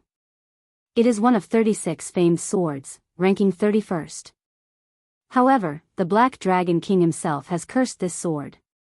Beyond the immense strength the blade offers, the wielder must face a backlash after a certain amount of time. However, after Jack had remodeled the Abyssal Blade with a star crystal, the strength of the backlash has been reduced greatly. If the wielder is unable to suppress the backlash, the wielder will receive the Black Dragon King's curse, permanently reducing all attributes by 50%. Unable to be dropped, unable to be traded, unable to be destroyed. After evolving to Tier 2, both the Abyssal Blade's basic attributes and skill effects had become much stronger than an epic weapon. The Abyssal Bind strengthening made it particularly effective against Tier 3 bosses. Although it would be weaker against Tier 4 bosses, the skill would at least be somewhat effective. Now that it had reached Tier 2 with this, my chances of clearing the ancient shrine have increased by 10%. Shurfeng was very satisfied with the Abyssal Blade's upgrade. As for upgrading the Abyssal Blade to Tier 3, he decided not to worry about it for now. Even with Icarus's heart, gathering 100 eternal ice crystals would require more than a month of effort. Besides, it was only a matter of time before more players raided the Snow Rift. Their grinding efficiency would fall now. All he had to do was collect the required 10 eternal ice crystals for his quest. Once he had them, he needed to help his adventurer team's members level quickly to prepare them for the raid on the ancient shrine. After Shurfeng returned the Abyssal Blade to its sheath, he noticed that the white smoke had gradually crystallized, eventually becoming a shard of clear crystal. When Shurfeng held the crystal, he felt a chill passing through him. He began to lose 1000 HP each second. What is this thing? Shurfeng was shocked. Hurriedly, he stored the crystal in his bag. Despite the brief moment he had held the crystal, his right arm had completely frozen. Had he held it for a few more seconds, the ice might have consumed his entire body. Fortunately, only his arm had frozen. Without the crystal present to absorb heat from his body, his arm quickly recovered. What a strong frost power. Fortunately, my ice resistance is high. Anyone else might have frozen to death instantly. Shurfeng looked at the crystal in his bag. He then clicked to inspect the item. Although Shurfeng could not say for certain if he had the highest ice resistance of any player in God's domain, there was no doubt that he was close. Moreover, he had an intermediate Azure Source Stone equipped. Tier 1 Ice-type spells and skills shouldn't affect him whatsoever.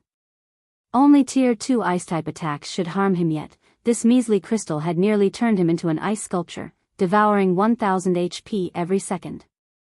An ordinary player would likely lose over 10,000 HP per second just by touching the crystal.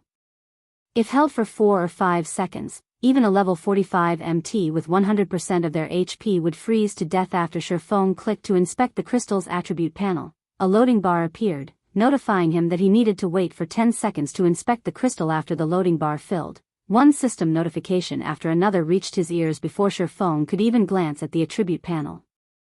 System announcement: a player has activated the new expansion pack Ice Crystal Awakening.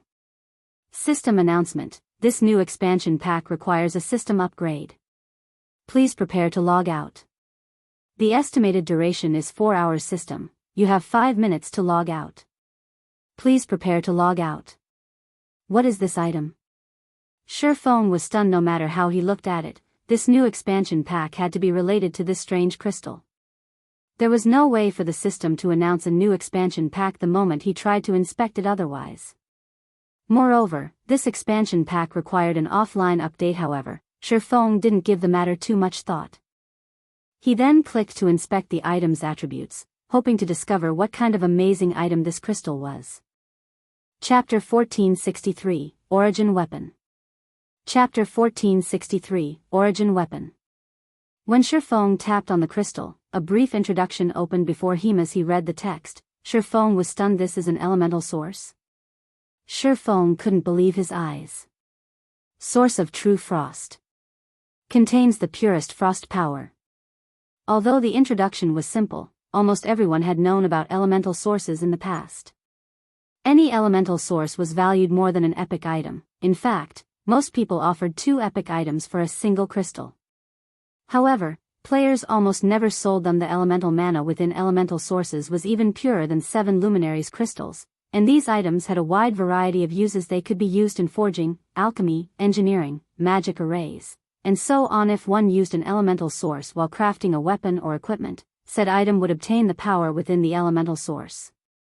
Not only would this strengthen the item's attributes, but it would also carry a powerful original skill. If one could produce an epic weapon or equipment with an origin skill, its value would only be second to fragmented legendary items. Fragmented legendary items were extremely rare in God's domain.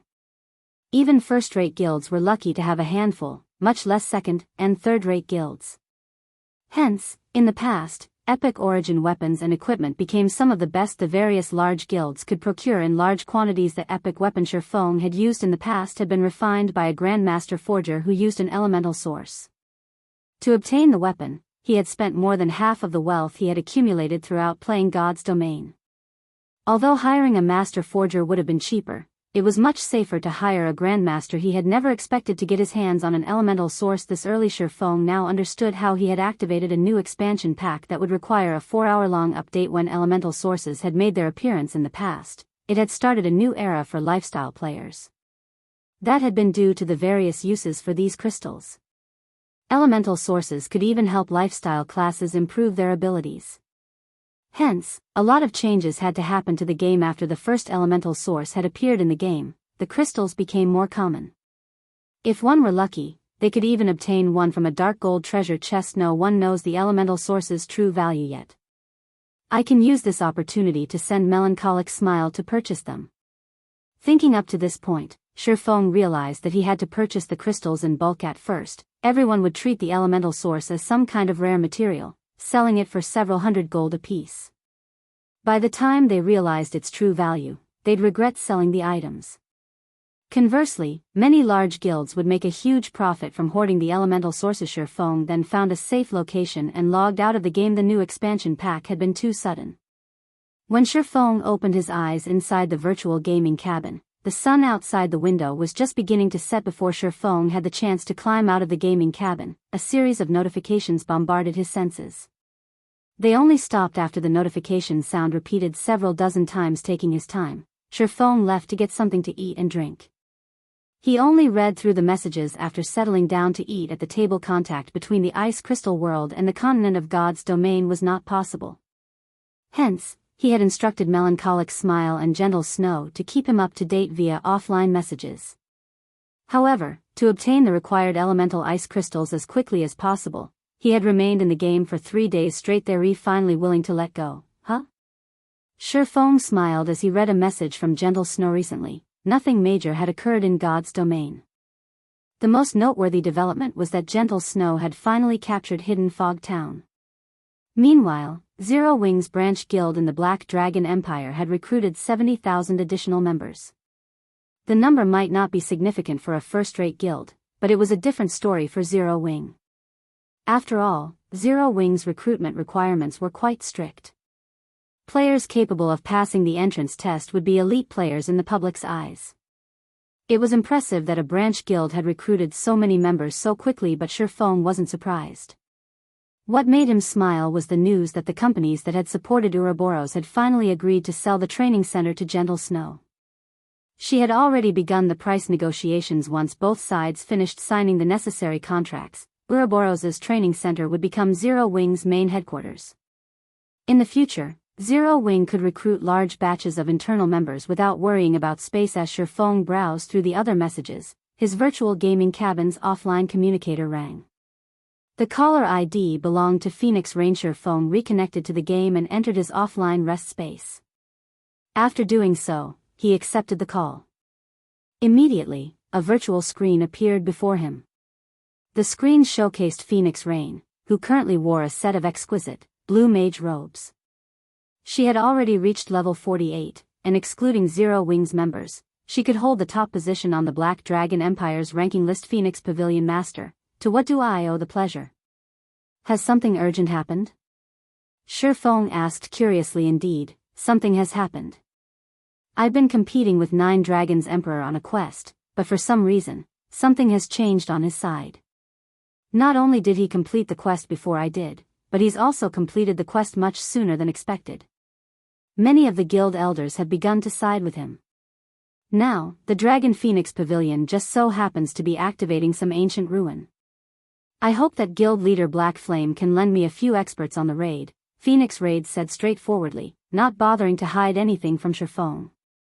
As for the remuneration, I'll sell you a high-potential shop in the Apocalypse Empire's capital. What do you say? She had an acute understanding of Zero Wing's experts. This was especially true for Zhao Yueru, who had participated in the Black Dragon Empire's ranking competition. There was also Aqua Rose to consider, who had put on a shocking performance during the siege war in Green Rain Town. If experts like these women joined her team, she'd have a much higher chance of successfully raiding the ancient ruin her guild had found. Shifeng was surprised to hear Phoenix Rain's offer. He had never thought that this woman would be generous enough to sell an imperial capital shop for a handful of experts. Such shops were incredibly hard to come by. Many organizations offered 2 or 3 times the market price for them, but only a fool would willingly sell an imperial capital shop so early in the game. Ancient ruins? Can you tell me which ancient ruins you intend to raid?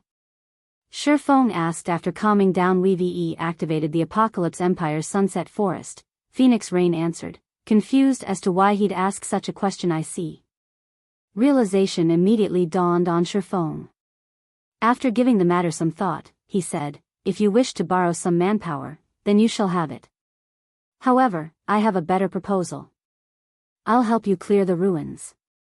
In return, I want 20% of the resources we obtained during the raid. God's domain had countless ancient ruins, many of which stored various items and materials that had been hidden since before the Great Destruction. Normally, these items wouldn't surface on the market. Meanwhile, the Apocalypse Empire's Sunset Forest had been particularly famous in the past due to its ancient origin. Wood, a top-tier material used in ships' construction. Phoenix Rain couldn't help but frown when she heard Shifeng's counteroffer. Seeing the man's confidence, she had to ask, that's a level 50 to level 60, grade 1 ancient ruin. Are you confident in clearing it? Will you believe me if I say that I'm 60% confident? Shifeng understood that she had many questions, but he had no solid explanation. After all, he couldn't possibly tell her that he had learned about the Sunset Forest during his previous life, or that he knew certain tricks to raid the ruin. Chapter 1464, Mutated Magic Array Scroll. Chapter 1464, Mutated Magic Array Scroll. Phoenix Rain hesitated for a moment after hearing Shifeng's answer. 9 Dragons Emperor had activated the quest for the ancient ruin before she could, so he had a considerable advantage in the raid. Hence, she had decided to borrow experts from Shifeng. After all, the resources inside the ancient ruin would be of considerable help to the contest on Thunder Island. An ancient ruin was like a land of treasure. It was a type of secret land. By completing special quests, one could obtain a key to open the secret land's gates. Since 9 Dragons Emperor had completed the activation quest, he had obtained the first key. As a grade 1 ancient ruin, the Sunset Forest only allowed each team to enter with 1,000 members. In addition, there was a time and level limit. The ancient ruin hid bountiful treasure, and one could obtain as many items as they wanted within the allotted time. Players raiding the ancient ruin for the first time would gain the most. Only Shifeng's asking price was a little too high. She had already invested a lot of manpower and resources, yet this man wanted 20% of the harvest. Most importantly, the Sunset Forest was a Grade 1 ancient ruin. It would be far more difficult to raid than a 100-man, Hell Mode team dungeon of the same level. She wasn't confident that Zero Wing had the strength to raid the ancient ruin. Take some time to consider the matter. In any case, Sunset Forest will activate on the same day as the contest for Thunder Island, with one in the morning, and the other at night. There's still some time, Shifeng said. You know the activation time? Phoenix Rain asked, confused. Sunset Forest's activation time was a secret. The Dragon Phoenix Pavilion had only learned about it after obtaining the secret land key. The activation time was also the reason that she was so anxious.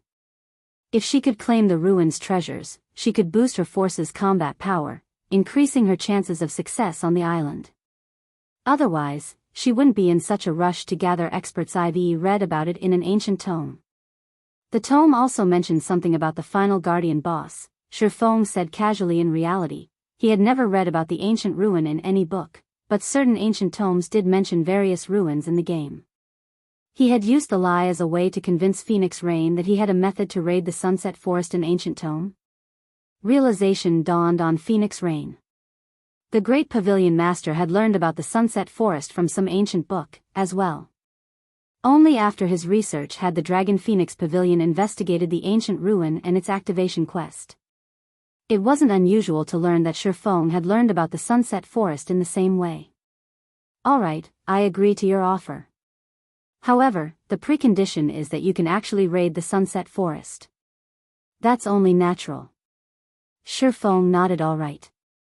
We'll meet up tomorrow in Apocalypse City, Phoenix Rain responded before disconnecting the call, following which, Shifeng started to prepare. First, he sent Melancholic Smile a message, getting her to send some people around the continent to purchase elemental sources, though they couldn't spend more than 300 gold per item. That price was the equivalent of an epic ranked material item. If the price exceeded that amount, others could become suspicious. After taking care of that, Shifeng notified Aqua Rose to lead a team to a neutral map, the Flaming Rain Mountains, to grind for flame potions. The potion was necessary to raid the Sunset Forest. As Shifeng finished delegating and waited patiently for God's Domain system update to finish, a call came in from Liang Jing, head instructor. The White Tiger Dojo has sent someone to see you again. The representative has stated that the White Tiger Dojo has agreed to your conditions and would like to invite you to discuss the details, Liang Jing reported. They've agreed? Shifeng suddenly remembered his conversation with the White Tiger Dojo's Jiang Tianyuan regarding his price for nurturing their experts. He then revealed a smile and said, "Tell the representative that I've doubled my price. They can take it or leave it." Even if the White Tiger Dojo had talented members, training them to take on the Trial Tower's 6th floor wouldn't be a simple task. Nurturing 500 6th floor experts for 50 bottles of S-rank nutrient fluid wasn't a worthwhile trade. Had the White Tiger Dojo agreed to his offer earlier, he would have stayed true to his word. However, times had changed. Understood. Liang Jing nodded, following which, Liang Jing conveyed Shifeng's decision to Xia Qiwen, who had waited in a reception room. What? Double the price? Xia Qiwen was dumbfounded when he heard the decision. He shouted, "Why doesn't he just rob a bank instead? Does he really doubt that the White Tiger Dojo can train its own experts? I apologize, but this is our head instructor's will. I can't do anything about his decisions," Liang Jing said.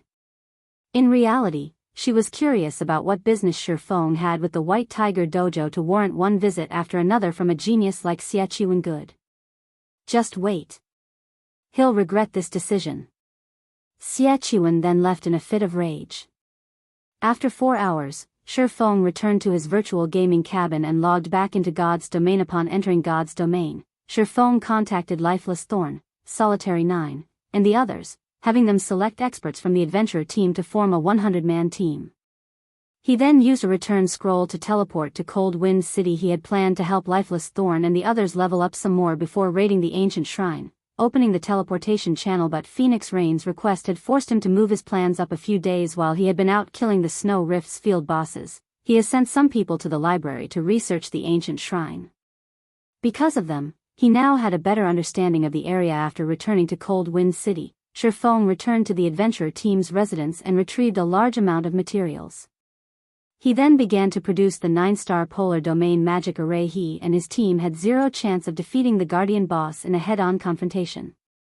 He had planned to use magic arrays to suppress the boss and rely on Zerg tactics to distract it while damaging it with miniature ballistas. However, the situation had changed. He now had the source of true frost, which was also why he had made his promise to Phoenix Rain. Elemental sources contained a purer energy than that in 7 Luminaries crystals. Naturally, said energy was useful in many aspects, the most beneficial of which was in forging weapons and equipment.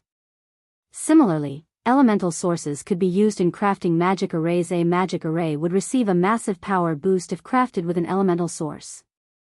Unfortunately, they were one-time use items, and using such a rare material was the epitome of extravagance. But Shifeng couldn't care less. The sooner he opened the teleportation channel, the sooner he could open trade between God's domain's continent and the ice crystal world.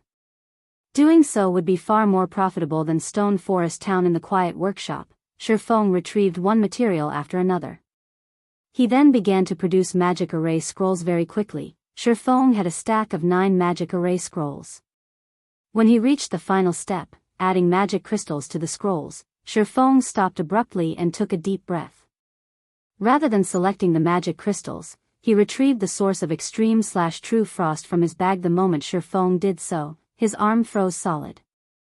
He very quickly placed the elemental source in the center of the scrolls. The source of extreme/true frost gasified rapidly. Streams of cold mist flowed into the stack of magic array scrolls. Following which, the scroll's power began to increase. By the time the magic array scrolls absorbed every drop of power from the elemental source, the workshop's temperature had dropped drastically. Even with his high ice resistance, Shifeng couldn't help but shiver. The originally dark purple magic array scrolls lightened to an icy blue. Had Shifeng not been prepared, using earth dragon skin as the scroll's base material, the magic array scrolls would have exploded from so much energy. Shifeng waited until the turbulent power within the magic array scrolls calmed before storing them. Magic array scrolls produced with elemental sources are pretty impressive. I wonder how the effects have changed. Shifeng clicked to inspect the new 9-star polar domain magic array scrolls. Chapter 1465, Top Tier, 8-piece set. Chapter 1465, Top Tier, 8-piece set. So, this is the power of an elemental source? Shifeng stared at the icy blue scroll's attribute panel in shock. The 9-star polar domain was an intermediate magic array. Normally, it had no problems containing and suppressing Great Lord-ranked monsters. It was even somewhat effective against Grand Lords. Of course, mythic monsters could easily break free with a few attacks. However, after improving the 9-star polar domain with the source of extreme/true frost, the magic array had undergone a heaven-defying change, although it still required 9 players to activate and maintain it. Now, it could suppress trapped enemies' attributes by 70%. It could even weaken a mythic monster by as much as 50%. Most advanced magic arrays could barely suppress a mythic monster's attributes by 30%. Now, the mutated 9-star polar domain magic array could rival a master magic array. It's a pity that it's only a one-time use item. It would be great if I could use it a few more times. Shifeng was slightly disappointed with such a powerful magic array. He could lead Zero Wing's main force to a neutral map, hunting its various mythic-ranked field bosses. The harvest they could gain from securing the first kills would be beyond imagination. However, Shifeng only played with the idea. He knew full well that the main god system would not permit such a thing. After he finished the scrolls, Shifeng hurried to Cold Wind City's Forging Association, intending to upgrade his team's equipment. The Forging Association in Cold Wind City was different from those on God's Domain's continent. Similar to Cold Wind City's library, the Forging Association was ancient. It was likely older than Star Moon Kingdom itself. However, it was due to this Forging Association that the Ice Crystal World's crafting standards were significantly higher than in his home world. At first, Shifeng had assumed it was due to the abundance of rare materials in the Ice Crystal World, but in truth, that was only part of the reason. The real reason for these players' success was the Forging Association. The Forging Association here could rival Titan City's Lifestyle Association. Only, it lacked the massive databank and high mana density. In addition, the Forging Association in Cold Wind City had the Forging Guidance System, which allowed players to purchase one-time use forging designs with magic crystals for level 45, fine gold forging designs, the prices ranged between 10 and 50 magic crystals for level 45, dark gold forging designs. The prices ranged between 100 to 150 magic crystals. Although these one-time use designs were expensive, they gave players an advantage that wasn't available to those who learned from the real forging designs. These players could increase their success rates with magic crystals for fine gold weapons and equipment. Players could increase their success rate to a maximum of 25%. As for dark gold weapons and equipment, players could increase it to 15%. This was a considerable boon to advanced forgers. With the 15% bonus on top of their original success rate, an advanced forger could easily achieve an overall success rate of 30% or above when forging a dark gold item. If one avoided mistakes during the forging process, they could craft one dark gold weapon or piece of equipment for every 3 tries. However, while mass-producing fine gold items was easy, the same couldn't be said for dark gold items. It was far more difficult to obtain the necessary materials, which generally dropped from high-level Great Lords and Grand Lords. Not every team could kill monsters of such caliber. It was also more difficult due to the required amount of magic crystals to increase one's forging success rate with dark gold weapons or equipment by 15%. They'd have to pay an additional 100 magic crystals. Including the cost of the forging design, each attempt could easily cost anywhere from 200 to 250 magic crystals, and that was excluding any magic crystals required to produce the item itself. While coins were easy to earn at this stage of the game, magic crystals were not. Although Cold Wind City's players had an abundance of fine gold weapons and equipment, they lacked dark gold ranked items. Only the city's 2 large guilds had a substantial stock. Fortunately, Shifeng wasn't concerned about either issue.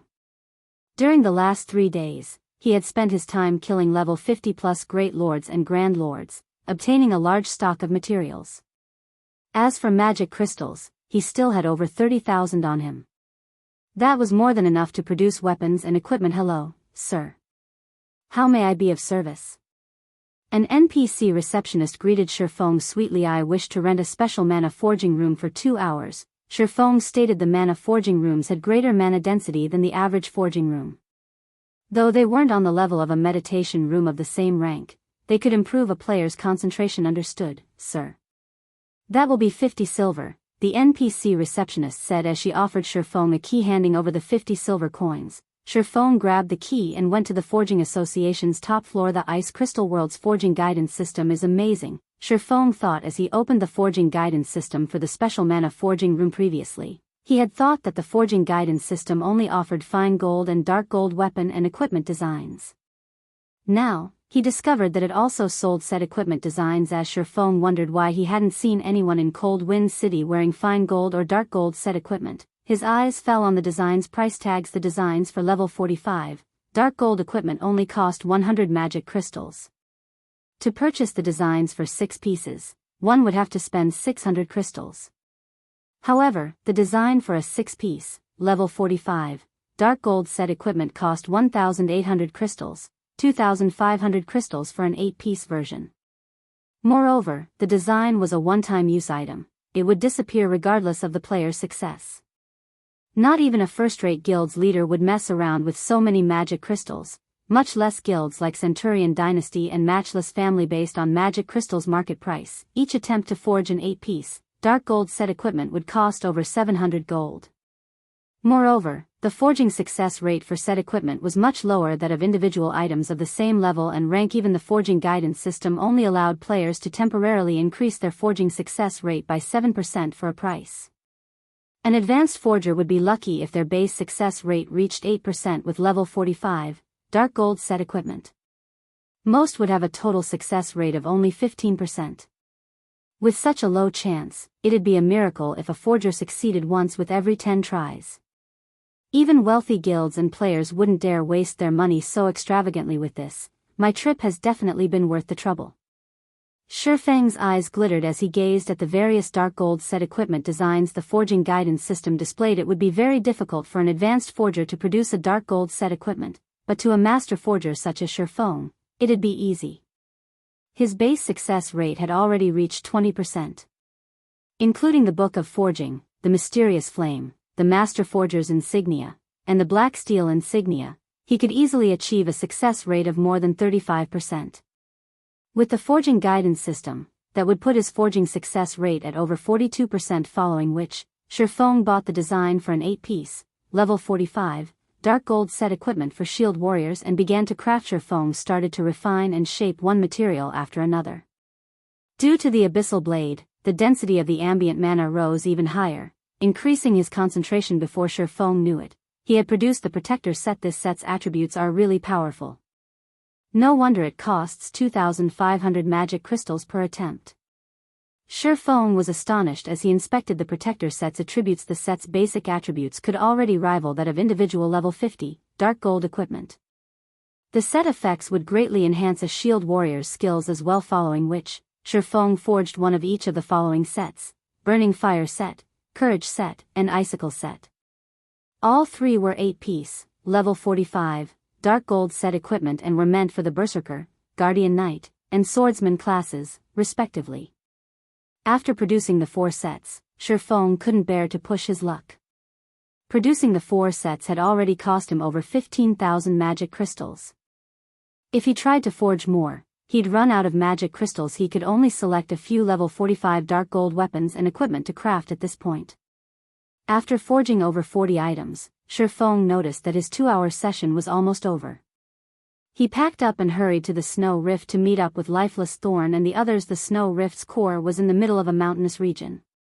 Solitary 9, Lifeless Thorn, and the other team members had gathered their commander. "I've selected the required members. We are ready to move out on your command," Solitary 9 reported upon seeing Shifeng approach. "We have also investigated the cave entrance's guardian boss. It is a level 67 Grand Lord. Its speed, attack power, and perception are extraordinary. We sent one of our scouts ahead, and the boss discovered him before he was within 150 yards of the monster. He died instantly. Even though our MTs tried to tank it, we only lasted 2 hits. With our team's current strength, I'm afraid." Fear filled everyone's hearts. The strongest boss they had ever fought was only a level 60 Grand Lord, and they had already witnessed this level 67 boss's power. To put it simply, its destructive power was terrifying. "I understand," Shifeng said after watching the battle video Solitary 9 had sent him. He then took the weapons and equipment he had forged from his bag and said, "For now, put these on. We'll raid the boss once you've gotten used to them." "We're replacing our equipment?" Every member of the team stared at Shifeng in confusion. They didn't understand why he wanted them to replace their equipment. They already wore the best in Cold Wind City, and they were used to their old weapons and equipment. "These are." "Commander, how did you get these?" However, when these players saw the items Shifeng had given them, their eyes widened in shock. Chapter 1466, First Kill Jackpot. Chapter 1466, First Kill Jackpot.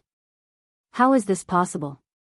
Both Lifeless Thorn and Solitary 9 were stupefied by the items Shifeng had brought them. If Shifeng had revealed a bunch of level 45, dark gold weapons and equipment, they would have only been surprised at how many dark gold items he had obtained. But when they saw the 4 dark gold sets, as far as they knew, Cold Wind City didn't have a single available dark gold set, not to mention level 45 dark gold set equipment. Not even Centurion Dynasty or Matchless Family had succeeded to forge a full set, yet Shifeng had brought 4. Moreover, they were all 8-piece sets: 9, Lifeless, Whistle, and Madness. "You 4 will be the team's main force, so put these sets on," Shifeng instructed his players after glancing over the team. After the Asura adventure team had developed for some time, Lifeless Thorn had finally persuaded Dark Madness, Waveheart's commander, to join. As a result, the rest of the Waveheart adventure team had followed his lead, helping Asura become Cold Wind City's bona fide #1 adventure team. At this point, Asura had over 2,000 official members with over 10,000 reserve members. Not even Centurion Dynasty or Matchless Family had so many experts. Moreover, due to Dark Madness becoming a member, they had solved the problem of Asura's main force lacking. MTS Dark Madness, the city's #1 Guardian Knight, was the reason Waveheart had become Cold Wind City's #1 adventure team. Due to his presence, Waveheart had easily raided one powerful dungeon and field boss after another. Hearing Shifeng's orders, the 4 nodded enthusiastically before joyfully replacing their old equipment with the 8-piece sets. No one on the team complained. After all, these 4 players' strength was irrefutable.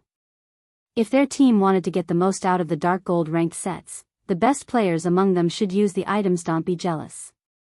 I will reward whoever reaches the refinement realm with even better Dark Gold set equipment, Shifeng said, smiling when he saw the other team members' envious expressions. Commander, are you serious? Everyone breathlessly turned to Shifeng. These 8-piece Dark Gold sets were the best available in Cold Wind City. They dreamed of obtaining such a set, not to mention even better equipment, of course. I always keep my word. As long as you reach the refinement realm, you can come to me directly, Shifeng said, nodding. He wasn't lying. The sets he had given to Lifeless Thorn and the others were merely level 45, Dark Gold set equipment.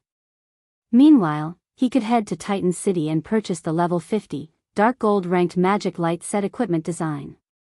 In the past, he had only been an advanced forger, so it would have been very difficult to forge the set, but no, he was a master forger. It'd be easy as long as he had enough materials. When the team members heard Shifeng's confirmation, an intense fighting spirit burned in their eyes. They were even more inspired to reach the refinement realm. After a quick break to switch out the old equipment with the new, Shifeng prepared his team to raid the three-headed Frost Wolf, the cave entrance's guardian boss. Three-headed Frost Wolf, elemental creature, Grand Lord. Level 67. HP 130,000/130,000,000. Despite the upgrade to better weapons and equipment, these players stared anxiously at the three-headed Frost Wolf, standing over 20 meters tall, as their hearts began to pound. Although their basic attributes had increased, defeating a Grand Lord that was over 20 levels higher than they were was unrealistic. 9. Dark, you'll be on support. Everyone else, spread out alongside the boss, Shifeng commanded the team as he watched the sleeping Frost Wolf. He then took out the Bible of Darkness and activated demon summoning. With the team's current strength, it was impossible to raid the ancient shrine. However, he had the Bible of Darkness, so he could, more or less, make up for the lack. Following which, a massive demon gate appeared before Shifeng. A tier 3 demon wielding a dark blue greatsword then emerged. Fear Demon, Dark Creature, Demon. Level 73. HP 23,500,000/23,500,000. When the Fear Demon arrived, Lifeless Thorn and his companions gasped, wary of the human-like creature. Although the Fear Demon wasn't as powerful as the three-headed Frost Wolf in terms of attributes, its intellect was much higher. To players, a high-intellect monster with low attributes was far more frightening than a dumb monster with high attributes. Don't be afraid. This demon is under my control, Shifeng hurriedly explained. The Fear Demon will tank the Frost Wolf. You just need to deal as much damage as possible. Commander, this is your summoned creature? Solitary 9 and the others were astonished. Shifeng had already impressed them when he had defeated Matchless Family's 10,000-man army by himself, and now they found out that he could summon such a powerful demon. These players only recovered their wits after some time.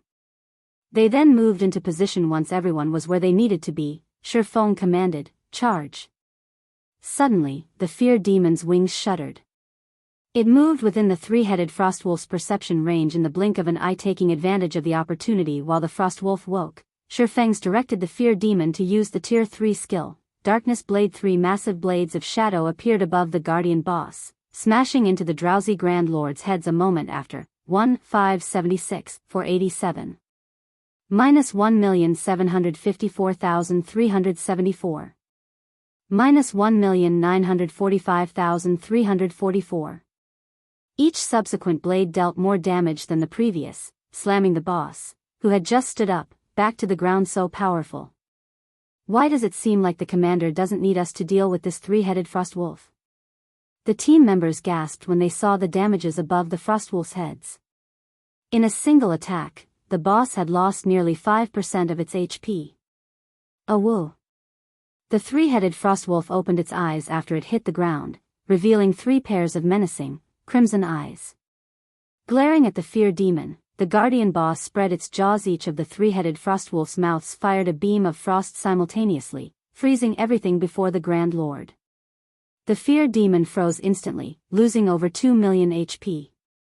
To demons, who possessed very high magic resistance, the damage was horrific. The three-headed Frostwolf then advanced, quickly reaching the demon and swiping its claws. Boom. As the dust cleared from the explosion, it revealed a massive crater where the Fear Demon had stood. The Frostwolf's attack had shaken the Asura members' willpower. Fortunately, the Fear Demon had broken free from the ice and used its greatsword to defend itself in time, only receiving several tens of thousands of damage. Seeing this, Asura's members grew nervous compared to the battle before them. Their previous fights had been child's play. Only a few players on the team had remained calm. Lifeless Thorn had even made his way to the three-headed Frostwolf's rear, using Chop with his Thunder Spear as Lifeless Thorn attacked. One instance of over -10,000 damage appeared above the Grand Lord's head after another. Meanwhile, Solitary 9, Dark Madness, and Cleansing Whistle dealt around -8,000 damage with their attacks. Although they couldn't compare to the Fear Demon's damage, theirs was better than their companions, who only dealt around -4,000 damage. Meanwhile, Shurfeng arrived by the three-headed Frostwolf's side. Thundering Flash, Thunder Flame Explosion, Shadow Blade, Flame Burst. Shurfeng landed a series of skills, each of his attacks dealing over -100,000 damage. His damage was only second to the Fear Demon's for a time. The three-headed Frostwolf and Fear Demon fought fiercely. Although the Fear Demon was no match for the Grand Lord, it received constant healing from the healers at the rear and could continue to tank the Guardian boss, allowing everyone else to chip away at the Grand Lord's HP. 70%, 50%, 30%. Time passed quickly. From the beginning of the battle to its end, the Fear Demon kept the three-headed Frostwolf occupied, preventing the Grand Lord from dealing any significant damage to the rest of the team. Even when the boss entered its berserk state, the team easily coped, with the Guardian Knights casting Protection Blessing on the Fear Demon. When the three-headed Frostwolf had less than 1% HP remaining, Shurfeng activated Divine Providence and ended its life with Flame Burst. When the three-headed Frostwolf's HP reached 0, its three heads released agonizing wails that echoed throughout the canyon. The boss then disintegrated into countless particles of light, leaving behind over 100 items in its place. The Grand Lord's death also granted more EXP than Shurfeng had expected, and several team members leveled up on the spot. System, congratulations. You have obtained the first kill of the three-headed Frostwolf, the King of the Ice Fields. Rewards doubled. Chapter 1467, Skill that Overcomes Tears. Chapter 1467, Skill that Overcomes Tears. The boss dropped so many items. We hit a jackpot. Is this for real? This is the first time I've seen a jackpot. Look. There are weapons and equipment among the loot. Centurion Dynasty and Matchless Family will die from envy when they hear about this. Everyone gaped at the miniature mountain of items. Although they were shocked that they had actually killed the three-headed Frostwolf, its loot was even more astounding. In God's domain, monsters at level 50 and above would have drastically reduced drop rates. Even the monsters in Forbidden Lands like the Snow Rift usually dropped 4 or 5 items. Moreover, the majority of those items were materials. When they had farmed level 60 Grand Lords, they had only obtained 10 or so items from each boss yet. This Grand Lord ranked three-headed Frostwolf had dropped over 100 items. Why wouldn't they be surprised? Everyone, rest up. We'll enter the cave soon, Shurfeng said. He could not help but shake his head and chuckle when he saw his team members' excited expressions. The weapons and equipment a level 67 Grand Lord were about as tempting as a level 45, Dark Gold set equipment. It was common knowledge that monsters beyond level 50 rarely dropped good weapons or equipment. This was particularly true for the Ice Crystal world. Although the forging guidance system offered forging designs for level 50+ items, they were far more expensive than the level 45 variants. Most importantly, one's forging success rate would drastically decrease when attempting to craft such high-level items. It was already far more difficult to forge level 50, fine gold equipment than it was to forge the level 45 version, much less level 50+, dark gold equipment. Among the 100+ items, over 60% consisted of materials for forging level 50+ weapons and equipment. There were also over a dozen Master Mana Recovery Potions, Master Recovery Potions, and Attribute Gemstones of various kinds, 5 Tier 2 Magic Scrolls, and 2 Tier 3 Magic Scrolls. One of the Tier 3 Magic Scrolls was a group instantaneous teleportation scroll, and the other was a defensive magic scroll. 5 pieces of level 60, fine gold equipment and 2 pieces of level 60, dark gold equipment had also dropped. However, among these dropped items, one caught Shifeng's eye, a thick, golden book. The book's cover didn't offer any clues about its contents. However, when Shifeng examined the book, he was ecstatic. What a surprise! I never thought that a mere gatekeeper would drop this thing. My trip to the ice crystal world has been pretty profitable. Shifeng's eyes shone as he gazed at the golden book. The book was neither a design nor a recipe. It wasn't some sort of treasure map or special item either. It was only a skill book. However, despite being only a skill book, it was even more valuable than the super rare Berserk skill books.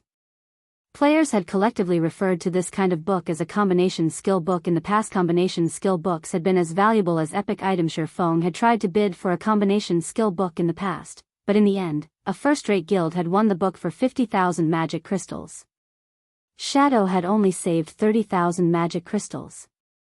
Shifeng had never expected to obtain a combination skill book from killing the 3-headed frostwolf. Multiple players could learn from a single combination skill book. Some only allowed 2 players to learn the skill, while 3 to 5 players could learn from others. If players activated a combination skill with the specified number of players, they could exert frighteningly destructive power with the skill. In the past, this had been the various large guilds' main method of dealing with powerful bosses. After all, God's domain had many incredibly powerful monsters. Even with the aid of magic arrays, players were no match for these bosses. During these situations, combination skills worked wonders. However, combination skill strength and effects varied. For example, combination skill books that could sell for tens of thousands of magic crystals generally contained skills that required 4 or 5 players to activate. With such combination skills, even Tier 1 players could severely injure mythic monsters, becoming far more powerful than Tier 3 magic scrolls. Generally, one could only obtain combination skill books from mythic monsters or dark gold treasures found in level 60 maps and above. He never thought that he would actually get one from a Grand Lord, following which, Shifeng inspected the skill book. Triple Frost Moon, combination skill. Requires 3 melee classes to activate. A single target, attack skill that requires 3 players. Shifeng's excitement grew after reading the introduction. Normally, 2-man combination skills only allowed players the power to overcome a single tier. Meanwhile, Tier 1 players could even injure Grand Lords with a 3-man combination skill. Based on the market prices in Shifeng's previous life, the Triple Frost Moon skill book could easily sell for over 20,000 magic crystals. Combination skills were different from magic scrolls in that they were not one-time use items. They could be used indefinitely, although they did have a cooldown. 3 Tier 1 players using a combination skill were as powerful as a Tier 3 spell. The skill could even be used multiple times during a boss battle. A skill like this could significantly increase a team's overall combat power. However, Shifeng had no intention of learning this combination skill himself. Instead, he gave it to Lifeless Thorn, Solitary 9, and Dark Madness Commander. If we learn this skill, what about you? After Solitary 9 read the Triple Frostman's introduction, he realized how powerful the skill was. It was the equivalent of Tier 1 players being able to use Tier 3 skills limitlessly. If Shifeng took the lead during the activation process, he could exert even more power with the skill. I have a Tier 3 demon. Moreover, I can't always accompany you in dungeon and boss raids. If you 3 learn the skill, the team will be even stronger. So, it's better if you learn it. Shifeng explained the Triple Frost Moon needed 3 people to activate. It wouldn't work if one of the players were missing. Meanwhile, he frequently operated solo, which made it impossible for him to exhibit the combination skill's true potential. He had no choice but to pass the skill up. Lifeless Thorn and the others were already considerably strong. Their lack of suitable weapons, equipment, and combat experience were the only things holding them back. However, after spending time under his guidance and watching his demonstrations over the past few days, Lifeless Thorn and the others had significantly improved their monotonous attack methods, raising their combat standards by leaps and bounds. Right now, Lifeless Thorn's combat standards were nearly on par with Aqua Rose and Gentle Snows.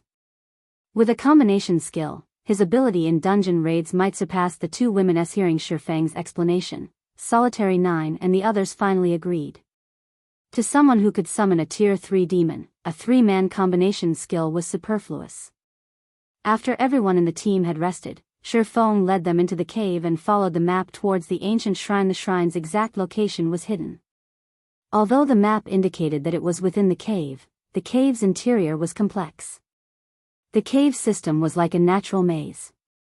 If not for the map, Shifeng might not have found the ancient shrine's cave in the first place, much less locating the shrine itself. The team frequently ran into frenzied monsters that attacked without hesitation after they entered the cave.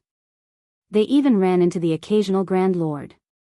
Although these Grand Lords weren't as strong as the three-headed Frost Wolf, they weren't easy to deal with. The team had to bide their time as they slowly whittled down the boss's HPs. After 10 hours of exploring the cave system, Shifeng and the others finally reached a dark cavern. During their journey, they had killed 8 level 65 Grand Lords and countless chieftains and lords. These monsters had done nothing but provide an abundance of EXP. At this point, Lifeless Thorn and a few others were level 50, and Shifeng was only a step away from reaching level 59. However, this was all due to the team securing these monsters' first kill. Disappointingly, these monsters hadn't dropped as much loot as the three-headed Frost Wolf. They had only dropped level 60, secret silver and fine gold weapons and equipment. Combined, these items' total value was nothing compared to the Guardian boss's loot. A towering, purple gold shrine sat in the center of the dark cavern.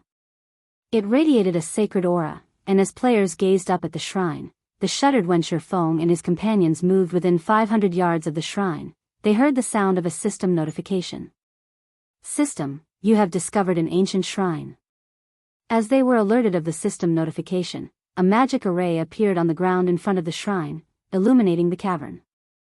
Following which, a 10-meter tall, humanoid robot emerged. The instant this humanoid robot appeared, everyone, including Shifeng, felt a stifling pressure weigh them down. Even an expert like Lifeless Thorn paled under this pressure. The weaker team members nearly lost their footing. Chapter 1468, Rating a Mythic. Chaptering 1468, Rating a Mythic. Mythic. Before they even checked the Titan Warrior's statistics, the pressure it radiated overwhelmed the team. Now that they had seen its information, they were shocked. No one throughout Cold Wind City, not even an expert like Lifeless Thorn, had ever seen a mythic monster. Now that they stood before one, they were terrified to stand within 500 yards of the Titan Warrior, not to mention attempt to fight the thing. This was the first time they had felt anything like this since they joined God's domain. Their minds screamed at them, warning that if they proceeded, they would dance with Death. Commander, this monster is too powerful.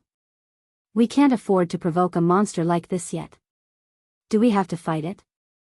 Solitary 9 asked, his complexion ashen. Before he had encountered the Titan Warrior, he had thought that it might be possible for their team to defeat a mythic monster. However, after experiencing the Titan Warrior's near-tangible killing intent and absolute power, he knew that Tier 1 players had no hope against it. The Titan Warrior's battle recovery alone would regenerate 3,600,000 HP every 5 seconds. If their team couldn't deal over 720,000 damage each second, their team would never kill it, even if the Titan Warrior stood there and watched them try. This wasn't a battle. This was a suicide mission. A mechanical life form?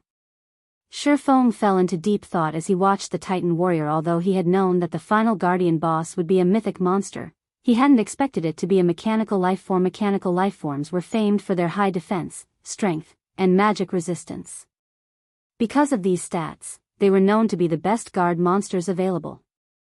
Even Super Guilds struggled against mechanical life form bosses since they couldn't take advantage of their collection of high-tiered magic scrolls and mana pulse cannons. Even magic arrays had little effect against these creatures. Players could only defeat a mechanical life form with brute strength.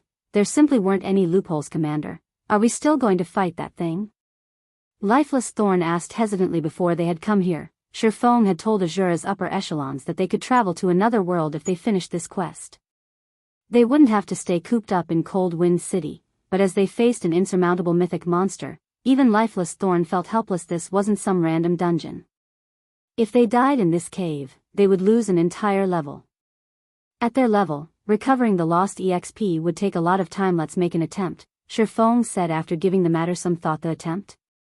Lifeless Thorn and the others were slightly confused. Shifeng took a Tier 2 summoning scroll from his bag and summoned a Tier 2 Gale Cheetah. He then used Phantom Kill, sending his doppelganger forward while he directed the Gale Cheetah to circle the boss. He wanted to test the Titan warrior's reaction and turning speed. Although mechanical lifeforms had high defense and strength, they also had a glaring weakness: slow reaction and turning speed. Of course, this was only compared to monsters of the same rank. A Mythic-ranked mechanical lifeform's reaction and turning speed should be higher than a Grand Lord's of the same level. As his doppelganger approached the Titan warrior, Shifeng sat down and focused on controlling his summoned twin. 400 yards. 300 yards. When the doppelganger moved within 200 yards of the guardian boss, the previously immobile mythic monster abruptly opened its eyes, revealing two dazzling, crimson orbs. It advanced on the doppelganger so quickly that by the time the watching crowd reacted, the boss had crossed 40 yards. When the boss had moved, it had created a massive crater where it had originally stood. It looked like a cannon had bombarded the area, so fast. Upon seeing the Titan warrior approach, Shifeng immediately had his doppelganger activate defensive blade. In the blink of an eye, the boss reached the doppelganger, swinging its colossal greatsword down at the invader. The moment the greatsword began to descend, the doppelganger jumped out of from the weapon's path. However, the Titan warrior nimbly adjusted its attack trajectory halfway through the swing, slicing at the doppelganger, who had yet to land. Boom. Immediately, a deep gash over 30 yards long tore through the ground. Although Shifeng's doppelganger had nullified the attack with defensive blade, the boss's strength was overwhelming. The impact threw the doppelganger over 20 yards away. Asura's members gasped. Even lifeless Thorn wore a grim expression. It was just too fast. His eyes couldn't keep up with the Titan warrior's speed. Even against the three-headed frost wolf, lifeless Thorn had been able to keep up with the Grand Lord's attacks, but he couldn't even see the Titan warrior's afterimages. He had no doubt that he wasn't capable of dodging an attack if he were on the receiving end of that mythic monster's greatsword. Its reaction speed is quite impressive. At the very least, our reaction speed will have to be on par with a Grand Lord to block and dodge its attacks. The outcome hadn't particularly surprised Shifeng, and he continued to analyze the Titan warrior. After he tested the boss's reaction speed, he controlled the Gale Cheetah to attack the mythic monster from behind with the Tier 2 skill, Gale Blade. Numerous blades of wind assaulted the Titan warrior's backside, each dealing over -10,000 damage. The guardian boss instantly shifted its attention to the Gale Cheetah. The Titan warrior spun around in less than half a second. It raised its weapon, cleaving down at the summoned creature. Although Shifeng had tried to direct the Gale Cheetah to circle the Titan warrior as soon as it finished its attack, he was too late. He couldn't even control the feline to defend itself in time. In the next moment, a streak of white light struck the Gale Cheetah, throwing it and devouring several millions of HP. Shifeng's doppelganger then appeared behind the Titan warrior, activating Shadow Blade. After landing a barrage of attacks, the doppelganger reclaimed the boss's aggro. After a split second, the boss tossed the doppelganger again. After repeating this process several times, the Titan warrior killed both the doppelganger and the summoned creature. After killing the trespassers, the Titan warrior calmed and returned to its original position. Everyone was stunned speechless. The Titan warrior was too fast and too powerful. Even with their life-saving skills active, this guardian boss would likely kill Solitary 9 and Dark Madness instantly. We'll need to be roughly as fast as a Grand Lord to avoid its counterattacks. After watching the monster for some time, Shifeng had analyzed all of the Titan warrior's aspects. He then turned to his team. Although raiding this Titan warrior will be dangerous, our chances of defeating it aren't non-existent. He then pulled 10 miniature ballistas from his bag. Unfortunately, since the war weapons were precious to his guilds, he hadn't brought too many with him. War weapons? The Asura team members were dumbfounded to see the miniature ballistas. Guilds generally reserved these weapons for guild wars, yet Shifeng intended to use them to kill a monster. He had even brought 10 of these war weapons with him. Let my demon tank the Titan warrior. The rest of you will attack from 500 yards away. Try to move around and attack from behind it as much as possible, Shifeng said. He then pointed to a group of magical class players and instructed, "You 9, come to me. Each of you will take one of these scrolls and stand in these locations. When the fight begins, move within 100 yards of the boss and activate the magic array." Following which, each player began to prepare for the battle.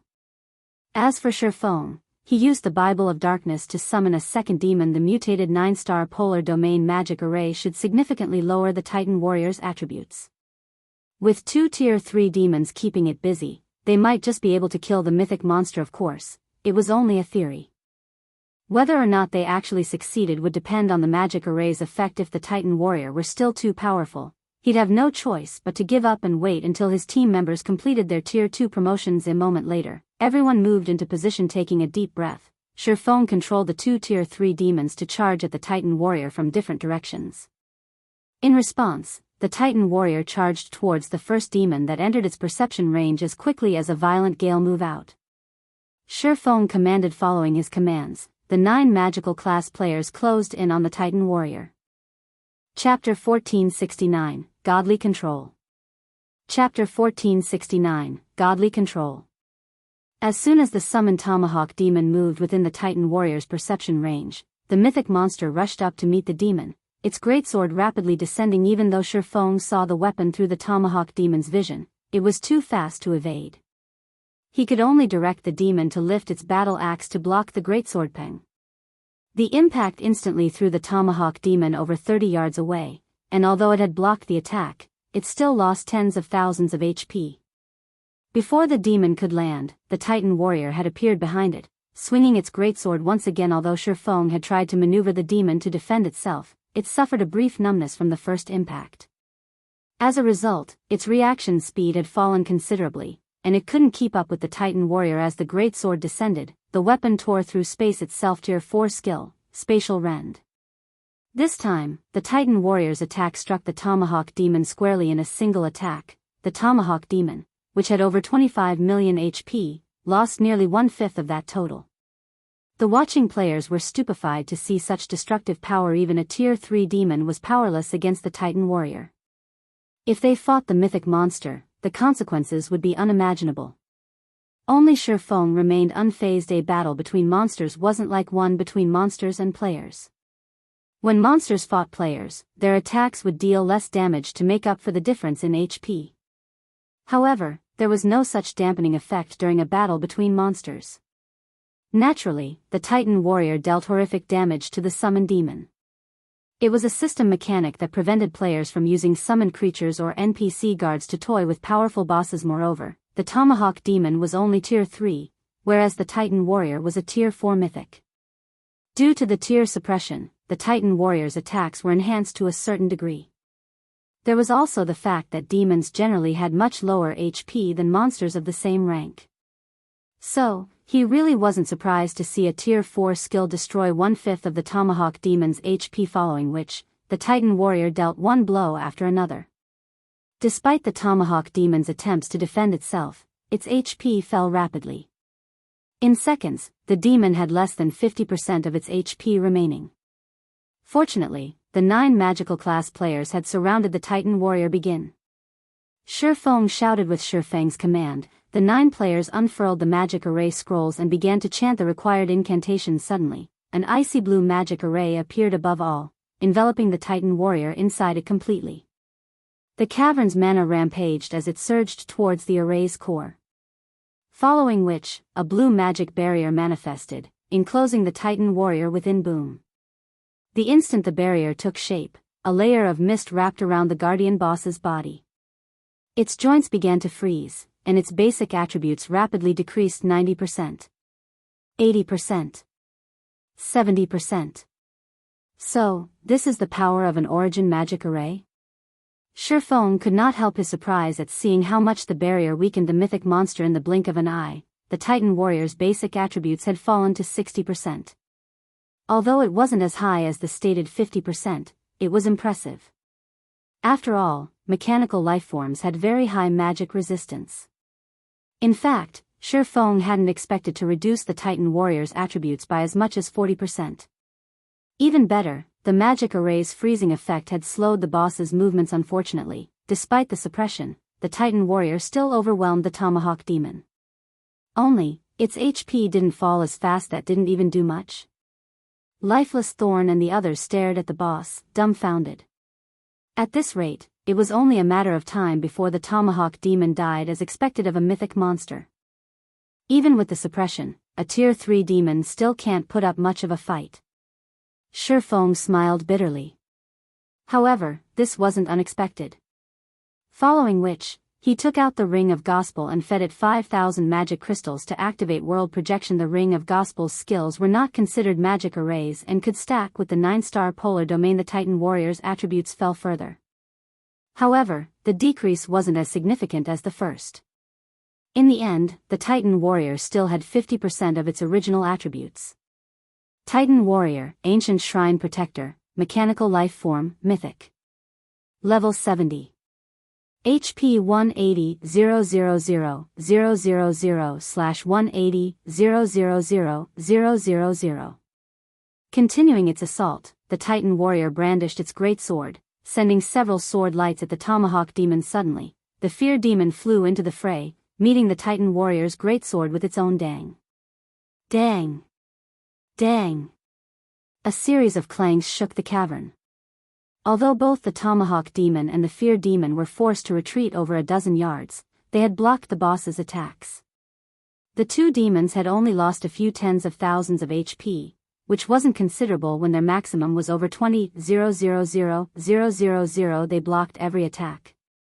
Shocked gripped Solitary 9 as he watched the battle between the demons and the mechanical lifeform. Logically, the two Tier 3 demons shouldn't be able to keep up with the mythic monster, even if the Titan warrior's attributes had been suppressed by 50%, yet they had blocked every one of its attacks. The commander is awesome. Lifeless Thorn glanced at Shifeng in shock, watching him control the two demons from afar. The other team members might not have realized what had just happened, but he had caught a glimpse. Although the Tier 3 demons weren't a match for the Titan warrior and even began to show signs of momentary paralysis after blocking the attacks, Shifeng had controlled them to alternate. Doing so had allowed the paralyzed demon a split second to recover. Although the technique sounded simple, without a precise grasp of the Titan warrior's timing and perfect control of the two demons, it was impossible to perform. Shifeng's control was godly.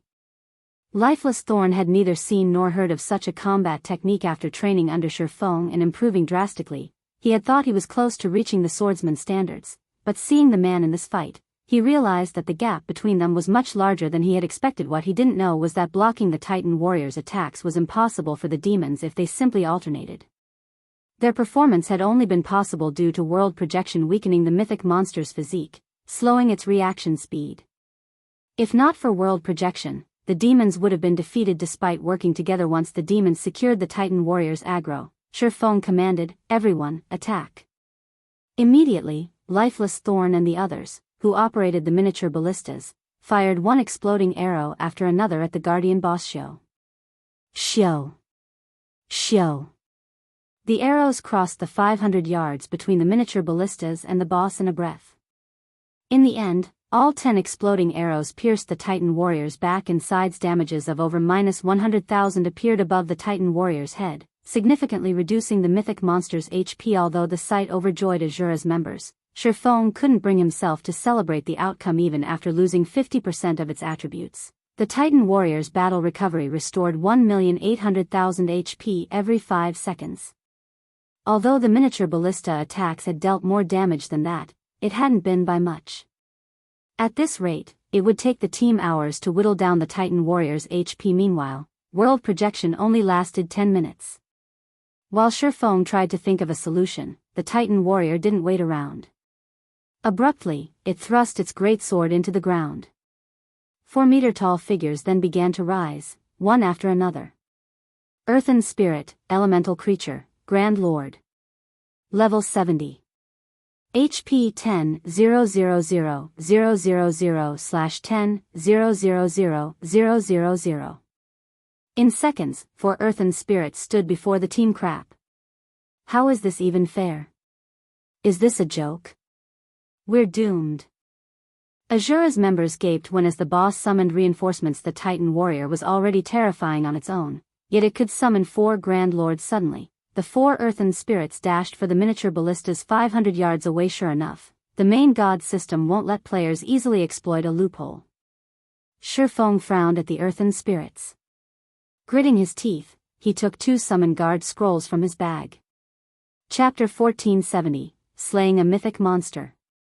Chapter 1470, Slaying a Mythic Monster. Anna and Kite appeared shortly after Shifeng activated the Summon Guard scrolls. Although it had been some time since Shifeng had last summoned the NPCs, neither personal guard had leveled up much. Anna was only level 76, whereas Kite was level 75. Kill those earthen spirits. Shifeng commanded. Although Anna and Kite were only tier 2 NPCs, one was an epic guard, and the other was dark gold rank. On their own, they were more than capable of soloing a great lord of the same level. Although the earthen spirits were grand lords, with the 9-star polar domain and world projection suppression, they were only as strong as ordinary great lords. Neither of his personal guards should have any issues dealing with the earthen spirits. Following their master's command, Anna began to chant an incantation while Kite dashed towards the closest earthen spirit. While inside the 9-star polar domain, the earthen spirits were trapped. They could only bombard the magic barrier, but even the Titan warrior would struggle to destroy the strengthened 9-star polar domain, much less these weakened elementals. When he arrived before an earthen spirit, Kite swung one of his longswords. Dozens of wind blades bombarded the earthen spirit, each dealing -40,000 damage. By the time Kite's attack ended, the elemental had lost 1/10 of its HP. As a result of this attack, all 4 earthen spirits shifted their attention to the NPC. Although Kite's combat standards were superior to the earthen spirits, the latter had the advantages of higher attributes and numbers. Kite had no choice but to focus on defense as he was forced to retreat one step after another. Anna finished her chant. Suddenly, a tier 3 golden giant and 10 tier 2 rock guardians appeared around Kite. These summoned creatures easily pulled 2 of the earthen spirits' aggro, alleviating the pressure on the NPCs. With both guards working together, they quickly got the upper hand in the fight. It was only a matter of time before the 4 earthen spirits died. Just what rank are those personal guards? They can actually suppress 4 grand lords. How are those NPCs' levels so high? Just who is the commander? Asura's members, who had begun to despair, were dumbfounded. Although they had seen players with personal guards in Cold Wind City before, those NPCs had been very weak and of little use to players. They couldn't compare to Anna and Kite's strength. Everyone prioritize the earthen spirits. We'll deal with the Titan warrior afterward. Shifeng hurriedly instructed as he glanced at the elementals. Lifeless, move your group forward and use your combination skill from the side. Tier 1 skills and spells were almost no threat to the earthen spirits and the Titan warrior, but the combination skill was a different story. If Lifeless Thorn, Solitary 9, and Dark Madness use Triple Frost Moon, the skill would be as powerful as a tier 3 spell. It should be able to deal a considerable amount of damage to the weakened mechanical life form, let alone the elementals. The players manning the miniature ballistas turned the weapons towards the earthen spirit. Kite tanked, launching a volley of exploding arrows at the Great Lord. When the exploding arrows struck, the earthen spirit instantly lost 1/5 of its HP. Meanwhile, Lifeless Thorn, Solitary 9, and Dark Madness led 3 healers as they advanced. Unlike ordinary skills, a combination skill had an optimum formation. The closer the users were to that formation, the stronger the skill would be. Lifeless Thorn's group were among Cold Wind City's top experts. The trio quickly reached Kite's earthen spirit, forming a triangle around it. They then activated Triple Frost Moon simultaneously. Immediately, 3 crescent beams of light converged on the earthen spirit. Boom. The moment the 3 beams collided, they created a towering pillar of silver light that extended to the cavern ceiling, devouring the elemental. The earthen spirit, which had less than a quarter of its HP remaining before the attack, transformed into particles of light and disappeared. Every player that saw the attack was stunned by its power. Lifeless Thorn's group was no exception. Only Shifeng remained unfazed. In fact, he had expected the result. Combination skills were extraordinarily rare. If a team had one, it would elevate the team's damage output to a whole new level. Needless to say, the effects of such a skill against the earthen spirit, which had been suppressed to a great lord standard, would be marvelous. However, although combination skills were very powerful, their cooldowns were long. These cooldowns generally lasted a minute or longer. The earthen spirit's death granted the team members a large amount of EXP. Unfortunately, the Grand Lord hadn't dropped any items. On the bright side, with 1 earthen spirit down, it became much easier to deal with the remaining 3. Less than 1 minute had passed between the first elemental's death and the last. When the team saw their overall damage, they felt as if they were dreaming. Everyone, focus, you're on fire. The Titan warrior. Shifeng shouted once the earthen spirits were gone. Lifeless, only jump in after Triple Frostman's cooldown has ended. Understood. The team turned towards their last, and largest, target with Anna and Kite's help. The team's overall damage output increased by a large chunk. As a result, the Titan warrior's HP steadily fell 98%.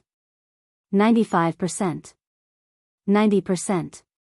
Time passed quickly. Throughout the battle, Shifeng focused on controlling the two demons, distracting the Titan warrior. When the demon's HP fell below 30%, he moved forward and activated Life Domain, healing all allies within a 50-yard radius by 10% every second for 30 seconds. The rest of the team bombarded the mechanical life form with attacks. While Triple Frostmoon was on cooldown, Lifeless Thorn's group used Tier 2 magic scrolls to attack. By the time World Projection's duration ended, the Titan warrior only had 63% of its HP remaining. Shifeng then fed the Ring of Gospel another 5,000 magic crystals and activated the skill once more. However, with this investment, Shifeng ran out of magic crystals when the Titan warrior's HP reached 30%. The mythic monster bellowed and tossed its greatsword away. It then retrieved the two crimson sabers from its back and changed its attack pattern. Although its attack power had declined, its attack rate had doubled. Shifeng had already struggled with maneuvering the two demons to block the Titan warrior's attacks, but the sudden change overwhelmed him. As a result, the demons' HPs began to plummet. Even when Kite and the Golden Giant tried to help, they only slowed the draining HP slightly. When one demon's HP fell below 50%, and the other fell below 30%, the Titan warrior merged its twin sabers. It pointed its weapon at the demon with less than 30% of its HP. Suddenly, a scorching, red beam of light shot forward, tearing through the demon and only stopping after it crashed into the magic barrier. Even the magic barrier trembled when the beam struck. The fear demon died on the spot. The Tomahawk demon received some damage from the resulting shockwave as well, its HP falling to 31% with only one demon remaining. Shifeng had a harder time blocking the Guardian boss's attacks. The Tomahawk lost 2% of its HP or more every second. Seeing this, Shifeng realized that this fight had reached a critical moment. He immediately turned to Anna and commanded, "Activate Angel Summoning." The NPC didn't hesitate to start the incantation. When the Tomahawk demon's HP fell below 10%, a white-winged Valkyrie descended onto the battlefield.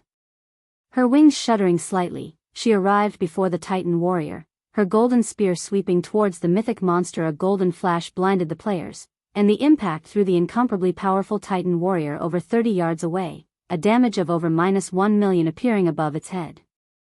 Before the Titan warrior could react, the Valkyrie stood before it again, thrusting her spear of thunder into the mythic monster's heart, devouring a large chunk of its HP. "Attack with everything you have." Shifeng shouted in the team chat. Abandoning his control over the Tomahawk demon, he activated Heavenly Dragon's power and Blade Liberation before dashing towards the Titan warrior. Following suit, Lifeless Thorn, Solitary 9, and Dark Madness also activated their berserk skills and charged towards the boss with the Valkyrie as the team's MT. They overwhelmed the Titan warrior. The mythic monster couldn't even defend itself, much less retaliate. The Valkyrie could only join the fray for 10 seconds. Hence, holding nothing back, she used one powerful skill after another against the Guardian boss. Shifeng and the other Asura members used every skill and spell they had alongside her. The Titan warrior's HP fell rapidly. 20%. 15%. 10%. By the time the Valkyrie disappeared, the Titan warrior had 3% of its HP remaining. Lifeless Thorn's trio then executed Triple Frostmoon, destroying a little over 1% of the mythic monster's HP. Following which, Shifeng activated Divine Providence before he and his doppelganger activated Flame Burst and Shadow Blade. By the time Shifeng's attacks ended, the Titan warrior had stopped moving, its HP gone. Chapter 1471, Mythic Monsters Loot. Chapter 1471, Mythic Monsters Loot. Success. We won. We actually killed a mythic monster. Despite their miserable state, when these players looked at the Titan warrior's corpse, excitement welled within them. For a moment, they even felt as if they were dreaming. Even the Snow Rift's gatekeeper had only been a level 70 Grand Lord. Even so, it was invincible to Cold Wind City's players. Yet they had just defeated a monster even more powerful than that gatekeeper. Why wouldn't they be excited? Shortly after the Titan warrior's HP reached 0, it collapsed to the ground before transforming into numerous, large particles of light. As the light faded, they revealed many dazzling items. System, congratulations. You have obtained the first kill of the ancient shrine protector. Rewards doubled. Rewarding, Shrine Warrior, title. After the announcement, the team members' experience bars rapidly increased. What bountiful EXP. Shifeng was astonished at how much his experience bar grew. After all, he had already reached level 58. He needed a tremendous amount of EXP to level up, yet even after it had risen from 95% of level 58 to level 59, it continued to increase. Level 59, 10%. 30%. 60%. His experience bar only started to slow after it passed 85% of level 59. It gradually increased until he eventually reached level 60. Shifeng wasn't the only one to experience the sensation. Everyone else had leveled up at least twice. Both Solitary 9 and Dark Madness had reached level 53, whereas Lifeless Thorn, who had a peak hidden class, had only reached level 52 after so many evolutions in God's domain. A team's EXP distribution had changed. If high-level players attempted to power-level low-level players, the newer players would receive a much smaller share of the EXP. Even with this new system in place, the Asura Adventurer team members, who were 10 levels lower than Shifeng, still received so much EXP. However, Shifeng was more interested in the Titan Warrior's loot and the title from securing the first kill than he was in the EXP Shrine Warrior. Shifeng then clicked to inspect the title. Shrine Warrior. Grants wielder the ancient shrine's favor. Reputation gain increased by 20%, and teleportation fees halved. It halves teleportation fees and increases reputation gain by 20%? No wonder so many guilds had eagerly hunted ancient shrines' guardians in the past. Shifeng was slightly astonished. In Shifeng's previous life, ancient shrines had been very popular as many players loved to visit otherworlds. Otherworlds had a lot of money-making potential since they all had their own unique resources. Unfortunately, ancient shrines' teleportation's fees had been quite high. Not even elite players could afford to teleport to and from otherworlds frequently. However, traveling to an ancient shrine was typically more troublesome than the teleportation fees. Although ancient shrines had teleportation gates, these teleportation gates only allowed teleportation between a specific otherworld and the continent of God's domain. They wouldn't teleport players to specific locations like the local NPC cities. Players couldn't travel to the teleportation gates from the city's teleportation halls. Either if players had wanted to visit or leave an otherworld, they had to travel to an ancient shrine by foot. However, these shrines were usually tucked away in remote locations, and players had to face many monsters on the way. As a result, getting to a shrine had been very time-consuming, but there was a solution. Players could increase their reputation with specific ancient shrines. When a player earned 1,000 reputation points with a particular ancient shrine, they could purchase its ancient shrine emblem. Players could then use this emblem to teleport directly to the shrine, saving a lot of time. Because of this, many players had tried to grind reputation with ancient shrines. Unfortunately, doing so was no easy feat. Most players had been lucky to earn 500 reputation points after 1 or 2 months of hard work. Meanwhile, the Shrine Warrior title could increase players' reputation gain by 20%. Closing off the title's attribute panel, Shifeng began to organize the loot. As a mythic monster, the Titan Warrior dropped far better items than a Grand Lord of the same level. Moreover, the loot was even more impressive since they had gotten the first kill. With a quick glance, Shifeng spotted over 150 items. Seeing the small mountain of treasure, passion burned in Lifeless Thorn and his companions' eyes. They all wanted to dive into the pile. How bountiful. Even a super guild would be tempted to trying robbing us. Shifeng's excitement grew as he looked at the items in his bag. Although he had killed a lot of mythic monsters in his previous life, the difference between their loot and that of the Titan Warrior was like heaven and earth. Generally, mythic monsters had a high chance of dropping epic items. Some special mythic monsters could even drop fragmented legendary items.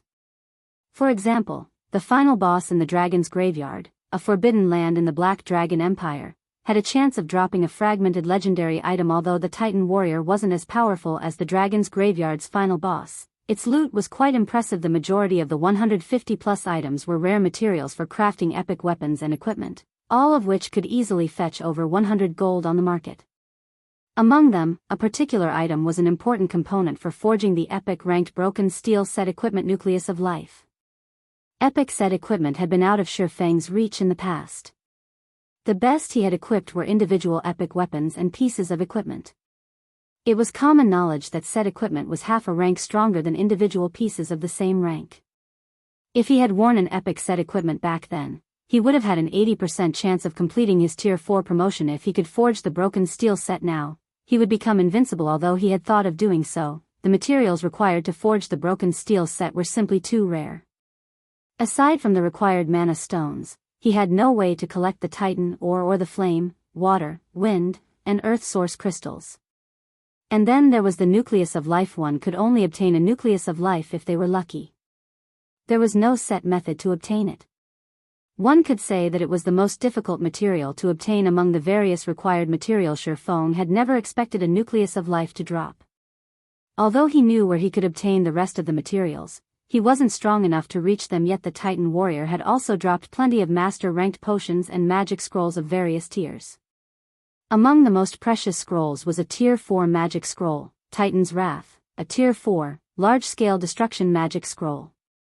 In a guild war, it would be a nightmare for the enemy. There were also quite a few Tier 2 skill books for various classes. The system only allowed players to learn low-tiered skills from NPCs during the early stages of the game to help them adapt to the game's environment. Players could only learn Tier 2 and above skills or spells from loot or purchasing them with legacy skill points. Skill books containing Tier 2 skills were incredibly rare, and many players in the past had only found a handful after reaching Tier 2, obtaining most from completing their promotion quest. As a result, those players hadn't been able to exhibit the true strength of their Tier 2 classes. The Titan warrior had dropped over a dozen Tier 2 skill books. It had even dropped the popular Tier 2 spell for healers, Combat Resurrection. With this skill, healers could resurrect a fallen companion even while still in combat. It also reduced the normal death penalty by 40%. The only downside was the spell's 12-hour-long cooldown. There were also 2 combination skill books. However, one particular item had caught Shifeng's attention, a shield radiating a faint trace of divine might. It was the most eye-catching item among the loot. A shield? Shifeng activated Omniscient Eyes and began to appraise the item. Chapter 1472, Titan Guard. Chapter 1472, Titan Guard. In God's domain, any item that radiated divine might was extraordinary. Even more so were the weapons and equipment pieces that emitted the energy. After Shifeng scanned the shield with Omniscient Eyes, the system informed him of appraisal time 20 seconds.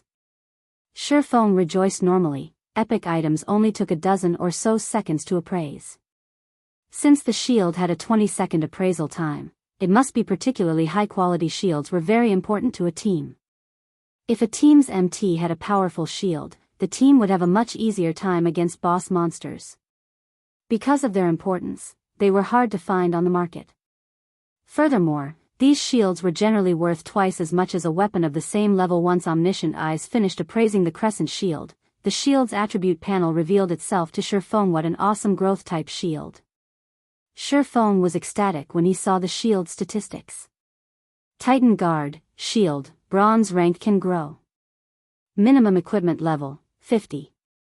Equipment requirement, Strength 800.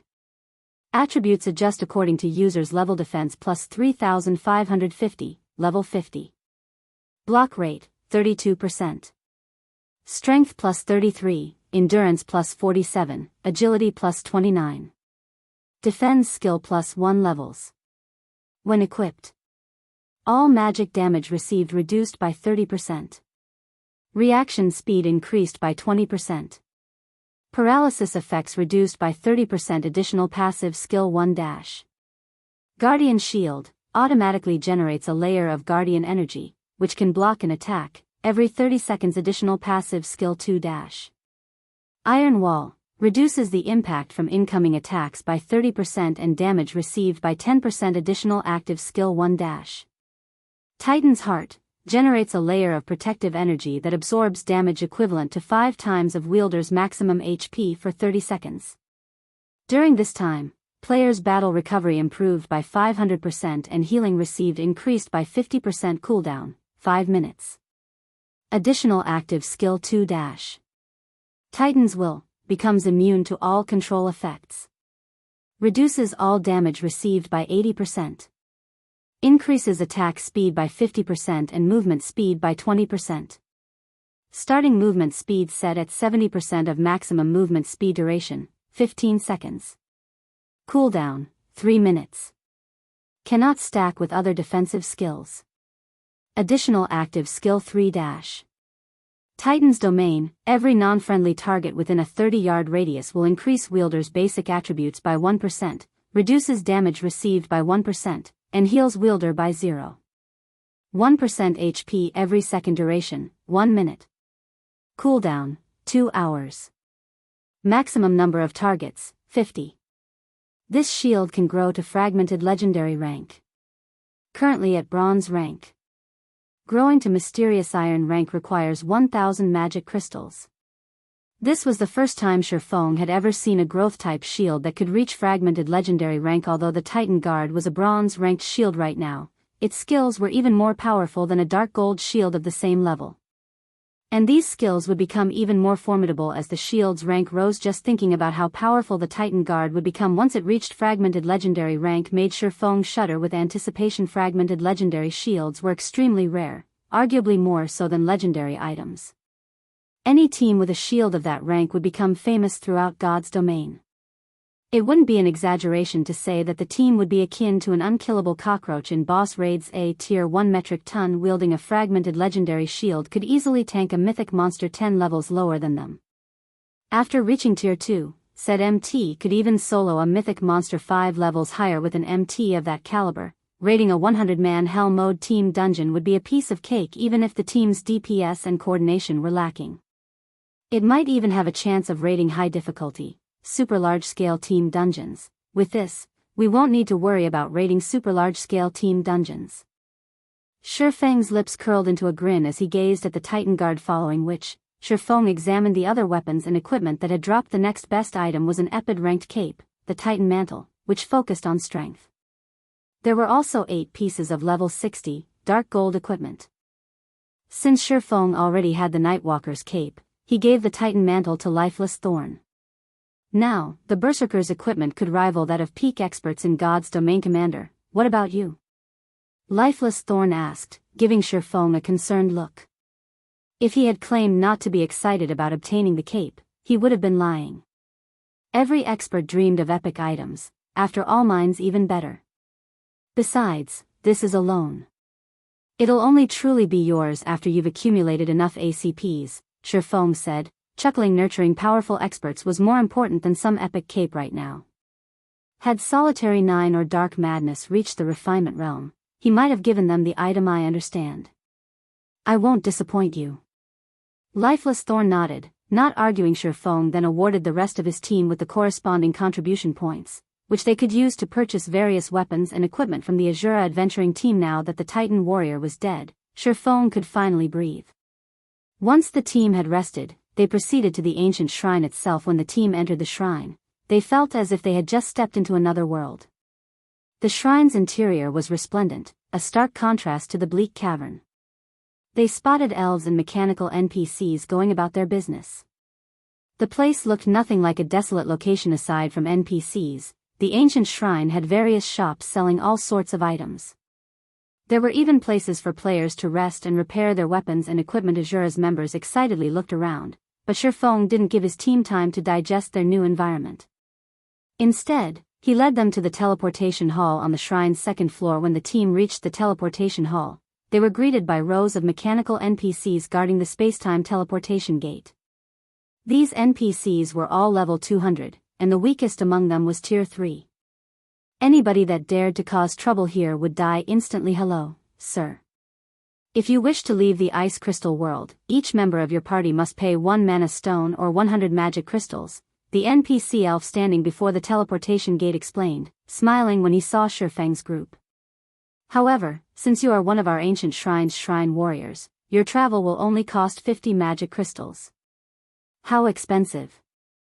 Shifeng frowned slightly. Among the various other worlds he had visited in the past, the most expensive had cost him 80 magic crystals, yet leaving the ice crystal world cost 50 after his 50% discount.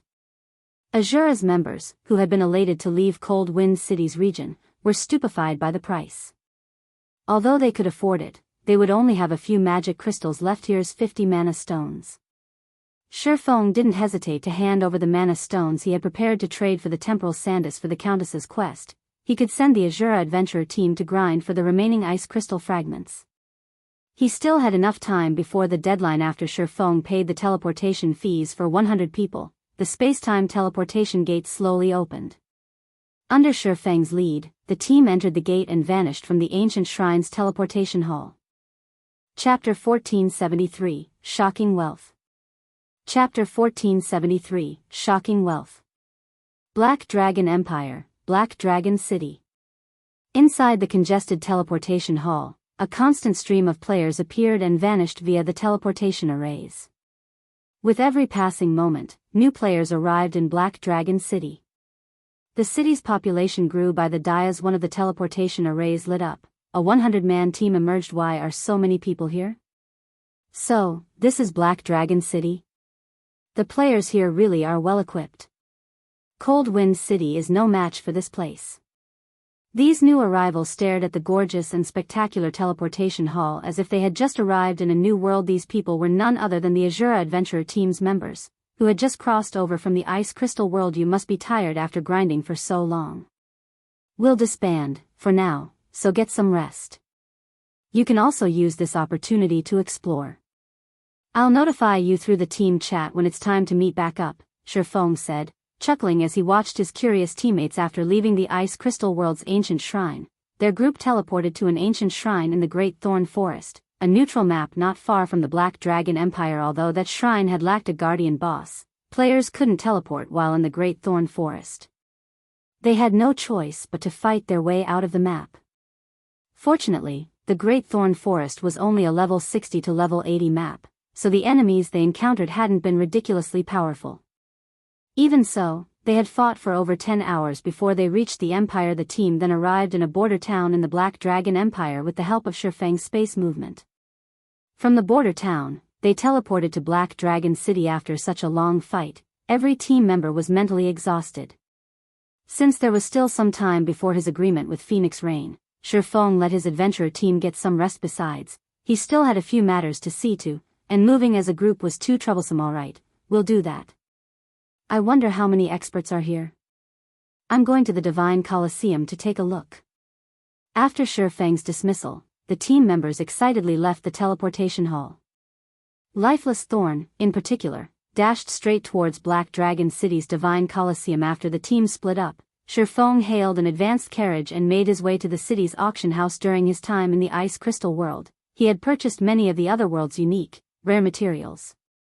Including the items his Asura adventurer team had gathered, his bag space and epic ranked spatial bag were full to the brim. Although he had been absent from God's Domain's continent for some time, Gentle Snow and Aqua Rose had sent him regular reports. The various large guilds had been busy trying to equip their members with mounts by offering their elite and expert members subsidies. Mounted players could explore distant resource maps, gathering more resources for their guilds.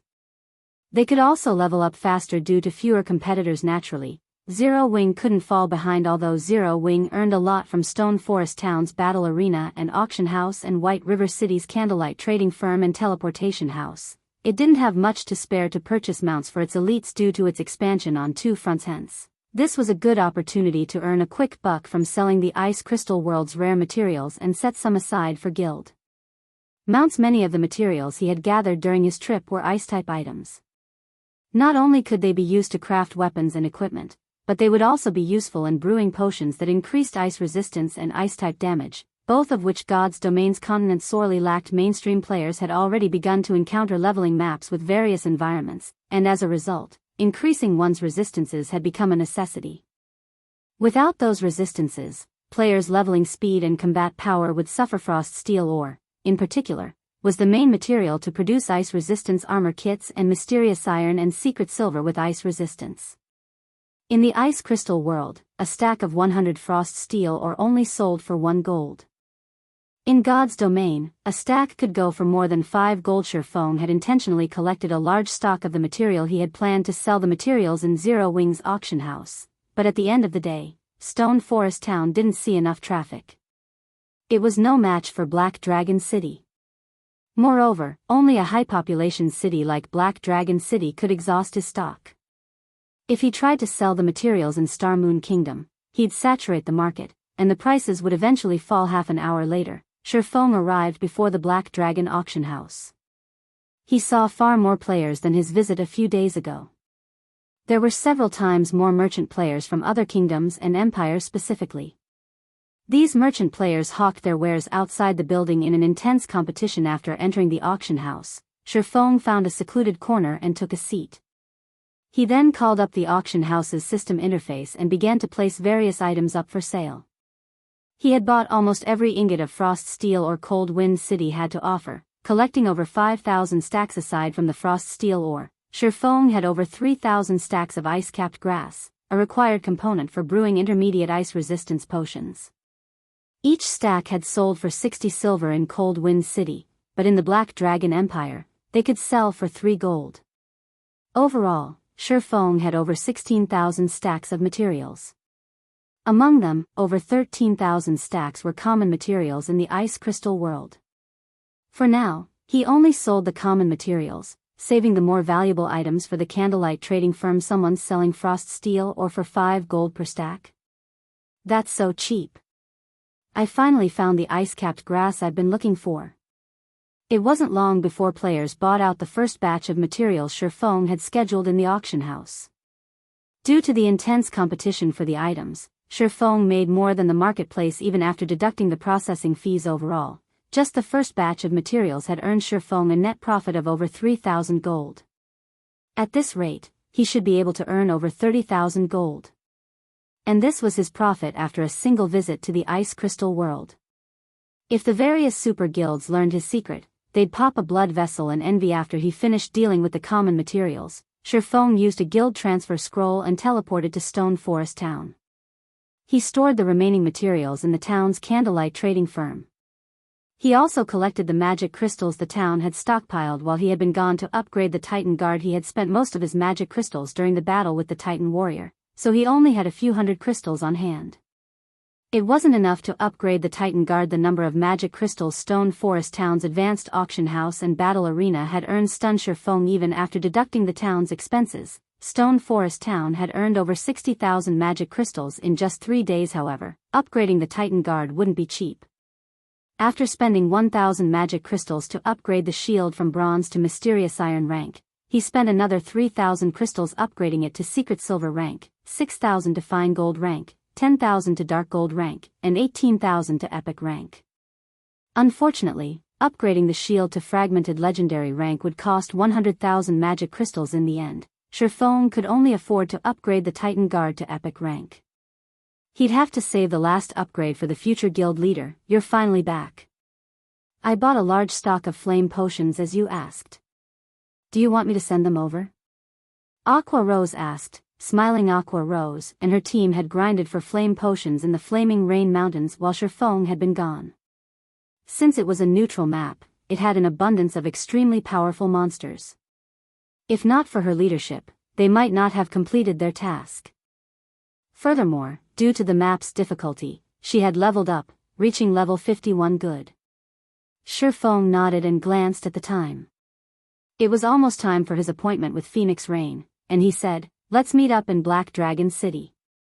And notify Snow to pick a team of experts. We're going on a trip to Apocalypse City. We're heading out on another excursion." All right. Aqua Rose was instantly overjoyed. She then disconnected the call and contacted Gentle Snow. Chapter 1474, Zero Wings Auction. Chapter 1474, Zero Wings Auction. Shifeng didn't hurry to return to Black Dragon City after the call disconnected. Instead, he left the candlelight trading firm and headed to the Zero Wing auction house. The Titan Guard would be of immense help when the guild raided dungeons. If he upgraded the shield to fragmented legendary rank in time, it could also help them capture the Manatite vein on Karna Island. However, 100,000 magic crystals were not easy to come by. So, he decided to sell some of the more valuable materials he had obtained in the Ice Crystal world. In Zero Wings auction house, coins were the main currency in NPC auction houses, but Zero Wings was an advanced auction house.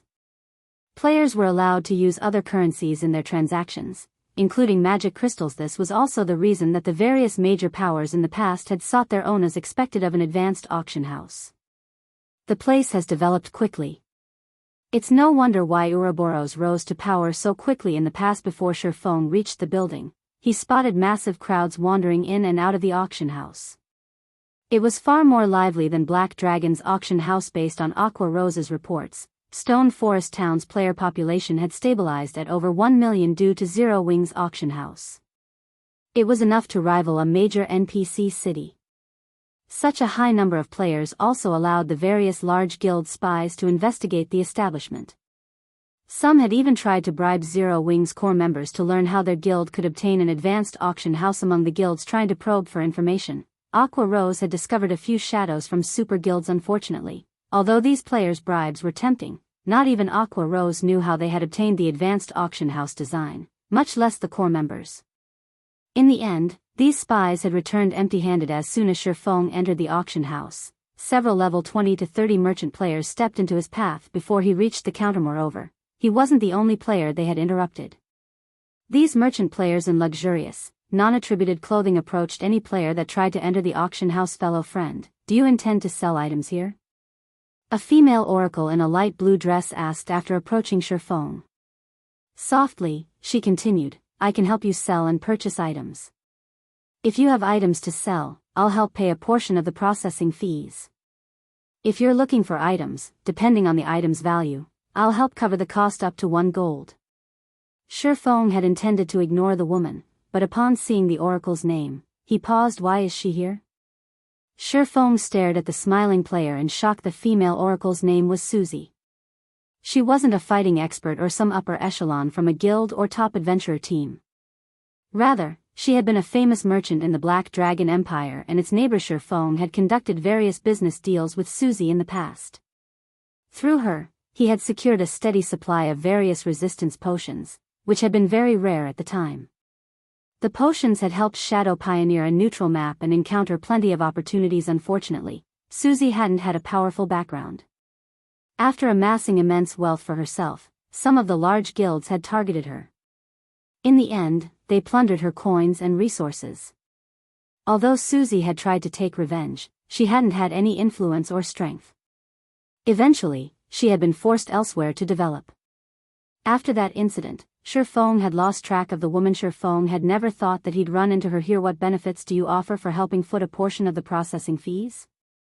Shurfeng asked curiously. I am trying to join Zero Wings auction. To do so, I need to meet a certain transaction quota. I'd like to use your items to meet that quota, Susie explained without withholding anything. Hearing this, realization dawned on Shurfeng. An advanced auction house would periodically hold NPC auctions. During these auctions, players could bid on all sorts of precious items. However, not just any player could participate. Players needed to complete a specified number of transactions first.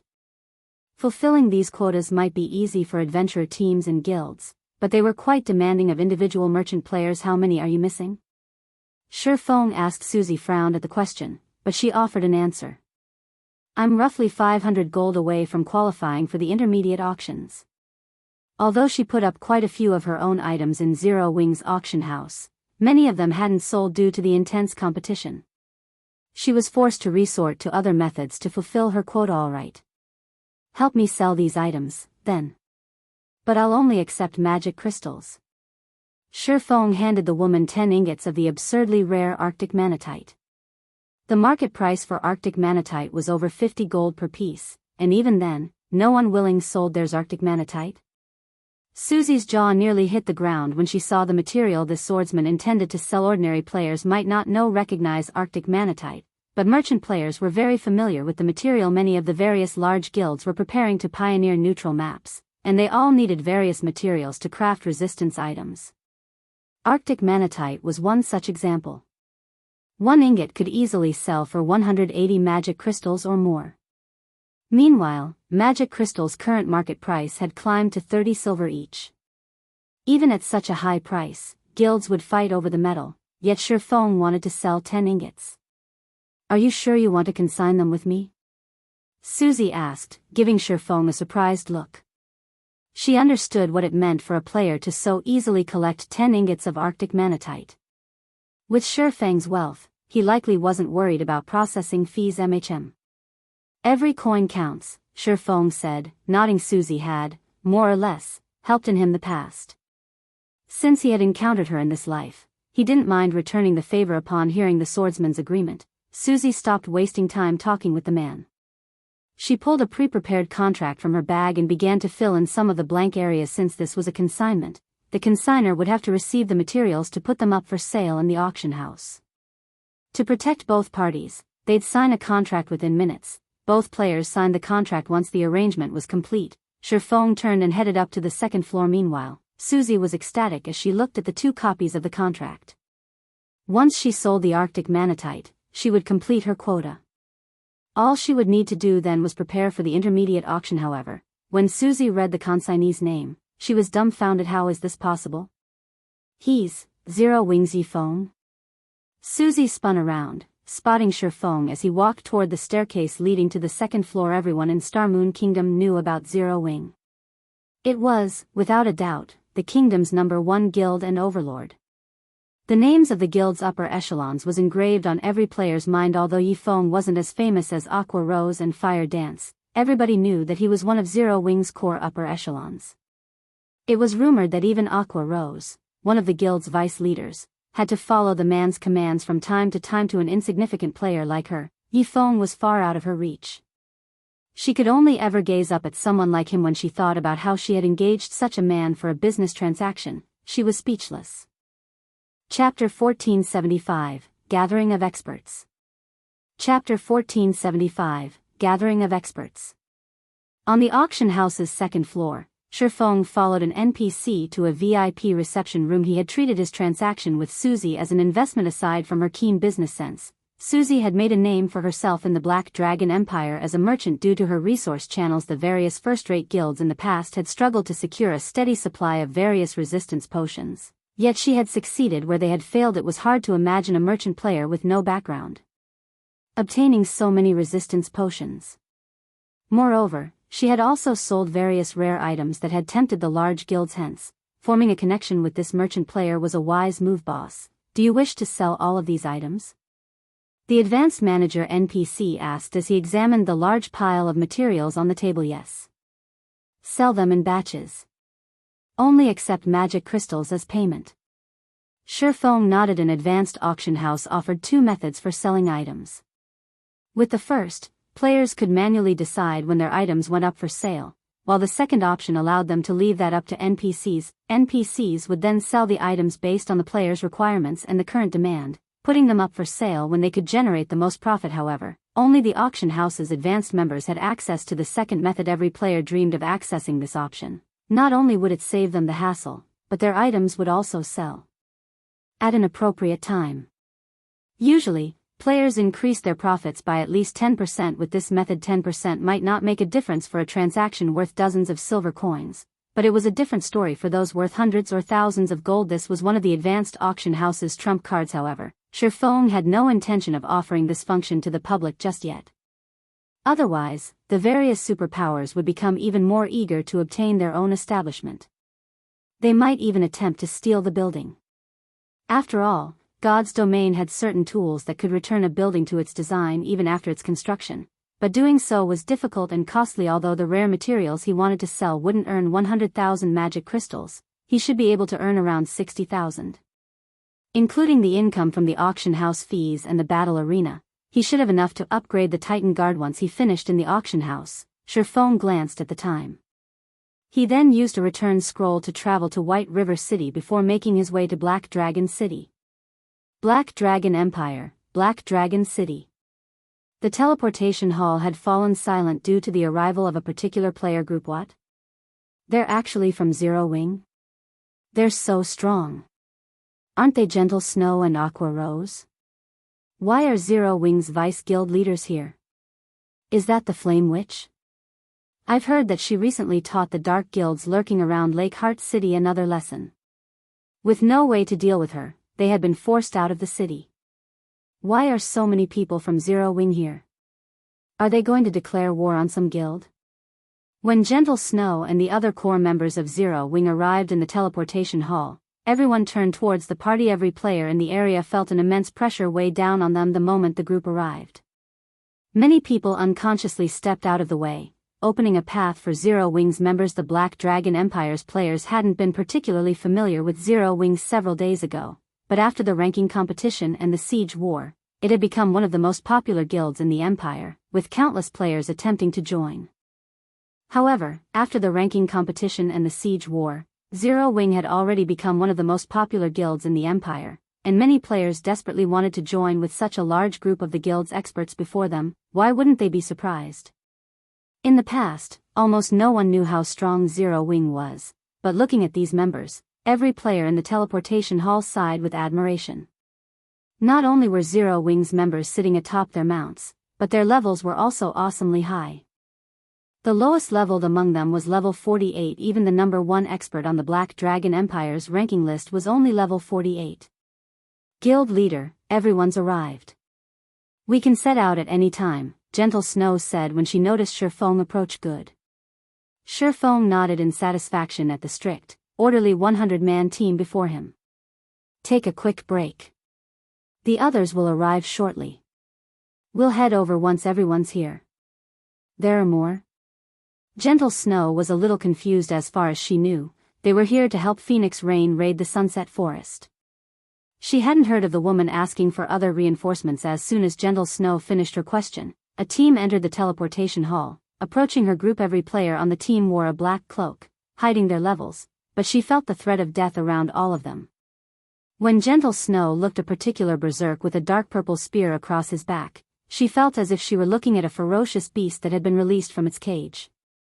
The berserker's aura was also as sharp as a blade. For a moment, Gentle Snow sensed the threat of death radiating from this berserker. A peak expert? Gentle Snow was surprised and alert as she quietly examined the berserker. In fact, Gentle Snow wasn't the only one who felt it. Aqua Rose and Zhao Yueru were also aware of this particular player. This berserker was none other than Cold Wind City's number 1 expert, Lifeless Thorn. Lifeless Thorn also felt a great deal of pressure from Zero Wing's team. Although he had never fought any of these players, his senses as an expert told him that few were strong enough of rivaling his strength among Zero Wing's 100-man team. Let me introduce you. These two are Gentle Snow and Aqua Rose, Zero Wing's vice guild leaders. This is Lifeless Thorn, who hails from the Ice Crystal world, Shifeng said. He could not help but chuckle as the players eyed each other. Both of your teams will be involved in this undertaking. Guild leader? Commander?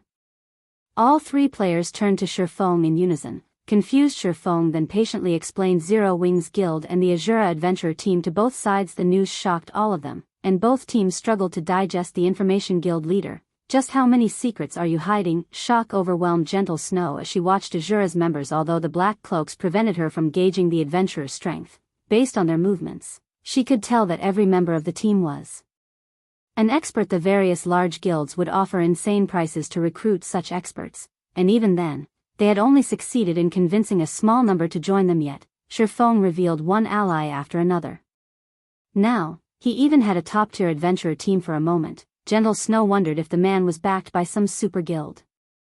What other explanation was there for the continued emergence of so many experts in Zero Wing?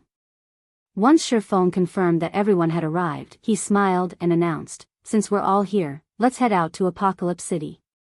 Chapter 1476, Zero Wing arrives. Chapter 1476, Zero Wing arrives. Apocalypse Empire, Apocalypse City, Dragon Phoenix Pavilion's residence. As the Dragon Phoenix Pavilion's main headquarters, the residence was lively as members often came and left. At this moment, however, tension gripped the residence's front courtyard. Both pavilion masters and their respective forces stood in the courtyard, each occupying one side with a clear divide between the two. The smell of gunpowder wafted between the forces. Most of the uninvolved guild members were too afraid to enter the residence. It was common knowledge in the Dragon Phoenix Pavilion that Phoenix Rain and 9 Dragons Emperor were in a constant struggle for the great pavilion master's position. At this point, neither side held anything back. If players weren't careful, they could get caught in the crossfire and die without know what killed them. What's going on? Why are both pavilion masters here? Don't you know?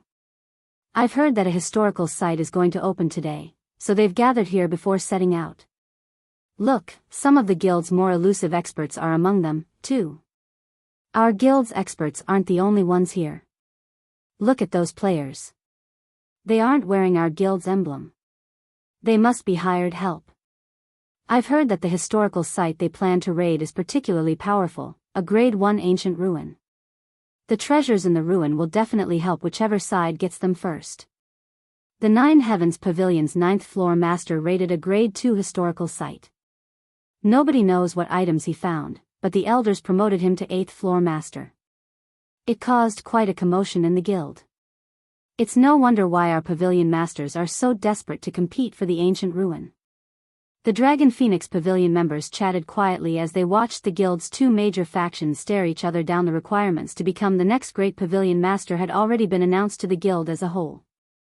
Now, all they had to do was wait and see which pavilion master completed the requirements first. Since they had found a grade 1 historical site, the two factions would spare no effort in obtaining the first clear. After all, this competition over the ruin might affect the outcome on Thunder Island.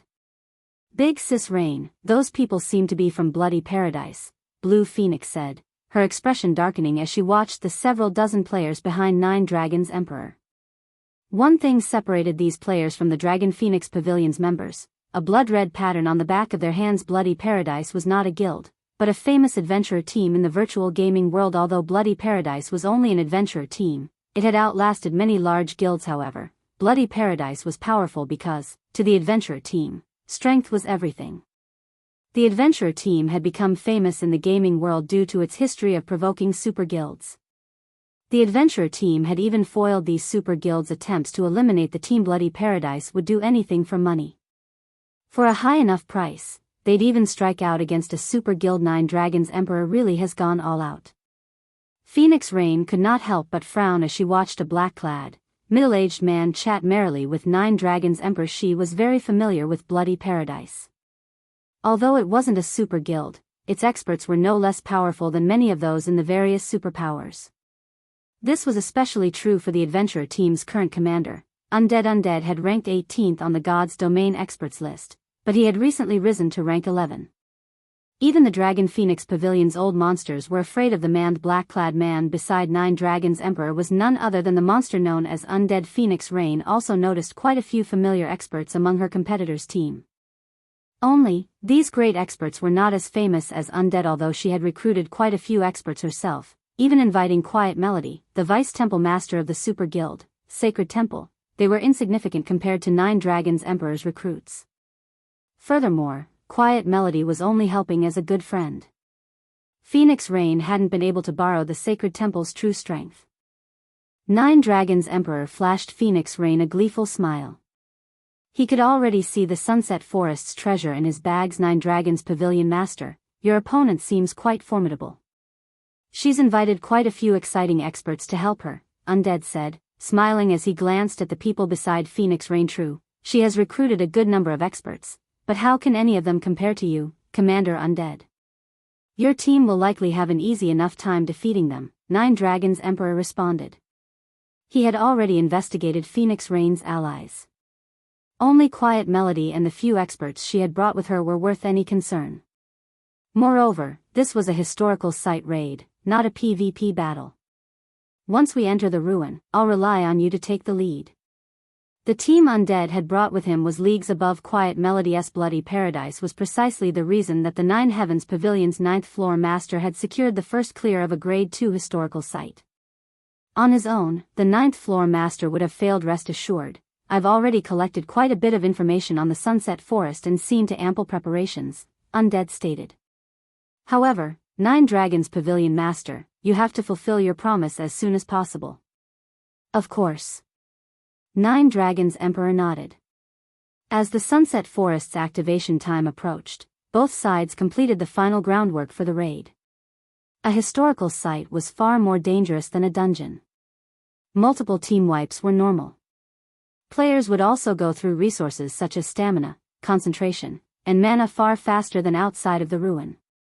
Without preparing, a team could easily waste the opportunity. Big Sis Rain, it's almost time to depart, but Zero Wing isn't here yet. Should we contact them? Blue Phoenix asked anxiously. Although every team entering the historical site would have the same amount of time, the sooner they entered the ruin, the sooner they could secure the first clear. Glancing at the time, Phoenix Rain noticed that they only had 15 minutes before the Sunset Forest opened. All right. Give them a call, Phoenix Rain said just as Blue Phoenix pulled up her communication interface. A large group of players rode through the residence's entrance. The moment these people arrived, the Dragon Phoenix Pavilion members in their way instinctively parted to open a path as the pressure the team radiated swept over them. Zero Wing? A cold glint flashed in Nine Dragons Emperor's eyes when he saw Shifeng at the head of the group. Due to Zero Wing, the resource towns he had invested in had been destroyed. Although Zero Wing hadn't captured the two towns, they had flattened them. They would be incredibly expensive to rebuild. Even if he had the funds, Zero Wing could simply destroy them all over again. As a result, he had been forced to watch as those two resource towns had gone to waste. Nine Dragons Emperor wanted nothing more than the guild's extermination. Zero Wing's members are so high-leveled. Crap. Isn't that the Flame Witch? Look. She's Aqua Rose. Didn't she defeat the Shadow Dragon Legion? The Phoenix Pavilion Master is amazing. She actually hired Zero Wing's members. The competition for the historical site's first clear will be interesting. The Dragon Phoenix Pavilion members in the courtyard erupted into a fevered discussion as Zero Wing's members walked into their residence. Everyone had heard of Zero Wing's experts. Chapter 1477, Unknown Adventurer Team. Chapter 1477, Unknown Adventurer Team. Not only had Zero Wing's arrival attracted the guild members' attention, but the experts Phoenix Rain and Nine Dragons Emperor had hired also turned towards these experts. Most of God's Domain's ordinary players hadn't heard of Zero Wing's experts. After all, God's Domain had only launched a few months ago, and countless guilds rose and fell each day. Most players were only familiar with the veteran large guilds that had been founded many years ago, but it was a different story for players of their caliber. They were privy to far more information than ordinary players, and they were all familiar with what kind of guild Zero Wing was. Not only had Zero Wing become Star Moon Kingdom's #1 guild early in the game, but it was also one of the Black Dragon Empire's top 6 guilds, excluding the Dragon Phoenix Pavilion. Some time ago, a rumor had spread about Zero Wing's victory over the Dragon Phoenix Pavilion's Shadow Dragon Legion.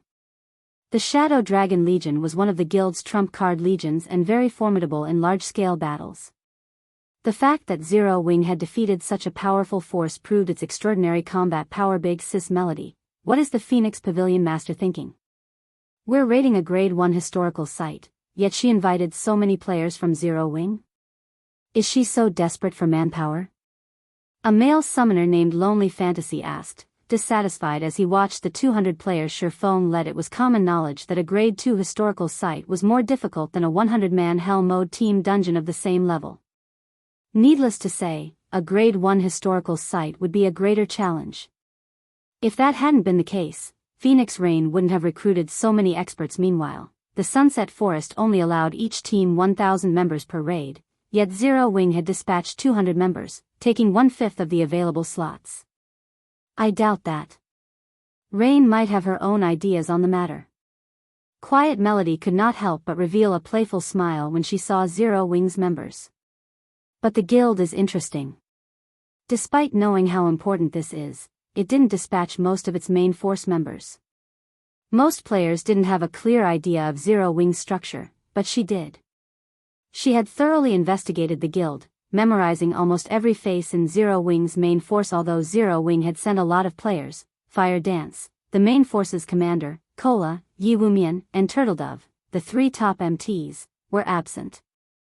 Other important individuals such as Violet Cloud, Flying Shadow, Shadow Sword, Rampant Blade, Black Cloud, Minor Wind, and Alluring Summer weren't here either. Without these experts, Zero Wing's main force would be nothing but a joke in the various superpowers' eyes. UV finally arrived. Phoenix Rain frowned as Shifeng's group approached. Team leader Yifeng, do you plan to bring all of these members to the historical site? She could ignore the fact that Zero Wing hadn't mobilized all of its top experts, but the guild had gone a little too far if they expected to bring all 200 players to the Sunset Forest. It was not that she doubted Zero Wing's strength. Rather, it was impossible for the guild to gather so many players who qualified to challenge a Grade 1 historical site with its current capabilities. All of the players participating in this operation were top experts in their guilds or adventurer teams. In her opinion, only Zero Wing's main force members were qualified to stand beside them. This operation was of utmost importance. She couldn't afford to lose because of such a minor issue. Moreover, she had long since prepared the 1,000 members required for the raid. Zero Wing's members were nothing more than reinforcements, of course. I wouldn't have brought them otherwise. Shifeng could hear the ire in Phoenix Rain's tone. Immediately, he explained, "Let me introduce you. This is Lifeless Thorn, the vice commander of the Asura adventurer team. I specifically invited Asura to help us." "Hello." Lifeless Thorn nodded in greeting, confusion gripping his heart. Since when was he Asura's vice commander? Lifeless Thorn wasn't the only confused player. Gentle Snow and Aqua Rose shot Shifeng disdainful looks. The Asura adventurer team? Phoenix Rain examined Lifeless Thorn before glancing at the cloaked players behind him. She had assumed they were from Zero Wing, but upon closer inspection, she realized that their appearances were foreign to her. She had never heard of an adventurer team called Asura yet. Shifeng had invited this unknown adventurer team to join such a crucial operation. For a moment, she was at a loss for words. Relax. I can vouch for their strength. Shifeng was fully aware of the questions plaguing Phoenix Rain's mind. He chuckled and said, "Moreover, Asura will be absolutely necessary if we want to raid Sunset Forest." When he had established the Asura adventurer team, his goal had been to recruit the various independent experts that detested guild restrictions. Since he didn't want others to realize how closely tied the team was to Zero Wing, he had named it Asura. After all, any adventurer team that had a guild behind it would struggle to recruit members. In addition, Zero Wing's enemies might target Asura, which would be a detriment to the adventurer team's development. He intended to develop Asura separate from Zero Wing. The Dragon Phoenix Pavilion's operation was a good opportunity for Asura to make a name for itself in God's domain, creating a foundation for the adventurer team to grow. With this, he could save himself the trouble of trying to promote the team secretly. Since they had Shifeng's vote of confidence, Phoenix Rain sized up the berserker before her. Although the black cloak hid Lifeless Thorn's name and level, it did nothing to conceal his killing intent. Even she felt slightly threatened when subjected to this stranger's aura. As for the purple spear on Lifeless Thorn's back, although he had hidden the weapon's glow effect, she guessed that it was at least dark gold rank based on the design on the shaft and the small arcs of electricity dancing around it. It was very likely that the spear was, in fact, an epic weapon. The black cloak hid most of the berserker's equipment as well, but after a close look, she noticed that every piece had a unified theme. In addition, a distinct pattern flowed from one piece to the next. Its glow proved that it was dark gold rank, proving that Lifeless Thorn wore a dark gold set equipment. Moreover, it was an 8-piece set. The level 40, 8-piece barbarian set? Phoenix Rain guessed. No. The barbarian set is silver. This one is crimson. Could it be a level 45 dark gold set equipment? When Phoenix Rain considered the possibility of this man wearing an 8-piece, level 45, dark gold set equipment, the gaze she gave the berserker changed. Although the Dragon Phoenix Pavilion had level 45, dark gold set equipment as well, the guild had only collected a dozen or so 6-piece sets. Naturally, they weren't as strong as an 8-piece set. The fact that an adventurer team had obtained such a set, in addition to an epic weapon, proved Asura's prowess. Fine, have it your way. We'll enter the Sunset Forest together. Phoenix Rain still questioned Shifeng's claim, but when she thought about her agreement with the man, she gave in. However, we need to finish the raid as soon as possible. 9 Dragons Emperor has invited Bloody Paradise. I've heard that they helped the 9 Heavens Pavilion raid a Grade 2 historical site. They should know what they're doing. Bloody Paradise? Hearing this, Shifeng could not help but turn towards 9 Dragons Emperor's group. He quickly spotted Undead, Bloody Paradise's commander. Bloody Paradise had been a top adventurer team in his previous life. Although it hadn't achieved as much as the Midnight Tea Party had, the adventurer team had been absurdly powerful. This was especially true for the adventurer team's commander, Undead. He had been a madman who had dared to kill a super guild's leader and countless players from the Midnight Tea Party. Eventually, however, the various super guilds and Midnight Tea Party had hunted the man down, removing him from God's domain entirely. In any case, we need to raid the Sunset Forest as fast as possible. If you need recovery items, let me know, Phoenix Rain offered as she glanced at the time. Only a few minutes were left before the Sunset Forest opened, and even though Shifeng now knew about Bloody Paradise's participation, nothing had changed. All they could do was rest up and prepare for the raid. When 9 Dragons Emperor's players saw Zero Wings members join Phoenix Rain's forces, the laughed Phoenix Rain has lost her mind. She actually let Zero Wing bring 200 members. Blood Dragon, the guild leader of the Dragon Phoenix Pavilion's branch guild in the Black Dragon Empire, could not help but laugh when he looked at the opponent's team composition. Have you looked into these 200 members yet? 9 Dragons Emperor asked as he glanced at Shifeng's group. Although he didn't think that Zero Wing could make much of a difference, there was no harm in being cautious. After all, this raid was incredibly important. I sent someone to probe for information.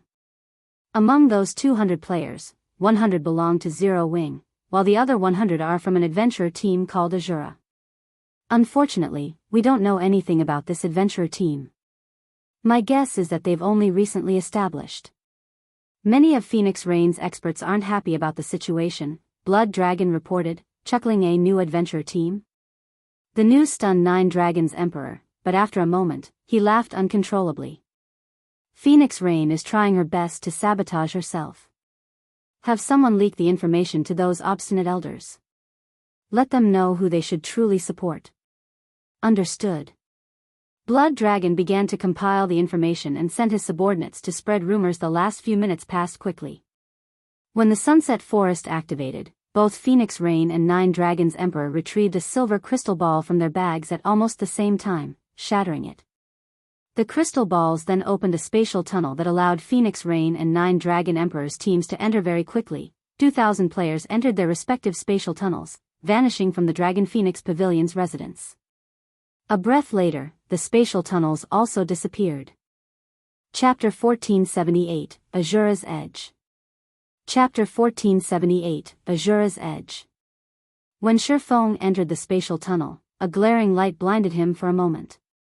When his vision recovered, he noticed that he stood in a familiar, yet foreign, location. System, you have discovered the historical site, Sunset Forest System. You will be teleported out of the Sunset Forest automatically after 8 hours. It seems we've gotten pretty lucky. We were actually teleported to the Werewolf Zone. After taking a quick look around him, Shifeng had a general grasp of their location. A historical site was like a special secret land. It only opened at certain times. Players had to complete the key quest each time they wanted to enter a particular historical site. In addition, players would be teleported to different locations every time they entered. The Sunset Forest was massive, no smaller than a leveling map. The map was divided into 8 zones, and each time players entered the historical site, they'd be teleported to one of the areas randomly. Naturally, each area's danger would also differ. Among the 8 areas, the Werewolf Zone was considered the easiest to get through. Each of the Sunset Forest's 8 zones offered varying challenges. For example, the Swamp Zone would drag players down, drowning those who weren't careful. In the Stone Forest Zone, players weren't able to use spells. The Darkness and Hail Zones were the most dangerous. Random orbs of ice would rain down in the Hail Zone, claiming players' lives.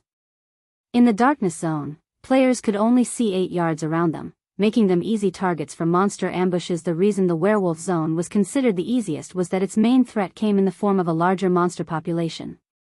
The zone's monsters were also quite organized. All 8 zones had one thing in common: they eventually led to the Sunset Forest Center. However, players didn't often get that far. Once the team was accounted for, they adjusted the team's formation. Phoenix Rain sent scouting parties of assassins and rangers ahead to determine their next move. Unlike dungeons, players didn't have access to a system map and historical sites. They had to explore the available routes. This was also why the system gave them 8 hours to clear the ruin. If a team wasn't careful, they could venture into a different zone, bypassing the historical site's core after 15 minutes or so. the scouting parties reported back with what they had discovered. When Phoenix Rain read the reports, she was astonished. So, this is a grade 1 historical site. Phoenix Rain frowned deeply at the reports. Their current location was extremely dangerous. Based on the scouting party's investigation, they were surrounded by werewolf caps.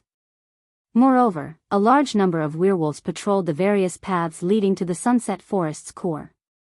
If they tried to advance, they'd march straight into these werewolves' den. 30 werewolf squads patrolled the straightest path to the core, and each patrol consisted of around 100 monsters, led by at least one Great Lord. The more powerful patrol squads were commanded by Grand Lords. Even the weakest werewolf in the zone was a chieftain, and they were all level 52 and above. Dealing with one werewolf patrol squad would be difficult and time-consuming, much less dealing with 30. Furthermore, if they weren't careful and disturbed any of the nearby camps, they'd be overrun. Each werewolf camp had at least 11 Grand Lords, including a specialized Grand Lord. Attempting to face such a force would be suicidal. After several evolutions to God's domain, even monsters of the same rank had varying levels of strength.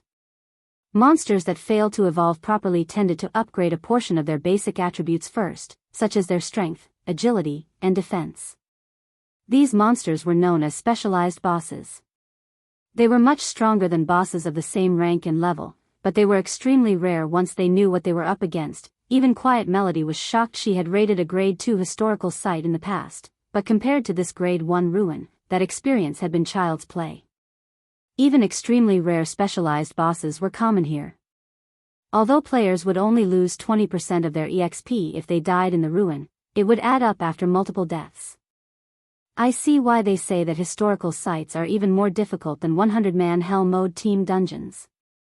This grade 1 historical site really knows how to render players powerless. Phoenix Rain smiled bitterly. She then turned to Shifeng and asked, Team Leader Yifeng, do you have a way to break through? I don't have any ideas, either. We'll have to fight our way through. Shifeng stated. Players in other areas might be able to rely on their wit to overcome the zone's challenges, but the werewolf zone didn't offer that option. The only way to the core was to kill their way there. Fight our way through? Phoenix Rain rolled her eyes at Shifeng. She had asked him precisely because that wasn't possible. Since we don't have other options, I guess we have no choice but to use the 4 Tier 3 summoning scrolls earlier than expected. To raid the Sunset Forest, she had prepared plenty of trump cards. However, she hadn't expected to use them so soon after entering the historical site. No one else on the team voiced an opinion either. With their team's strength, fighting 30 werewolf patrol squads was pushing it. They'd have to face over 20 level 55 Great Lords and several level 55 Grand Lords. There were thousands of weaker monsters as well. If they had 4 Tier 3 summoned creatures to hold off the Grand Lords while they defeated the rest of the monsters, they might have a chance of making it through. It's too wasteful to use Tier 3 summoning scrolls right now, Shifeng commented as he stopped Phoenix Rain. That's easy for you to say. How are we supposed to get past the Grand Lords if we don't use the Tier 3 summoned creatures to distract them? Lonely Fantasy snapped, clicking his tongue when he heard Shifeng. However, Quiet Melody quickly silenced Lonely Fantasy, turning to Shifeng. May I know if Elder Yifeng has a different plan? We'll just force our way through, Shifeng stated. For a moment, the team fell silent. If they could force their way through, they wouldn't need to use the Tier 3 summoning scrolls, yet when they saw the look in Shifeng's eyes, they knew he was serious. They were stunned. Team Leader Yifeng, what about the Grand Lords? Phoenix Rain asked when she saw the man's expression. The Asura adventurer team will distract the Grand Lords in our path. Everyone else can worry about the other monsters as we advance, Shifeng explained. Leave them to Asura? Phoenix Rain shot Lifeless Thorn a glance. Based on the scouts' reports, 4 Grand Lords guarded the easiest path. A measly 100-man team could never deal with 4 Grand Lords at once. Besides, other monsters littered the area. We don't have any problems with it, Lifeless Thorn declared. Initially, he had wanted to veto the idea, but Shifeng had sent him a whisper, instructing him to agree. With no other choice, he did as he was told. Hearing Lifeless Thorn's lack of hesitation, Quiet Melody and the others were stunned. None of them had ever heard of the Asura adventurer team before today, yet the team claimed that they could distract 4 level 55 Grand Lords. This was simply inconceivable. After some reluctance, Phoenix Rain eventually agreed and said, all right, then. Let's try it. If we fail, I'll use the Tier 3 summoning scrolls to assist you. following which, the team prepared to move out. Meanwhile, Shifeng made his own secret arrangements. 9. You'll tank 2 Grand Lords. Madness, you'll tank one of the remaining 2, and I'll take the last. Healers, focus on the 2 MTs, Shifeng whispered to Asura's members. I'm dealing with 2. Solitary 9 was beginning to grow nervous. Relax, Shifeng said, chuckling. After all, he had lent Solitary 9 the epic rank Titan Guard. The man was also a level 53 shield warrior wearing an 8-piece, level 45, dark gold set equipment. If he couldn't hold his ground against 2 Grand Lords, he didn't deserve the equipment. A moment later, the 1,000-man team moved out under Shifeng's command. First, he sent the scouting parties to lure Grand Lord's werewolf patrol squads to Asura's members. He instructed the rest of the team to focus on moving towards Sunset Forest's core. Every player in this raid was an expert. They had long since grown used to luring powerful bosses. It wasn't long before the scouts ran back with 4 werewolf patrol squads behind them. Go! Shifeng commanded when he saw the oncoming monsters taking the lead. Solitary 9 ran up to one of the Grand Lord-ranked werewolf captains and executed a shield bash. He then activated charge on another werewolf captain. In seconds, he had aggroed 2 werewolf captains. Werewolf captain, humanoid creature, Grand Lord. Level 55. HP 72,000/72,000,000. Awoo. The 2 werewolf captains howled in anger as they swung their clubs at the shield warrior. Peng. Peng.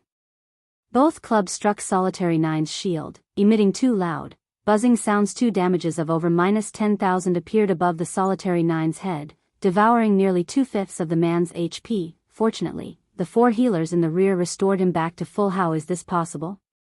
As Phoenix Rain and the others fought their way towards the distant core, they were stunned when they saw the scene. Chapter 1479, Brutish Team. Chapter 1479, Brutish Team. How did he do that? Did he activate a life-saving skill? Lonely Castle gaped at the recovered Solitary 9. Everyone who had underestimated the Asura adventurer team was stupefied. Normally, the strength of a team's MT was synonymous to the team's overall strength. Solitary 9's performance proved that Asura's claim of being a powerful adventurer team was clearly more than just arrogance. Even the game's current top-tier MTs would lose more than 15,000 HP against a casual attack from a level 55 Grand Lord. It was the equivalent of 1/3 of most MT's HP, yet Solitary 9 had only sustained a little over -10,000 HP from each werewolf captain's attack, which totaled less than 2/5 of his total HP.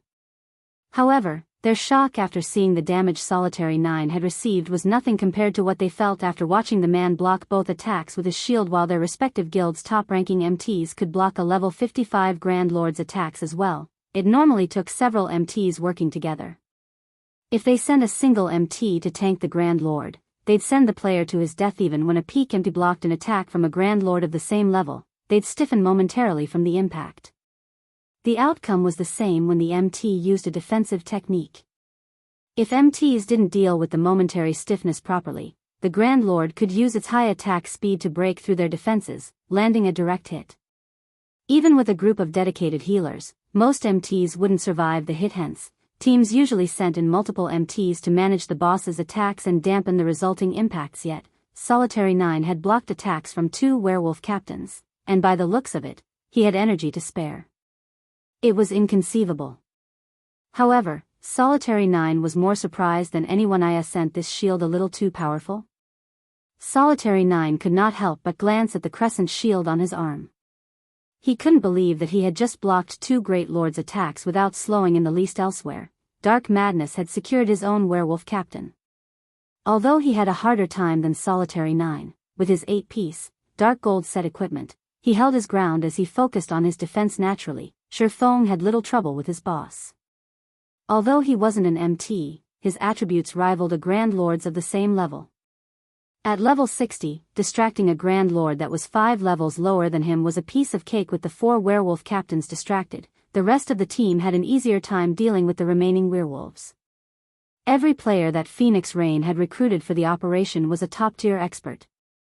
The MTs were more than capable of holding their ground against a level 55 Great Lord, let alone high Lord-ranked monsters and below, with the MTs forming a wall around the team. The various DPS classes launched frenzied attacks at the werewolves in their way. Hundreds of spells and arrows rained down on the werewolves, killing a few chieftain-ranked werewolves instantly. As the patrol squads thinned, the teams slowly advanced. Melee players, assist the MTs. Ranged players, prioritize the werewolves directly in front of us. Don't waste your attacks. Healers, coordinate and make sure there aren't any long breaks between heals on the MTs. Phoenix Rain commanded hurriedly as more werewolves converged on their location. Don't prioritize the werewolf captains and ignore the mobs. Shifeng interjected. The mobs are increasing by the minute. If we don't clear them out soon, we won't be able to move forward, Quiet Melody snapped as she glanced at the approaching werewolf squads. She strongly disapproved of Shifeng's plan. It would take too long to kill the Grand Lords. They simply had too much HP. Rather than targeting the Grand Lords, they should focus on killing the weaker monsters. That way, they could break through the blockades sooner than later. I have a plan to deal with the mobs. For now, prioritize the werewolf captains, Shifeng said, chuckling. Even the weakest of these werewolves have several million HP. If they swarm us, the MTs won't be able to hold them back, Quiet Melody growled when she saw the swordsman's calm expression. His plan wouldn't be an issue if they were fighting common or elite monsters, but the werewolves coming at them were chieftain rank and above. Even if they bombarded those monsters with one AoE spell after another, it would do little to thin their numbers. Only large-scale destruction spells would be useful. Even then, the spells would be of limited help. If they didn't get rid of these monsters soon, the werewolves would overwhelm the team. But before Quiet Melody could respond, Phoenix Rain got ahead of her and said, "All right. You have command of the team now, Yifeng." "Rain. This is too risky." Quiet Melody spun towards her friend in confusion and shock. "I know. But I want to see what tricks he's got up his sleeve. If things go south, I have a backup plan," the Phoenix Pavilion Master softly explained. While Quiet Melody had been correct about needing to deal with the weaker monsters first, there was an issue with her plan.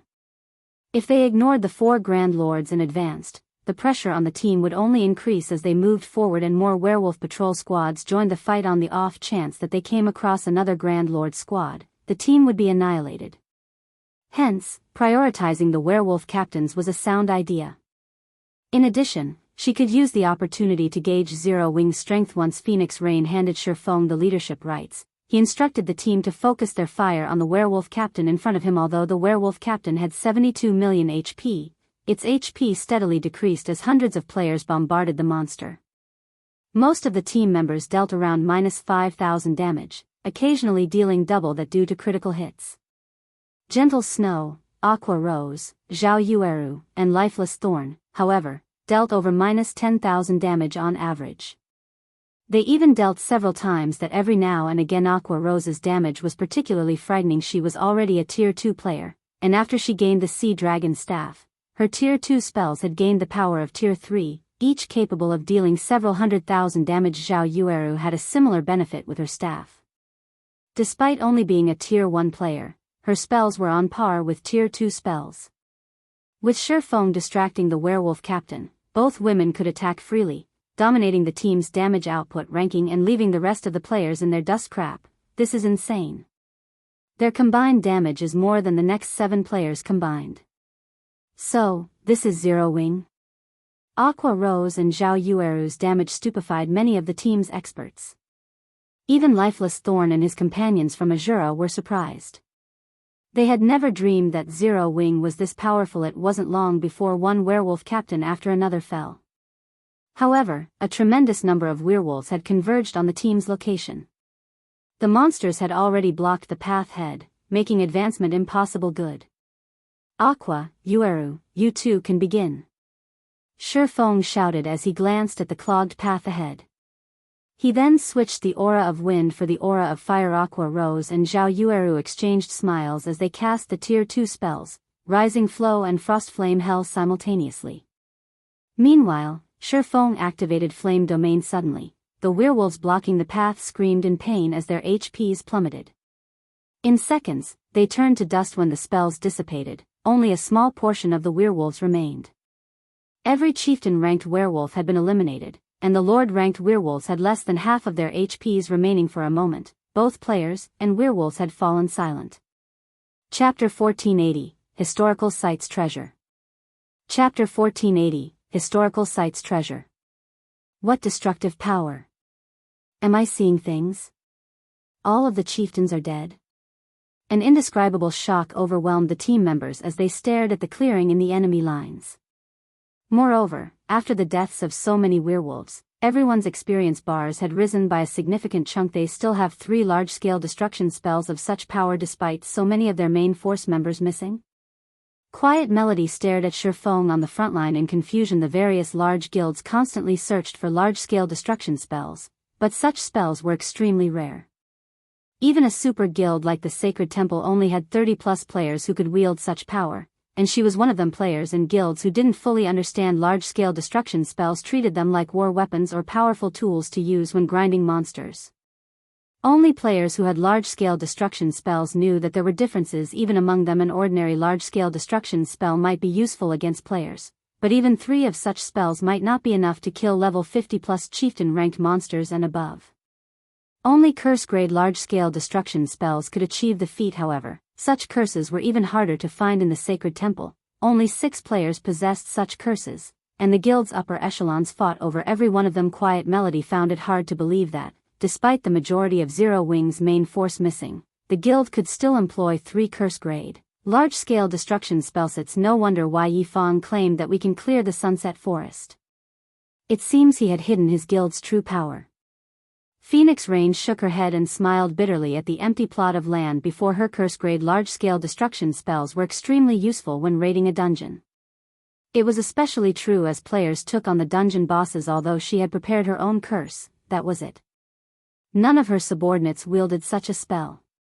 She had never expected to see 3 players from Zero Wing use one. The path ahead is clear. Everyone, charge. Ranged players, use your control skills on the monsters. Don't let them fill the gap. Shifeng shouted in the team chat. If Tier 1 players tried to grind all of the Werewolf Zone's monsters until they reached the Sunset Forest's core, they'd never reach it. The only way through this zone was to run, avoid as many battles as possible, and only stop when they came across a Grand Lord. The Werewolf Patrol Squad respawned very quickly. Moreover, their hunting range extended throughout the zone. If they discovered players, the werewolves would chase them to the ends of the earth. Fortunately, Shifeng's command snapped everyone out of their daze, and the team began to advance with the team's MTs on the front lines, and everyone following closely behind. The team soon broke through the werewolves' blockade. Although the team had encountered plenty of werewolves as they moved, they hadn't run into any Grand Lords. Hence, the MTs had remained within their block limits. Including their mobile turrets, such as Zhao Yueru and Aqua Rose, the team knocked aside the Grand Lord-ranked werewolves that had stood in their path. This allowed everyone to approach the ruins core relatively easily. After a little over 4 hours, Phoenix Rain's team reached the isolated area separating the werewolf zone and the center of the Sunset Forest. Some players had even leveled up during the past 4 hours. Those who hadn't had seen a 30% rise in their experience bars. These players were a little reluctant to leave the werewolf zone after realizing their leveling speed. Big Sis Melody, the Dragon Phoenix Pavilion has pretty good luck. Although the Sunset Forest is a Grade 1 historical site, it's much easier than the Grade 2 historical site we previously raided. Even after gathering so many experts, the Sacred Temple had only reached the core after using all of our allotted time. Lonely Fantasy enviously commented as he gazed at the dense forest before them, which was currently protected by a magic barrier. Unfortunately, despite all of the EXP they had obtained, the historical site's monsters hadn't dropped any loot. To secure a historical site's treasure, they had to search its core. With over 3 hours remaining, they could recover some of the Sunset Forest's items, even if they failed to clear it. In contrast, when the Sacred Temple had raided the Grade 2 historical site, they hadn't returned with anything. To top it off, they had team-wiped twice easy. Quiet Melody glanced at the werewolf army standing near the edge of the isolation area before turning toward Shifeng, who had sat down to rest. It seems I'll need to report to the guild leader. Their journey might have seemed easy, so much so that Phoenix Rain hadn't had to use a single trump card she had prepared for this trip, but they had only come this far due to Shifeng's efficient command and Zero Wing's incredible DPS. If the Sacred Temple hired Zero Wing to raid historical sites in the future, their chances of success would increase tremendously. After the team rested for a bit, they marched towards the protected forest ahead of them the moment they pushed through the magic barrier. They felt as if a great weight had dropped on their shoulders.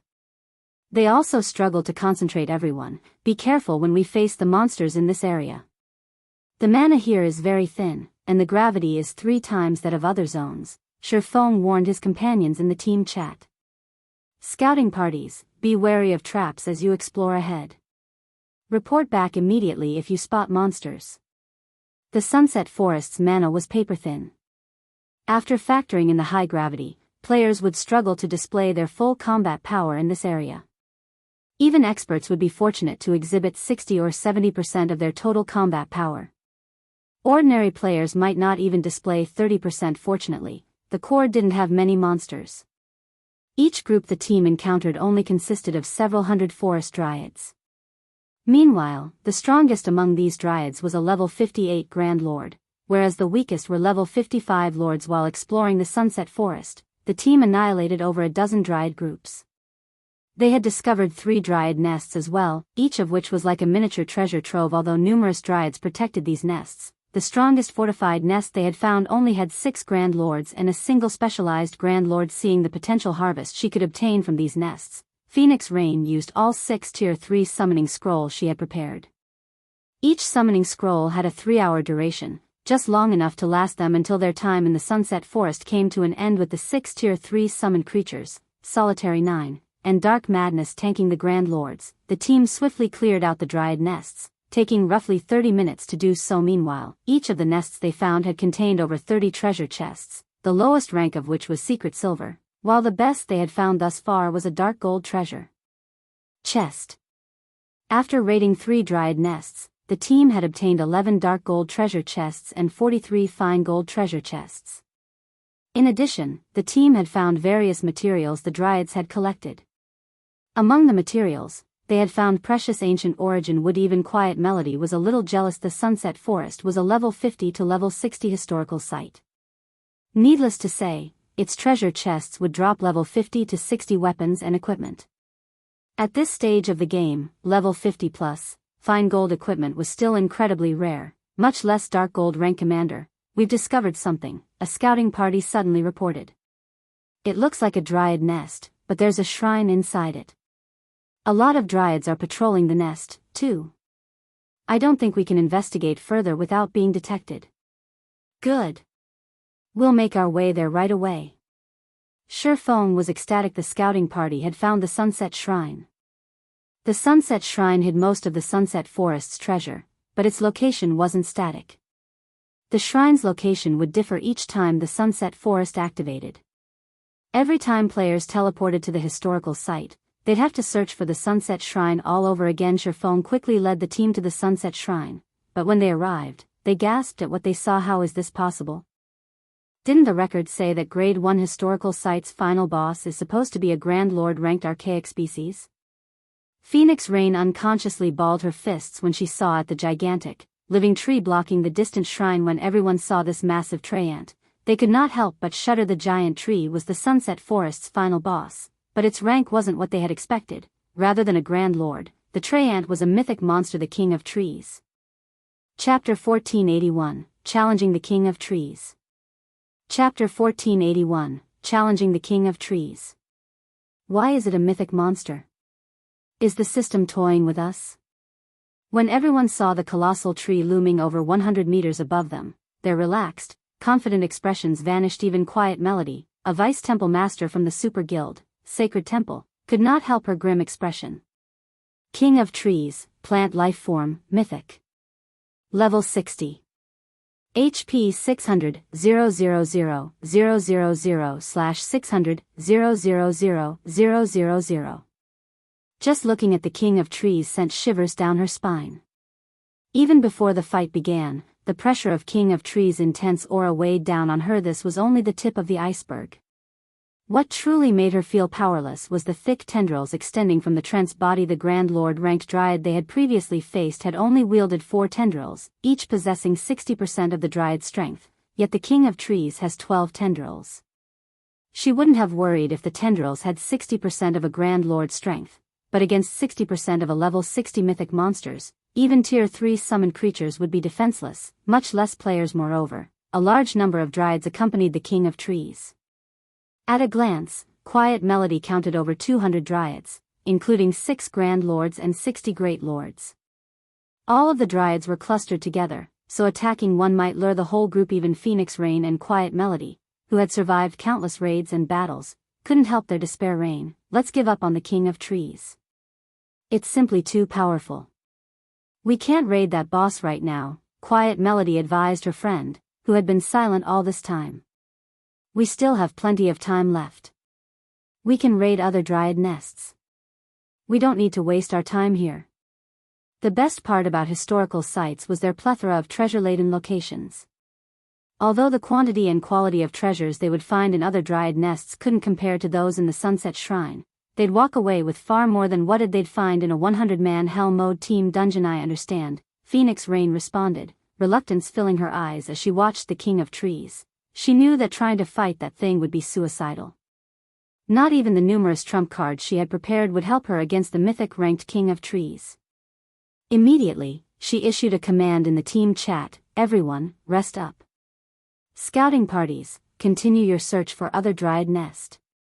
Just as the scouting parties prepared to head out in search, Shifeng shouted, hold on a minute. Does he have a plan? Phoenix Rain could not help but turn towards the swordsman. How can he?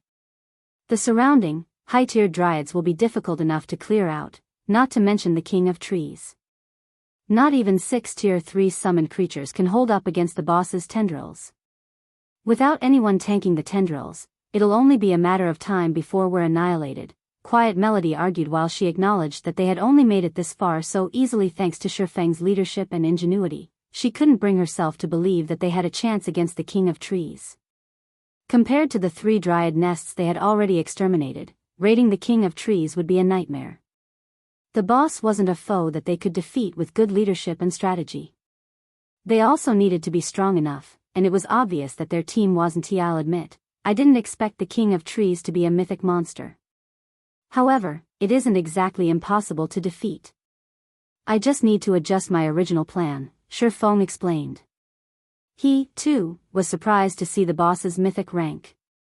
When he had come here in his previous life, the King of Trees had only been a Grand Lord-ranked archaic species with a unique bloodline.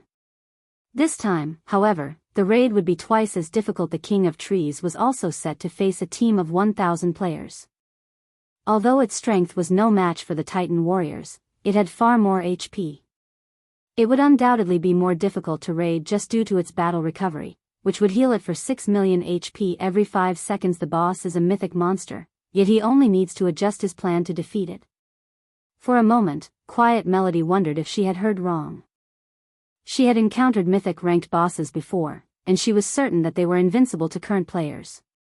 Without siege weapons and disregarding all cost, the team had 0 chances of defeating a mythic boss. Unfortunately, historical sites were similar to dungeons in that siege weapons were prohibited. Otherwise, the various large guilds wouldn't suffer such massive headaches when dealing with 100-man Hell Mode and super large-scale team dungeons. Whatever plan you have in mind, tell us. If we have any hope, we'll give it a try. Although Phoenix Rain doubted their chances of defeating the King of Trees, she knew Shifeng's personality. The man had never lied to her, so she was inclined to listen to him before dismissing his ideas. In any case, it was better than outright giving up. Rain. You. Quiet Melody was at a loss for words when she saw the slightly excited expression on Phoenix Rain's face. Fine. Do whatever you want. But we're only giving it one try. If we fail, we'll search for other Dryad nests. How could a mythic monster possibly be an easy foe? Even the various superpowers in God's domain were utterly helpless against these monsters. They were all forced to take the long way around when they found one. If it were possible to raid mythic monsters, they would have started their raids on the super large-scale team dungeons already. Thank you, Phoenix Rain offered. Quiet Melody was only helping her as a good friend and hadn't asked for any payment for the work. If the woman didn't want to do something, she wouldn't force her. Unfortunately, If Quiet Melody decided not to participate in the fight against the King of Trees, the team would lose a large fraction of its firepower before this. I'd like to sign a new contract, Phoenix Pavilion Master. Our previous agreement didn't include a Mythic-ranked final boss, Shifeng said as he handed Phoenix Rain a new contract. Most of the contents hadn't changed. Zero Wing would still obtain 20% of the harvest. The only difference was that after the raid, Zero Wing would have priority when choosing 5 items from the Sunset Shrine, while Shifeng could ignore the treasures a Grand Lord ranked archaic species guarded. It was a different story for items under a mythic monster's protection. Renew our contract. Phoenix Rain read through the new contract. Shortly after, she said, I don't have any problems with this as long as we clear the Sunset Shrine. Although Shifeng's demands were high, it was much better than leaving empty-handed. Each of the 3 dryad nests they had already raided had contained over 100 precious items, excluding the material stashes in each nest. Needless to say, the Sunset Shrine hid far more items of even higher quality. Following which, the 2 players signed the contract. Once Shifeng ensured that everything was in order, he began to pull flame potions from his bag. Normally, players had very little use for these potions. Moreover, they weren't meant to be consumed. Rather, they acted as a type of chemical bomb. The flame potions only had one purpose: weakening plant lifeforms. The effects could also stack up to 100 times, reducing the targeted plant lifeforms' attributes, defense, and resistances by 30% and increasing the damage from fire-type attacks by 100%. After 2 days of grinding, Aqua Rose and the others had gathered 100 flame potions. The flame potions hadn't been particularly valuable in the past, but once the public had discovered the Sunset Forest, their prices had skyrocketed. They had become a priceless tool for dealing with plant lifeforms. After distributing the potions, Shifeng had everyone lure the dryads around the King of Trees, quickly eliminating the mobs without the threats around the boss. Shifeng delegated tasks: assassins, when the raid begins, toss these flame potions at the boss. For those controlling the 6 summoned creatures, try to block as many of the boss's tendrils as possible. Ranged players, use your spells and skills instead of normal attacks as much as possible. Melee players, stay away from the summoned creatures and find opportunities to strike. MTs, split into 6-man groups. Each group will tank 1 main tendril and should have only 2 MTs with active berserk and life-saving skills at a time, Shifeng instructed. After a few minutes of planning, the assassins and MTs nervously moved into position. Lifeless Thorn and his companions from Asura were particularly anxious. They were already familiar with a mythic monster's prowess. Without a magic array to weaken the boss, it could instant kill any player. Team leader Yifeng, everyone is in position, Phoenix Rain reported. Good. 9. Begin the raid. Shifeng commanded. Chapter 1482, Frightening Tier 4 Spell. Chapter 1482, Frightening Tier 4 Spell. Hearing Shifeng's command, Solitary 9 took another look at the towering treant before him before lifting his shield and charging at the creature. Is it really okay to let him start the raid by himself? Phoenix Rain asked worriedly as she watched Solitary 9 approach the King of Trees. Shouldn't we send someone to assist him and split the damage? Solitary 9 looked like an ant before the King of Trees, and the difference between their attributes was just as massive. Even a Tier 3 summoned creature would sustain heavy injuries and lose a good portion of its attributes if struck by all 12 of the boss's tendrils, not to mention a peak MT. 9 is more than strong enough for this task, Shifeng said, chuckling. Although the King of Trees' rank had changed, its skills and attack pattern wouldn't differ. This boss always used the Tier 3 skill, Thorn Smash, on its first target. This move could even wound a Tier 3 summoned creature of the same level, much less a player. Tier 3 summoned creatures were a precious source of combat power for the team right now, so they couldn't afford to risk them needlessly. In the past, teams had usually sent a player sacrifice to take on Thorn Smash before sending the MTs in. Fortunately, Solitary 9 wielded the epic ranked Titan Guard. They didn't need to waste combat power by sacrificing a player. The moment the shield warrior moved within the King of Trees' 200-yard perception range, the mythic monster's 12 tendrils transformed into sharp spears and shot towards Solitary 9. The spears were so fast that they looked like 12 streaks of green light as they moved. Thorn Smash. So fast. The sudden attack surprised Solitary 9, but Shifeng had warned him to activate Titan's Will the moment he was within range. When Titan's Will activated, golden, divine runes swam across Solitary Nine's body. The shield warrior's eyes had turned a dark gold as well. Once Titan's will took effect, Solitary Nine was able to shake off the King of Trees' mental pressure as he received a significant boost. Due to the upgrade to epic rank, Titan's will now reduce the damage he received by 90%. The skill also increased his attack speed by 100% and movement speed by 30%. His starting movement speed was set to 80% of his maximum movement speed, and the skill now lasted 20 seconds rather than 15 before the King of Trees' main tendrils reached Solitary Nine. He skillfully maneuvered his shield, leaving afterimages as it shifted before the shield warrior. Despite its relatively small size, the shield felt like a wall, enclosing Solitary Nine within. In the end, he fended off all 12 strikes. Boom. Boom. Boom. A series of explosions echoed throughout the forest, making the distant players' scalps tingle. He's still alive? How is this possible? He actually survived? As the dust settled, it revealed Solitary Nine. The man hadn't moved an inch, and he still had roughly 10% of his HP. What destructive power! Solitary Nine gasped when he realized that he still had 6,000 HP. Sure enough, current players have no hope against a mythic monster. Despite blocking every attack with his shield and the 90% damage reduction from Titan's will, he had lost over 50,000 HP. Even if he had activated a life-saving skill, the attack would have killed him instantly if he hadn't activated Titan's will. Meanwhile, the King of Trees followed up with another tendril attack. Crap. Heal him. Phoenix Rain hurriedly shouted. Unfortunately, the team's healers were a little too slow. Before they had begun to cast their spells, the tendril had reached Solitary Nine. However, with Titan's will still in effect, Solitary Nine's shield moved as if it could teleport, appearing between the tendril and the shield warrior almost instantly. Bang. A crisp clang reverberated as Solitary Nine was forced to retreat by 3 steps before stabilizing himself. His HP decreased once again, -3,208. Even after another hit, he's still alive? The watching players gaped at Solitary Nine. Surviving a mythic boss's skill was already impressive, yet he had only received a little over -3,000 damage after blocking a normal attack. His defense was ridiculous. Finally, the healers in the back responded and restored Solitary Nine to half of his total HP, yanking him out of the danger zone. Good. Everyone, move in. Shurfeng commanded. The 6 Tier 3 summoned creatures dashed forward. The assassins, who had been in stealth all this time, also dashed at the King of Trees.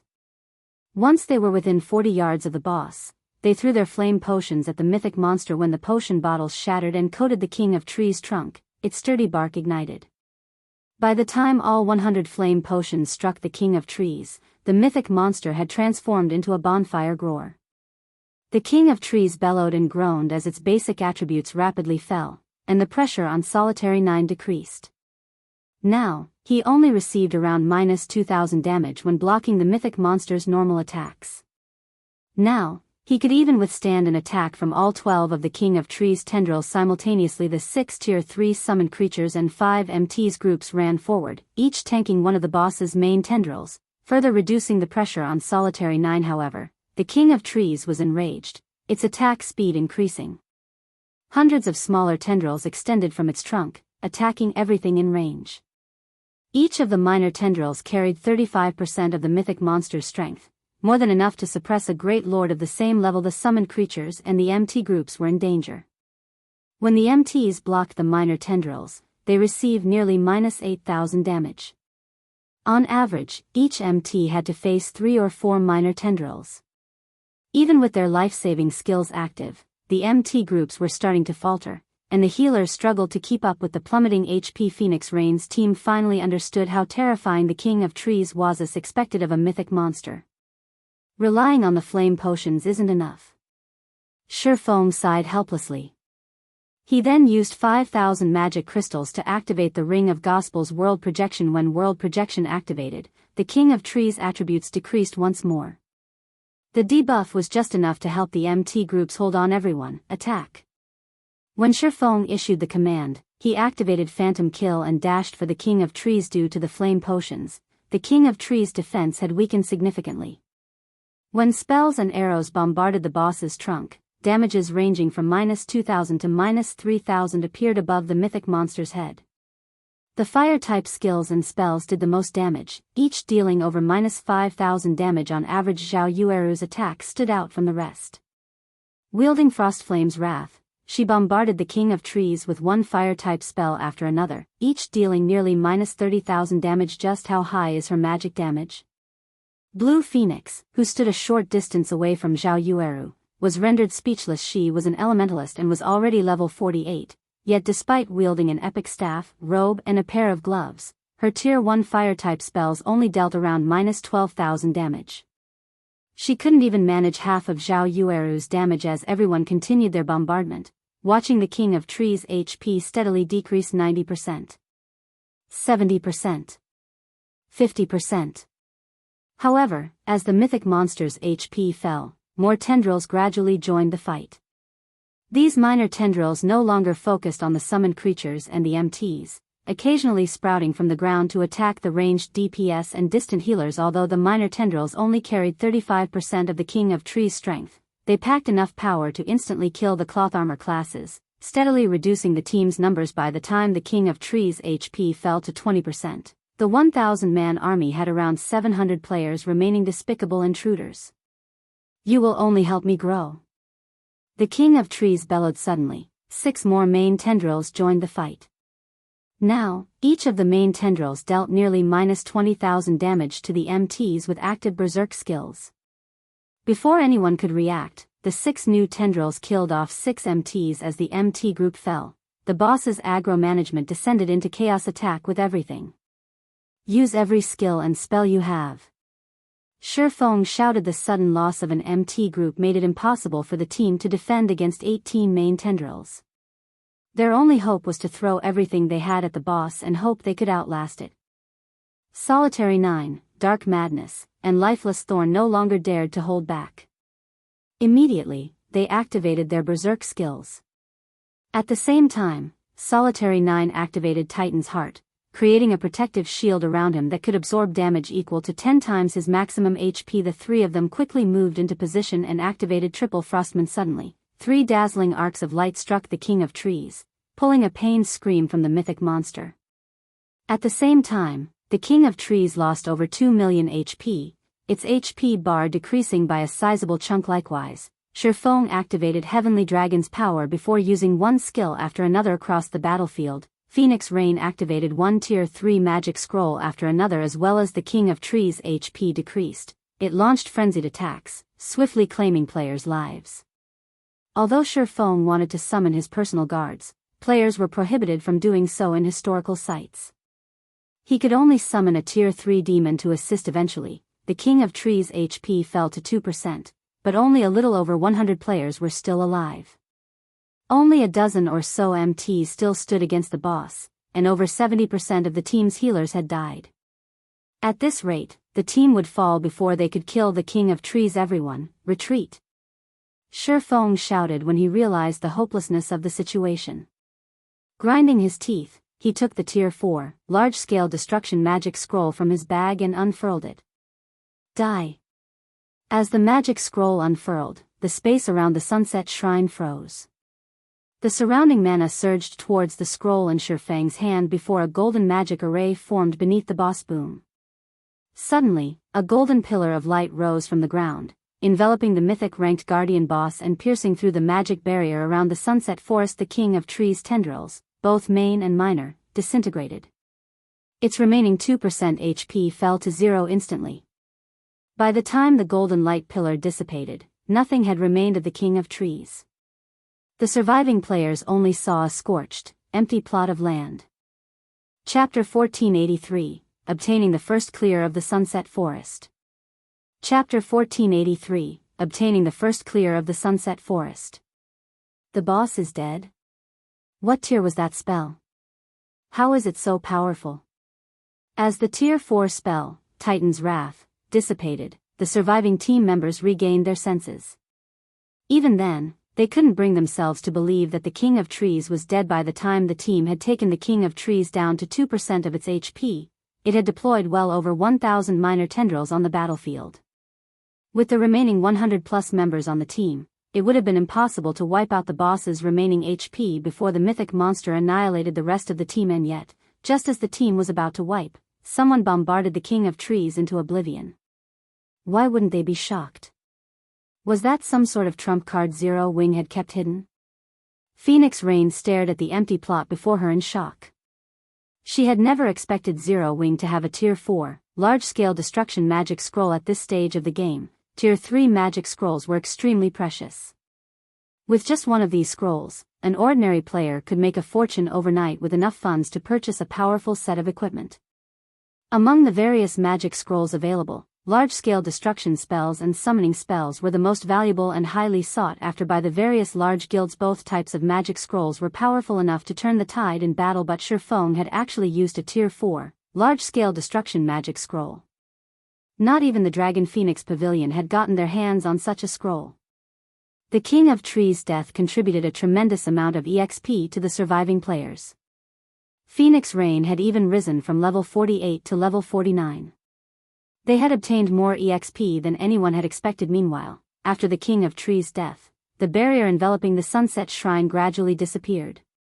System, congratulations. You are the first team to raid the Sunset Forest successfully. Rewards in the Sunset Shrine doubled. You will be teleported out of the Sunset Forest after 1 hour automatically. Healers, resurrect the dead. Everyone else, rest up, Shifeng commanded before entering the Sunset Shrine with Phoenix Rain to inspect the treasures inside. The other players couldn't help their envy, curious about what treasures the shrine held, but they knew that they'd have to wait. Historical sites typically offered far more treasure than dungeons, some of which could be used as guilds' trump cards. Naturally, these guilds would have more of an advantage if fewer people knew about these items. As for Shifeng, not only was he Phoenix Rain's ally, but he had also signed a contract with the Phoenix Pavilion Master. He had also contributed the most during the raid. Thus, he qualified to enter the shrine alongside the guild leader Zero Wing and the Asura adventurer team. Quiet Melody could not help but watch Shifeng's departing back before glancing at Asura's resting members, curiosity and intrigue dominating her thoughts. It seems that I really will need to report to the guild leader. Despite all of the effort the Sacred Temple had spent raiding various historical sites, the guild had failed to raid a single Grade 2 ruin, yet Phoenix Rain's temporary team had secured the first clear of a Grade 1 historical site. If other guilds discovered this, it would cause a commotion on the journey here. Quiet Melody had carefully observed everything that had happened. Based on what she had seen, she was absolutely certain that without Zero Wing and Asura's help, Phoenix Rain's team would have failed. In fact, they would have been lucky to reach the Sunset Forest's core within the allotted time, much less kill the Mythic-ranked King of Trees. She had never imagined that a recently established guild like Zero Wing could become so powerful in such a short amount of time. While historical sites were very rare in God's domain, super guilds like the Sacred Temple had discovered quite a few already. The only thing preventing them from harvesting these ruins' treasure was their lack of strength. Although she did not know what the conditions of Phoenix Rain and Zero Wing's agreement, the Sacred Temple was capable of any price she could afford. Elsewhere, with the magic barrier gone, Shifeng and Phoenix Rain easily entered the Sunset Shrine. The interior was luxurious. It looked more like a palace than a shrine. Meanwhile, the two found a large pile of items in the center of this palace. This is the Sunset Forest's first clear reward?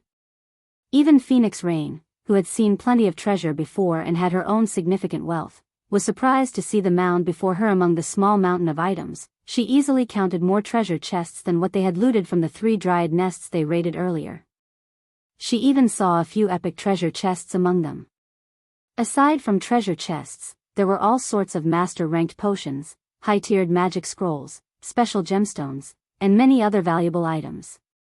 As she gazed at the items, Phoenix Rain felt as if she were dreaming. At least I didn't waste that Tier 4 magic scroll. Shifeng spotted 3 epic treasure chests in addition to elemental treasure boxes and 7 Luminaries treasure boxes, which contained elemental sources and 7 Luminaries crystals, respectively. He had thought that the flame potions would be enough to raid the Sunset Forest, but in the end, he had been forced to use a Tier 4 magic scroll as well. But after seeing the Sunset Shrine's treasure, he was satisfied with trading a Tier 4 magic scroll for the first pick of 5 of the shrine's items. Neither the elemental treasure boxes nor the 7 Luminaries treasure boxes were any less valuable than the epic treasure chests. An elemental treasure box would drop 1 to 3 elemental source stones when opened, while a 7 Luminaries treasure box would drop 3 to 6 units of 7 Luminaries crystals. Both treasure boxes had been highly sought after by the various guilds in his previous life. Moreover, Shifeng spotted various materials, designs, skill books, and other precious items that could easily drive the various large guilds mad with envy. It took Shifeng and Phoenix Rain over half an hour to organize the loot according to our agreement. I'll choose 5 items first, Shifeng said as he glanced at Phoenix Rain. All right, take your pick. Phoenix Rain nodded. She was extremely satisfied with the Sunset Shrine's treasure. Even if Shifeng claimed all 3 epic treasure chests, she wouldn't be disappointed in the least. After all, among the treasures here, over 10 were just as valuable. Seeing Phoenix Rain nod, Shifeng began to select his prizes. However, the man hadn't pocketed the 3 epic treasure chests as Phoenix Rain had expected. On the contrary, Shifeng didn't even glance at the treasure chests. Instead, the first items he claimed were the 2 elemental treasure boxes. While current players might realize how valuable elemental sources were, he did. In fact, elemental sources could be strategic tools in mythic monster raids. Hence, he had to prioritize these items. After selecting the elemental treasure boxes, Shifeng chose the Sunset Potion recipe, an advanced alchemy recipe unique to the Sunset Forest. The recipe usually had a very low chance at appearing in the Sunset Shrine. When consumed, the potion would have the penalty of a single death. It was a super potion with a 24-hour cooldown. Avoiding death was incredibly difficult in God's domain. Each time a player died in the field, they'd lose an entire level. Hence, the Sunset Potion had been highly regarded in the past.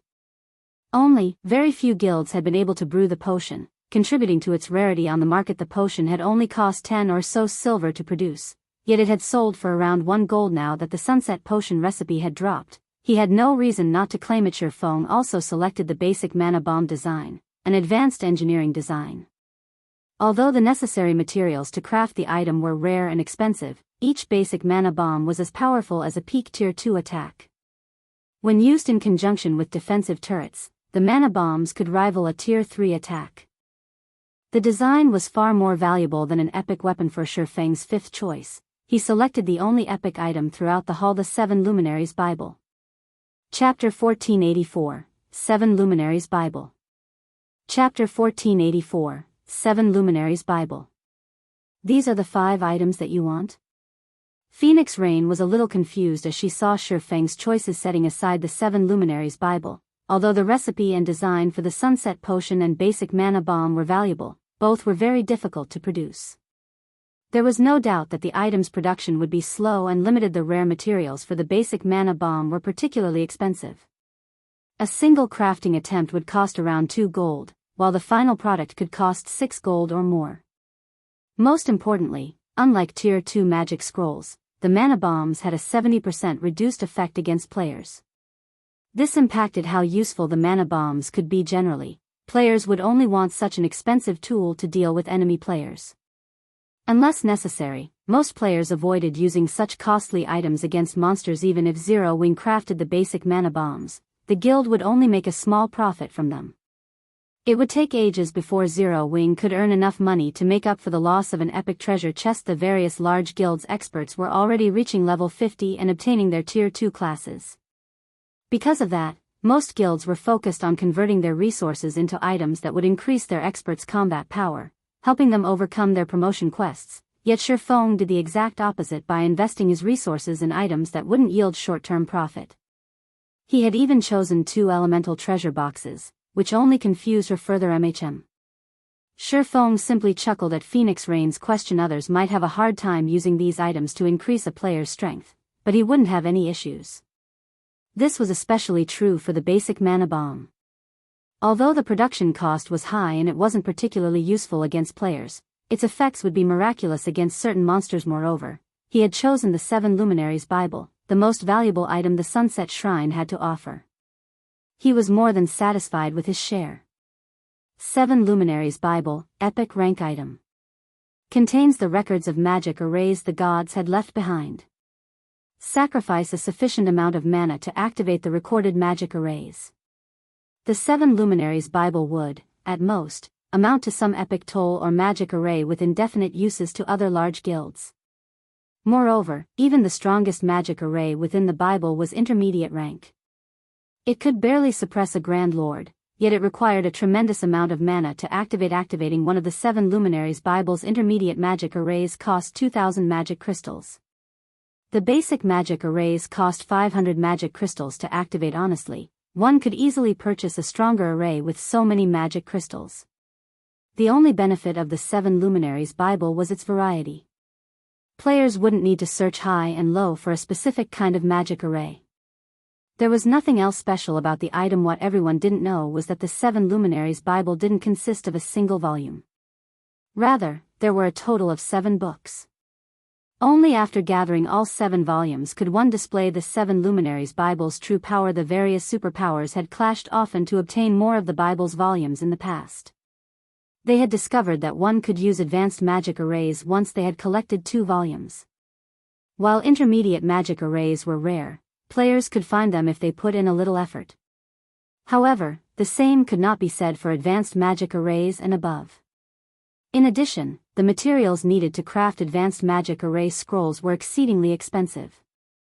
Meanwhile, these arrays could even suppress mythic monsters, which would, in turn, increase players' chance of obtaining precious items. One could just imagine how valuable an advanced magic array could be if they could use it indefinitely for the cost of magic crystals. God's Domain's current superpowers hadn't discovered this secret yet. Otherwise, Phoenix Rain would have mourned the items lost. Once Shifeng had chosen his 5 items, Phoenix Rain organized her harvest. They had obtained far more than she had expected. After opening the 3 epic treasure chests, she had gained 3 epic items and 1 epic ranked, growth-type shield. She was ecstatic over the outcome. With an epic shield, the raids on the various team dungeons would be much easier for her team. She had also gained a large number of level 50 dark gold and fine gold weapons and equipment. Since level 50 was a major turning point in the game, level 50 equipment attributes were 2 ranks higher than that of level 45 equipment. Level 50 secret silver equipment could rival level 45 dark gold equipment. She now had enough level 50 secret silver, fine gold, and dark gold equipment to fully arm a 100-man team. As long as she gave these pieces to players who had items that reduced level requirements, they could improve their equipment right away. The shrine had also contained a large number of rare gemstones, all of which could visibly improve players' combat power. Meanwhile, the contest on Thunder Island prohibited the use of magical tools. This included items like the Bible of Darkness. Players had to rely on their own strength during the contest. This was also why 9 Dragons Emperor had spent so much money to gain Bloody Paradise's help in the Sunset Forest. When Phoenix Rain tried to hand 20% of the harvest to Shifeng, Shifeng refused the items. Instead, he requested Ancient Origin Wood as his share of the bounty, which was the equivalent of every log they had found during the raid. With the Ancient Origin Wood, Zero Wing could begin producing advanced speedboats. Since Phoenix Rain needed the weapons and equipment, she saw no reason to refuse him. Once they had finished distributing the loot, Shifeng and Phoenix Rain called everyone into the shrine, leaving the Sunset Forest through the teleportation array inside. They then split their party to prepare for the contest on Thunder Island. However, Shifeng planned to make his way to Ocean Viewing Town with his cargo of Ancient Origin Wood, intending to begin the advanced speedboats production. By the time Shifeng and the others had returned to the Dragon Phoenix Pavilion's courtyard, news of their success in the Sunset Forest spread to the various superpowers. Although the system wouldn't announce a historical site's first clear to the local region, it was difficult to keep a lid on the matter with so many participants. Besides, Phoenix Rain had borrowed experts from a few other guilds for the raid. What? You're saying that Phoenix Rain obtained the first clear of a grade 1 historical site? Since when had the Dragon Phoenix Pavilion grown so powerful? That's a grade 1 historical site we're talking about. Zero Wing and the Asura Adventurer team? Where is this Asura Adventurer team from? Why haven't I heard of it? Go.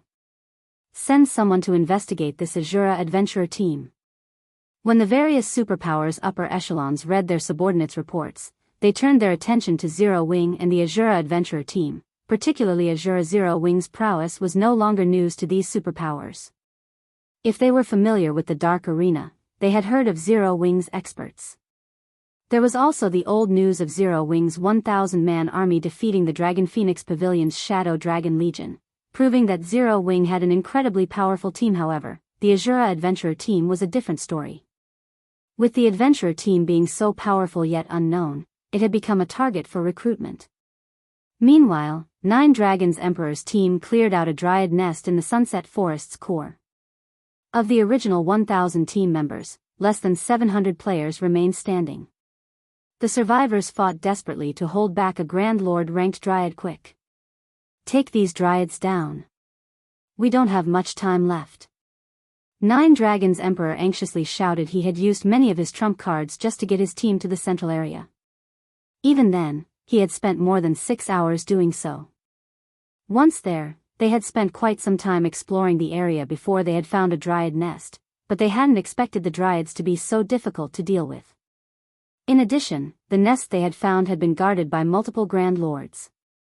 Even after activating all of their Tier 3 summoning scrolls, they were at a disadvantage. Pavilion Master, a report just came in from Sun Dragon. Blood Dragon announced. What is it now? Out with it. 9 Dragons Emperor frowned. They had very little time remaining. If they didn't eliminate these dryads in time, they wouldn't return with a single treasure. Sun Dragon has informed us that Phoenix Rain has already obtained the Sunset Forests. First clear, Blood Dragon replied, struggling to believe the report. Chapter 1485, Taking Shape.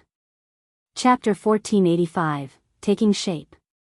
Blood Dragon's response stunned 9 Dragons Emperor on the spot. Impossible.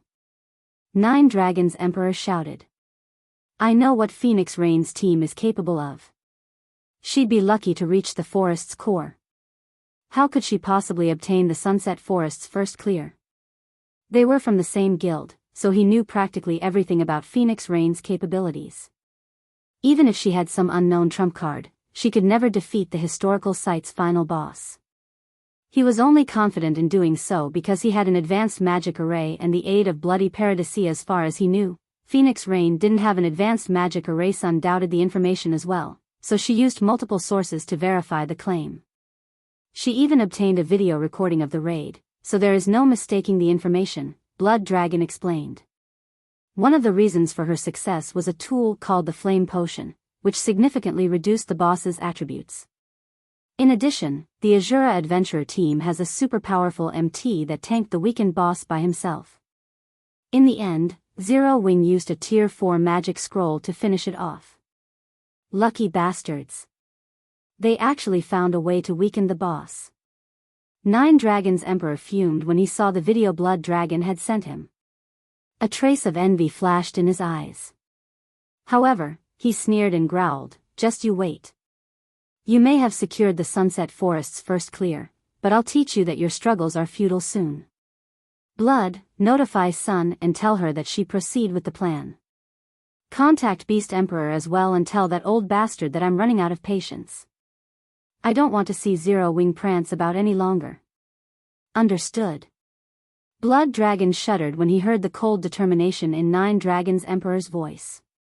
Elsewhere, Shifeng arrived in Ocean Viewing Town via a teleportation array. The town's player population had increased significantly since his first visit. He saw countless players forming teams and parties as they prepared to set sail for the islands to grind and level. He also spotted a few merchant fleet representatives conducting their maritime transportation business transport from Ocean Viewing Town to Sandy Bay Town. Special price right now. Only charging 15 silver per person. Less than 1,000 slots of bag space free of charge. 5 silver for every additional 1,000 slots. 3 silver for each non-bag space item. Transport from Ocean Viewing Town to Coral Harbor. Only charging 20 silver per person. Less than 1,000 slots of bag space free of charge. 7 silver for every additional 1,000 slots. 5 silver for each non-bag space item. Many independent merchant and adventuring players crowded around the merchant fleet representatives, trying to haggle down the prices. Players who preferred to use the merchant ships were generally trying to avoid exorbitant teleportation fees. Cross-national teleportation fees were particularly expensive. Even teleporting to a neighboring country cost more than 1 gold. It wasn't unusual to pay 2 or 3 gold when traveling farther. It was cheaper to hire a ship. This was especially true for players transporting non-bag space items. Although the maritime transportation system in Ocean Viewing Town wasn't yet perfect, it had begun to take shape. These people sure are taking action quickly. Glancing at the various merchant players, Shifeng easily spotted over 5 merchant fleets. It seems that I'll need to produce the new type of cargo ships as soon as possible. Maritime transportation had been very well developed in the past. It had also generated a frightening amount of wealth for players. Hence, the various large guilds had established their own merchant fleets and contested over territory at sea. Initially, Shifeng had been satisfied with the development of his naval forces, but there were plenty of capable players in God's domain. In the end, many players had quickly discovered this business opportunity. At the moment, these merchant fleets were renting ordinary cargo ships from NPCs. Each ordinary cargo ship could only carry 35 people, and the cargo ship's item space was limited. Each ship could only carry 30 non-bag space items at a time. He had previously spent 30,000 gold to purchase a special medium shipyard. As long as he had sufficient materials and engineers, he could begin constructing the new cargo ships immediately. Not only were the new cargo ships 15% faster than ordinary cargo ships, but they could also carry up to 40 people at a time. Meanwhile, Shifeng had both engineers and materials available to him. He could start producing the ships as soon as he desired. Once these new cargo ships were built, he'd make a fortune off of them whether he rented them out or used them himself, following which, Shifeng contacted Melancholic Smile and had her dispatch a large number of engineers to Ocean Viewing Town.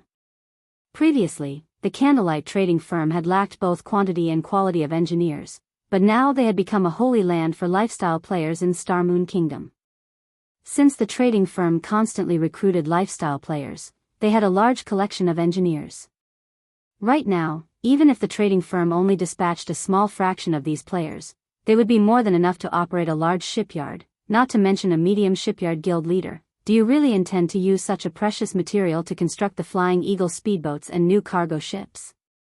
Burning Abyss was astonished as he gazed at the ancient origin which Shifeng had placed before him. As a master engineer, he had researched the various materials available in God's domain. This was especially true for the materials useful to engineers. He knew that ancient origin wood was a top-tier material meant for ship construction.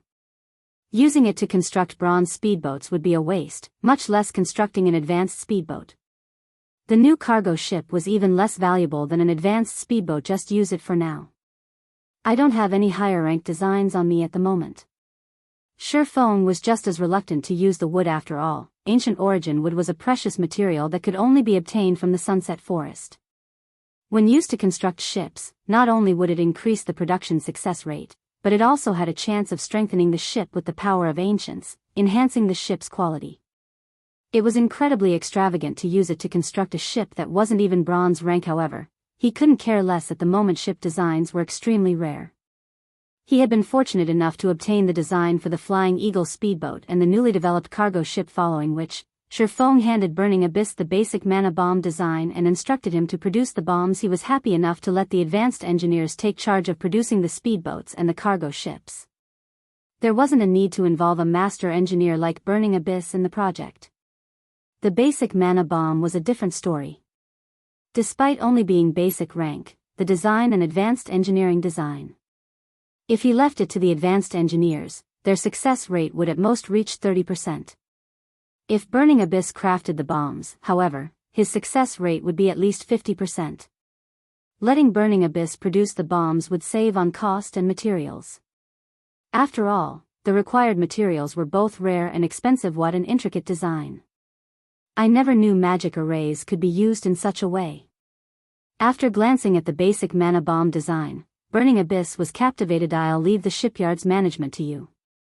As for this design, you'll learn it. If you have time, try to produce as many of the bombs as you can. I have an important use for them, Shifeng said, chuckling at the engineer's starstruck expression. Guild leader? Burning Abyss was stunned when he heard Shifeng's instructions. However, he was instantly overjoyed and excited. Even after becoming a master engineer, he had only been promoted to chief engineer in the Candlelight trading firm. In the end, he was only one of Zero Wing's core members, but it was a different story if he were allowed to manage the shipyard. It was the equivalent of becoming one of the guild's upper management. Countless lifestyle players dreamed of such status, following which, Shifeng handed a portion of the shipyard's authority to Burning Abyss. He then paid Rodney a visit, calling in on the agreement with the master engineer to assist in the shipyard. Not only would Rodney's presence increase production success rate when crafting ships, but production speed would increase as well. As Shifeng finished with the shipyard's matters and prepared to lead Gentle Snow and the others to Thunder Island, Aqua Rose gleefully walked up to him, whispering, "Guild leader, Summer just contacted me. She says that she's successfully class changed into a dragon slayer. Moreover, Kola has also completed his class change. Should I have them head over?" Chapter 1486, Assembly of Experts. Chapter 1486, Assembly of Experts. They're done already? Shifeng was a little confused. As far as he could remember, the Dragon Slayer class change quest wasn't an easy one.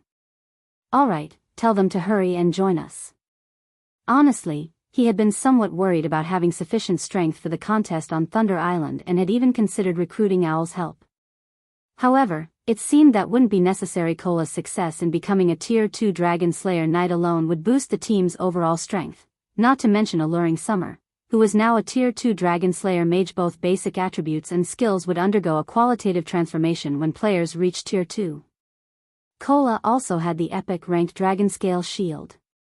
Had he been present during the King of Trees raid, the raid definitely would have been a lot easier. He wouldn't have needed to waste an incomparably precious Tier 4 magic scroll. Hearing Shifeng's answer, Aqua Rose immediately contacted Alluring Summer and Kola, telling them to gather in Ocean Viewing Town. Guild leader, if we don't leave soon, I'm afraid we won't make it in time, Gentle Snow said worriedly as she looked at the time. It would take quite some time to travel from Starmoon Kingdom to the Apocalypse Empire. Thunder Island was located in the Sea of Death's inner region, very far away from the Apocalypse Empire. There weren't any teleportation arrays connected to the island, so players had to rely on other means to reach it. In fact, the various major powers participating in the contest for Thunder Island's authority had long since set out. Phoenix Rain and 9 Dragons Emperor had only delayed their departure to obtain the weapons and equipment from the Sunset Forest. As soon as Phoenix Rain had cleared the historical site, she and her subordinates rushed towards the island. Since Shifeng had wanted to begin producing advanced speedboats as soon as possible, he had made a trip to Ocean Viewing Town with the ancient origin wood. Otherwise, they would have left for Thunder Island with Phoenix Rain's group. As a result, their group was far behind schedule. Furthermore, the Swift Dragon speedboat could only accommodate 30 people, half of their planned 60-man team. The rest of the members would have to sail on advanced speedboats. If they left right this instant, they would barely make it in time for the contest. If they waited for Kola and Alluring Summer, they'd likely be late. Relax. We have enough time, Shifeng consoled her, smiling, following which, Shifeng led everyone to Ocean Viewing Town's harbor. Half an hour later, Kola and Alluring Summer finally reached the harbor atop 2 majestic thunder wolves. The moment Kola and Alluring Summer arrived, they attracted a lot of attention from the players at the harbor. They were difficult to miss. Both of these players radiated intense auras from atop their mounts. Guild leader, we're sorry for the wait, Kola apologized as he stopped before Shifeng. It's fine. It's about time to set out, Shifeng said, nodding. He then invited Kola and Alluring Summer to the team. When Lifeless Thorn and his companions from the Ice Crystal World saw Kola and Alluring Summer, they were astounded. They had already been shocked by the Strength 0 Wings members displayed. They hadn't expected the guild to have even more experts. Lifeless, how confident are you of defeating those two? Cleansing Whistle whispered as she looked at Kola and Alluring Summer personally. Cleansing Whistle doubted that she was a match for Kola or Alluring Summer. Just by standing so close, she felt an intense wave of danger from them. The guy? Maybe. The other one? I don't know. I'd have to fight her to find out, Lifeless Thorn said, fighting spirit illuminating his gaze as he watched Alluring Summer. He had struggled to find anyone who could offer a good fight back in Cold Wind City. When Shifeng had said that God's Domain's continent had plenty of experts, he had assumed the claim was meant to excite him. But looking at it now, it would seem that the swordsman hadn't lied. What? Even you aren't confident of winning? Cleansing Whistle could not help but turn to look at Alluring Summer in shock. Based on her observations during the raid in the Sunset Forest, she knew that Gentle Snow, Aqua Rose, and Zhao Yueru were powerful. Although other experts from Zero Wing had been present, it was obvious that they were significantly weaker than the 3 women. Hence, Cleansing Whistle had assumed that Lifeless Thorn would rank among the top 5 in Zero Wing. Unfortunately, it didn't seem like that was the case. When she thought about how Zero Wing had at least 5 experts who were even stronger than a monster like Lifeless Thorn, her shock was natural. However, Cleansing Whistle felt pretty lucky about the situation. She had been Cold Wind City's #1 swordsman. With no suitable rivals, she had to rely on herself to improve. Now, however, she met a group of people who were much stronger than her. They also had an expert swordsman like Shifeng. If she fought alongside these powerful people and leached off of their experiences, she could grow stronger far more quickly. Cleansing Whistle wasn't the only one with such thoughts. Solitary 9 and Dark Madness were just as pleased as Asura's members subtly watched Cola and Alluring Summer. Shifeng arrived beside the harbor and pulled a crystal bottle from his bag. He then began to chant an incantation. Runes lit up and danced around the crystal bottle. A short moment later, dark fog surged forth, expanding to cover a large area of the water before Shifeng. The scene attracted a lot of attention. What's going on? Is that guy summoning a mysterious iron speedboat? That shouldn't be possible. No speedboat is that big. It must be a cargo ship. I've seen someone release a cargo ship before, and it definitely wasn't that large. While everyone discussed the disturbance, the cloud of dark fog expanded up and out. Soon, the fog dissipated, revealing Shifeng's ship. This ship was a silver sailboat, double the size of ordinary cargo ships. While it was docked, it dwarfed the nearby ordinary and advanced speedboats. What? That's a sailboat. How is this possible? Everyone was stupefied when they saw the one-horned sailboat. As naval players, they had spent most of their gaming career in God's domain at sea. Although they weren't well-known experts, they understood ships just as well, if not better, than the various large guilds. A sailboat could send tremors throughout the Apocalypse Empire. It could definitely overturn the current hierarchy of the Empire's naval powers. Even a bronze speedboat was no more than a fly to be swatted in the face of a sailboat guild leader. Since when do you have a sailboat? Could it be? Have you already repaired the sailboat we got from the Fallen Ark? Aqua Rose's eyes glowed as she stared at the monstrosity of a ship before her. Although Zero Wing had the Swift Dragon speedboat, at the end of the day, a speedboat was just a speedboat. Without a large number of support ships, it would be very difficult to exert the Swift Dragon speedboat's maximum potential. At most, Zero Wing would be a minor threat to the Apocalypse Empire's various naval powers. However, it was a different story if Zero Wing had a sailboat. A sailboat would allow Zero Wing to contest for the Empire's port cities. If they had their own port city, they wouldn't have to operate in the dark. They could simply steamroll over any opposing forces. Even Gentle Snow was speechless. Despite being one of the guild's vice-guild leaders, she still didn't have a clear idea of how many secrets Zero Wing had. It wasn't unlike the Asura adventure team's sudden appearance. I haven't repaired the Storm sailboat yet. I obtained the one-horned sailboat from a sea monster I helped kill, Shifeng said, shaking his head. Alright, we don't have much time. Get on the boat.